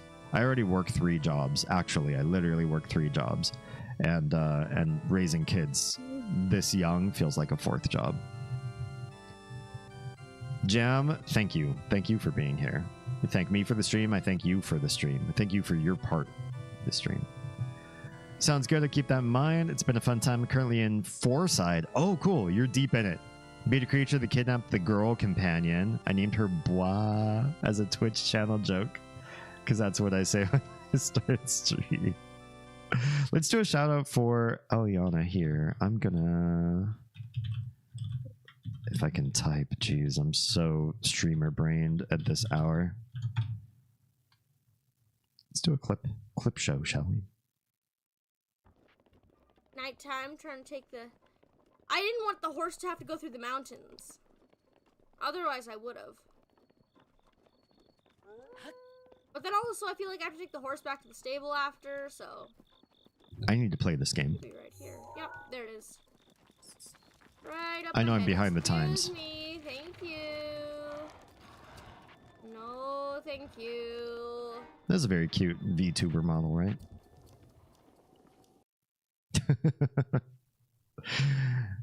That's my favorite way to play through sandboxy games like that. Just get through it. There have been a number of games like that that I've been very pacifist, where it's like, if I can avoid combat and just like make my way through the world without having to get ganked by things, I will. Yeah. Anyway, for those of you that are part of my fledglings and ghosts, please go to Eliana's channel, send them a follow, sub if you have the means to do so. If you're sitting on a Prime sub, consider that. It doesn't just have to be me in this world, though I appreciate every sub that I get. You know, share the load, Mr. Frodo, as it said. I'm also very behind. Breath of the Wild is my very first full Zelda experience. Oh my gosh. Now, I never played like the old ones, the NES Zeldas. I think the first one I ever played might have been Ocarina of Time, which is still... No, older than that. What's the Link to the Past? I played Link to the Past. That one's pretty old. And I played it way after its heyday. Just because I got it from a friend who was just like, oh, you should play it. You've never played this? You should play it. That was like the first one I ever played. I own Ocarina of Time and Wind Waker. I don't own any of the others, but Oz has Breath of the Wild.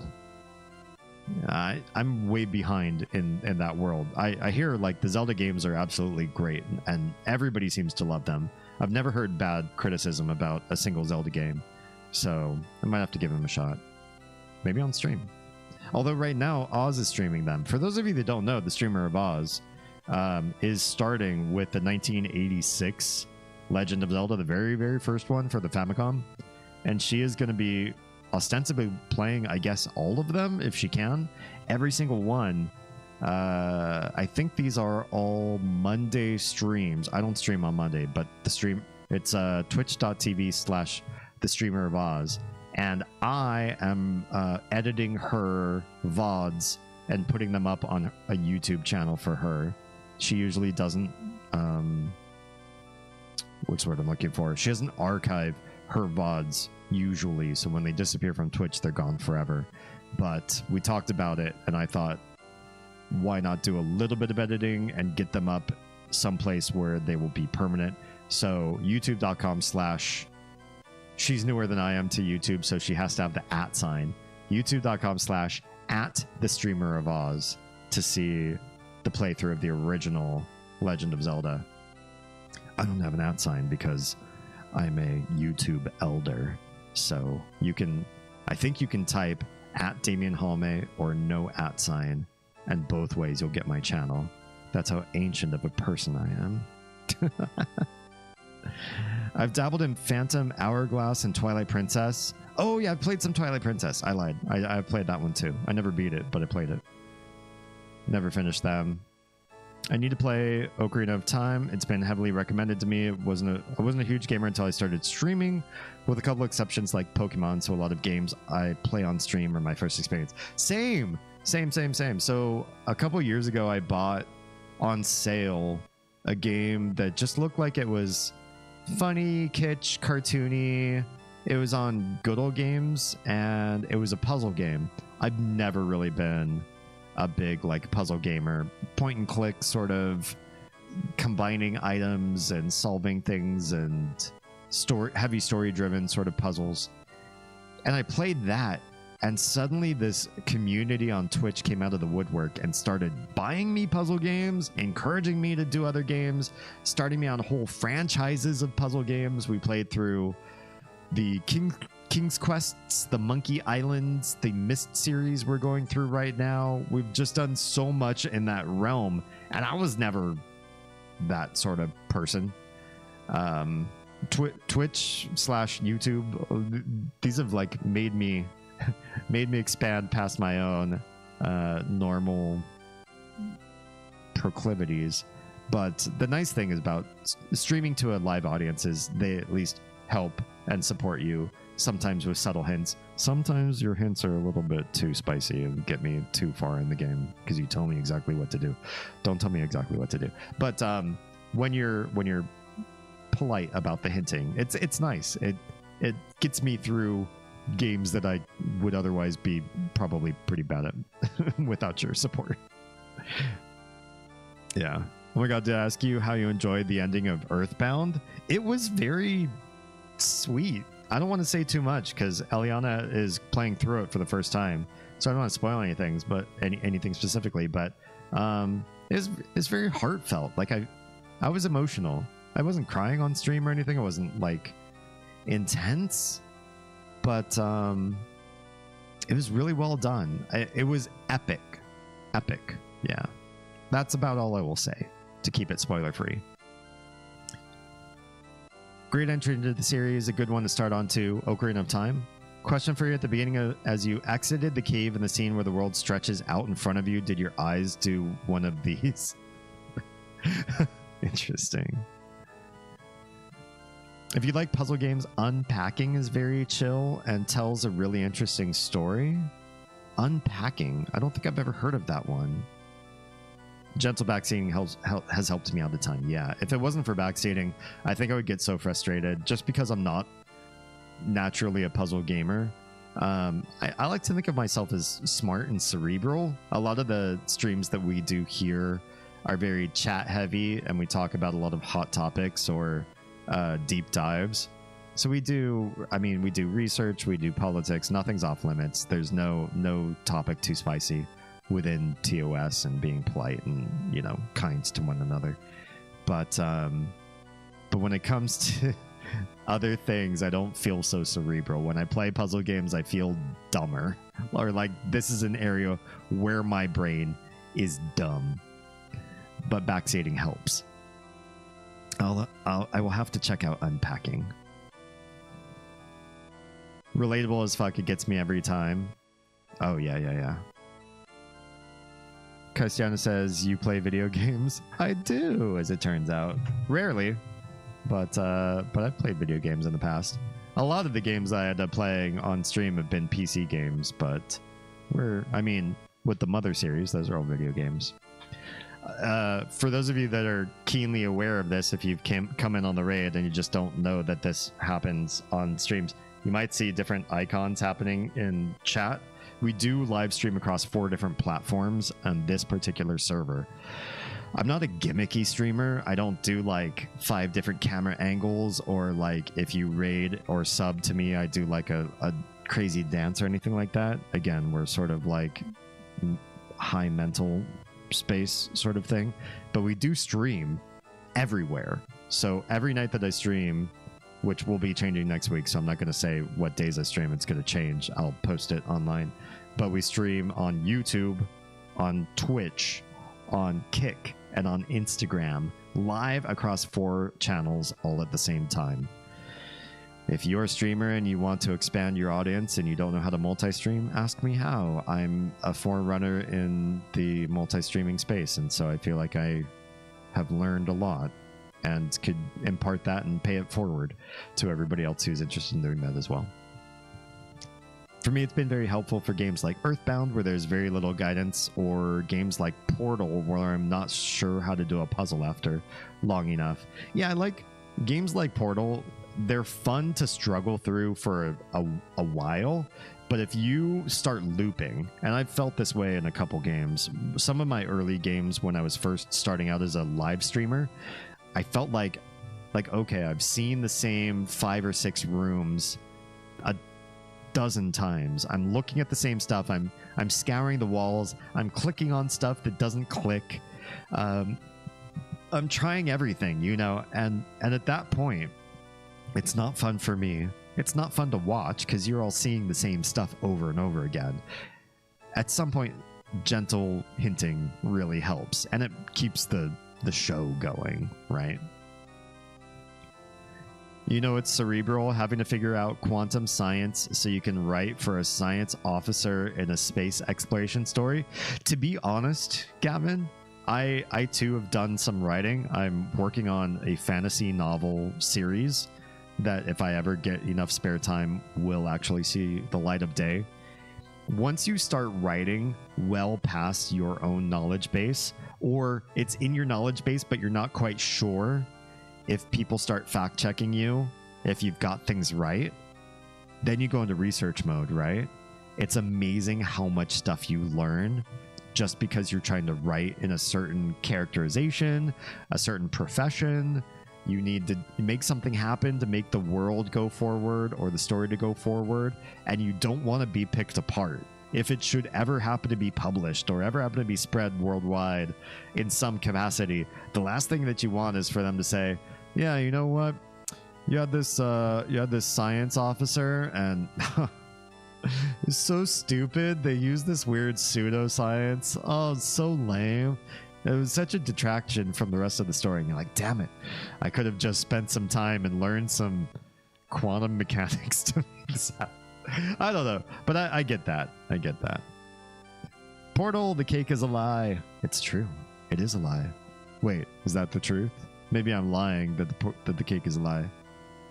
If I was lying and said the cake is true, if I was telling the truth and said the cake was a lie, how would you tell the difference? Would you be able to tell if I was telling the truth? Or would you need 2 of me? One who always lies and one who always tells the truth, like in the Labyrinth.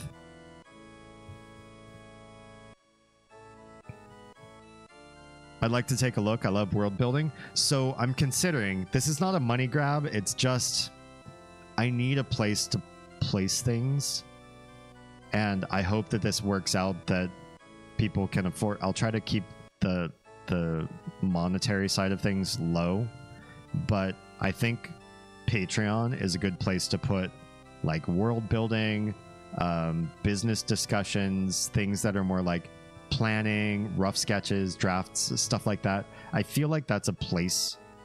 Patreon generally tends to be a good place to have those kind of behind the scenes, in development, and that kind of stuff, the posts of that nature. Would you all agree? Would that sort of make sense as a place for that kind of stuff to live? I don't want to like monetize everything, make things hard to access for people that might not be of means, but it just seems like, from what I've seen of other content creators, they tend to have a really nice platform to make that kind of stuff come to life.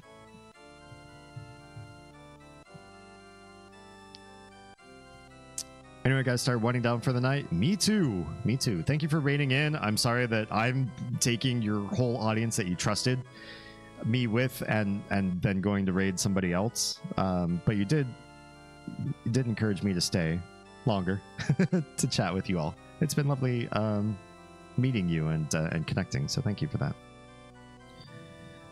I hope you have a good night as well. The cake is true, for it does exist. It'll just kill you. It's truly a false cake. Kaisiana says the answer is yes.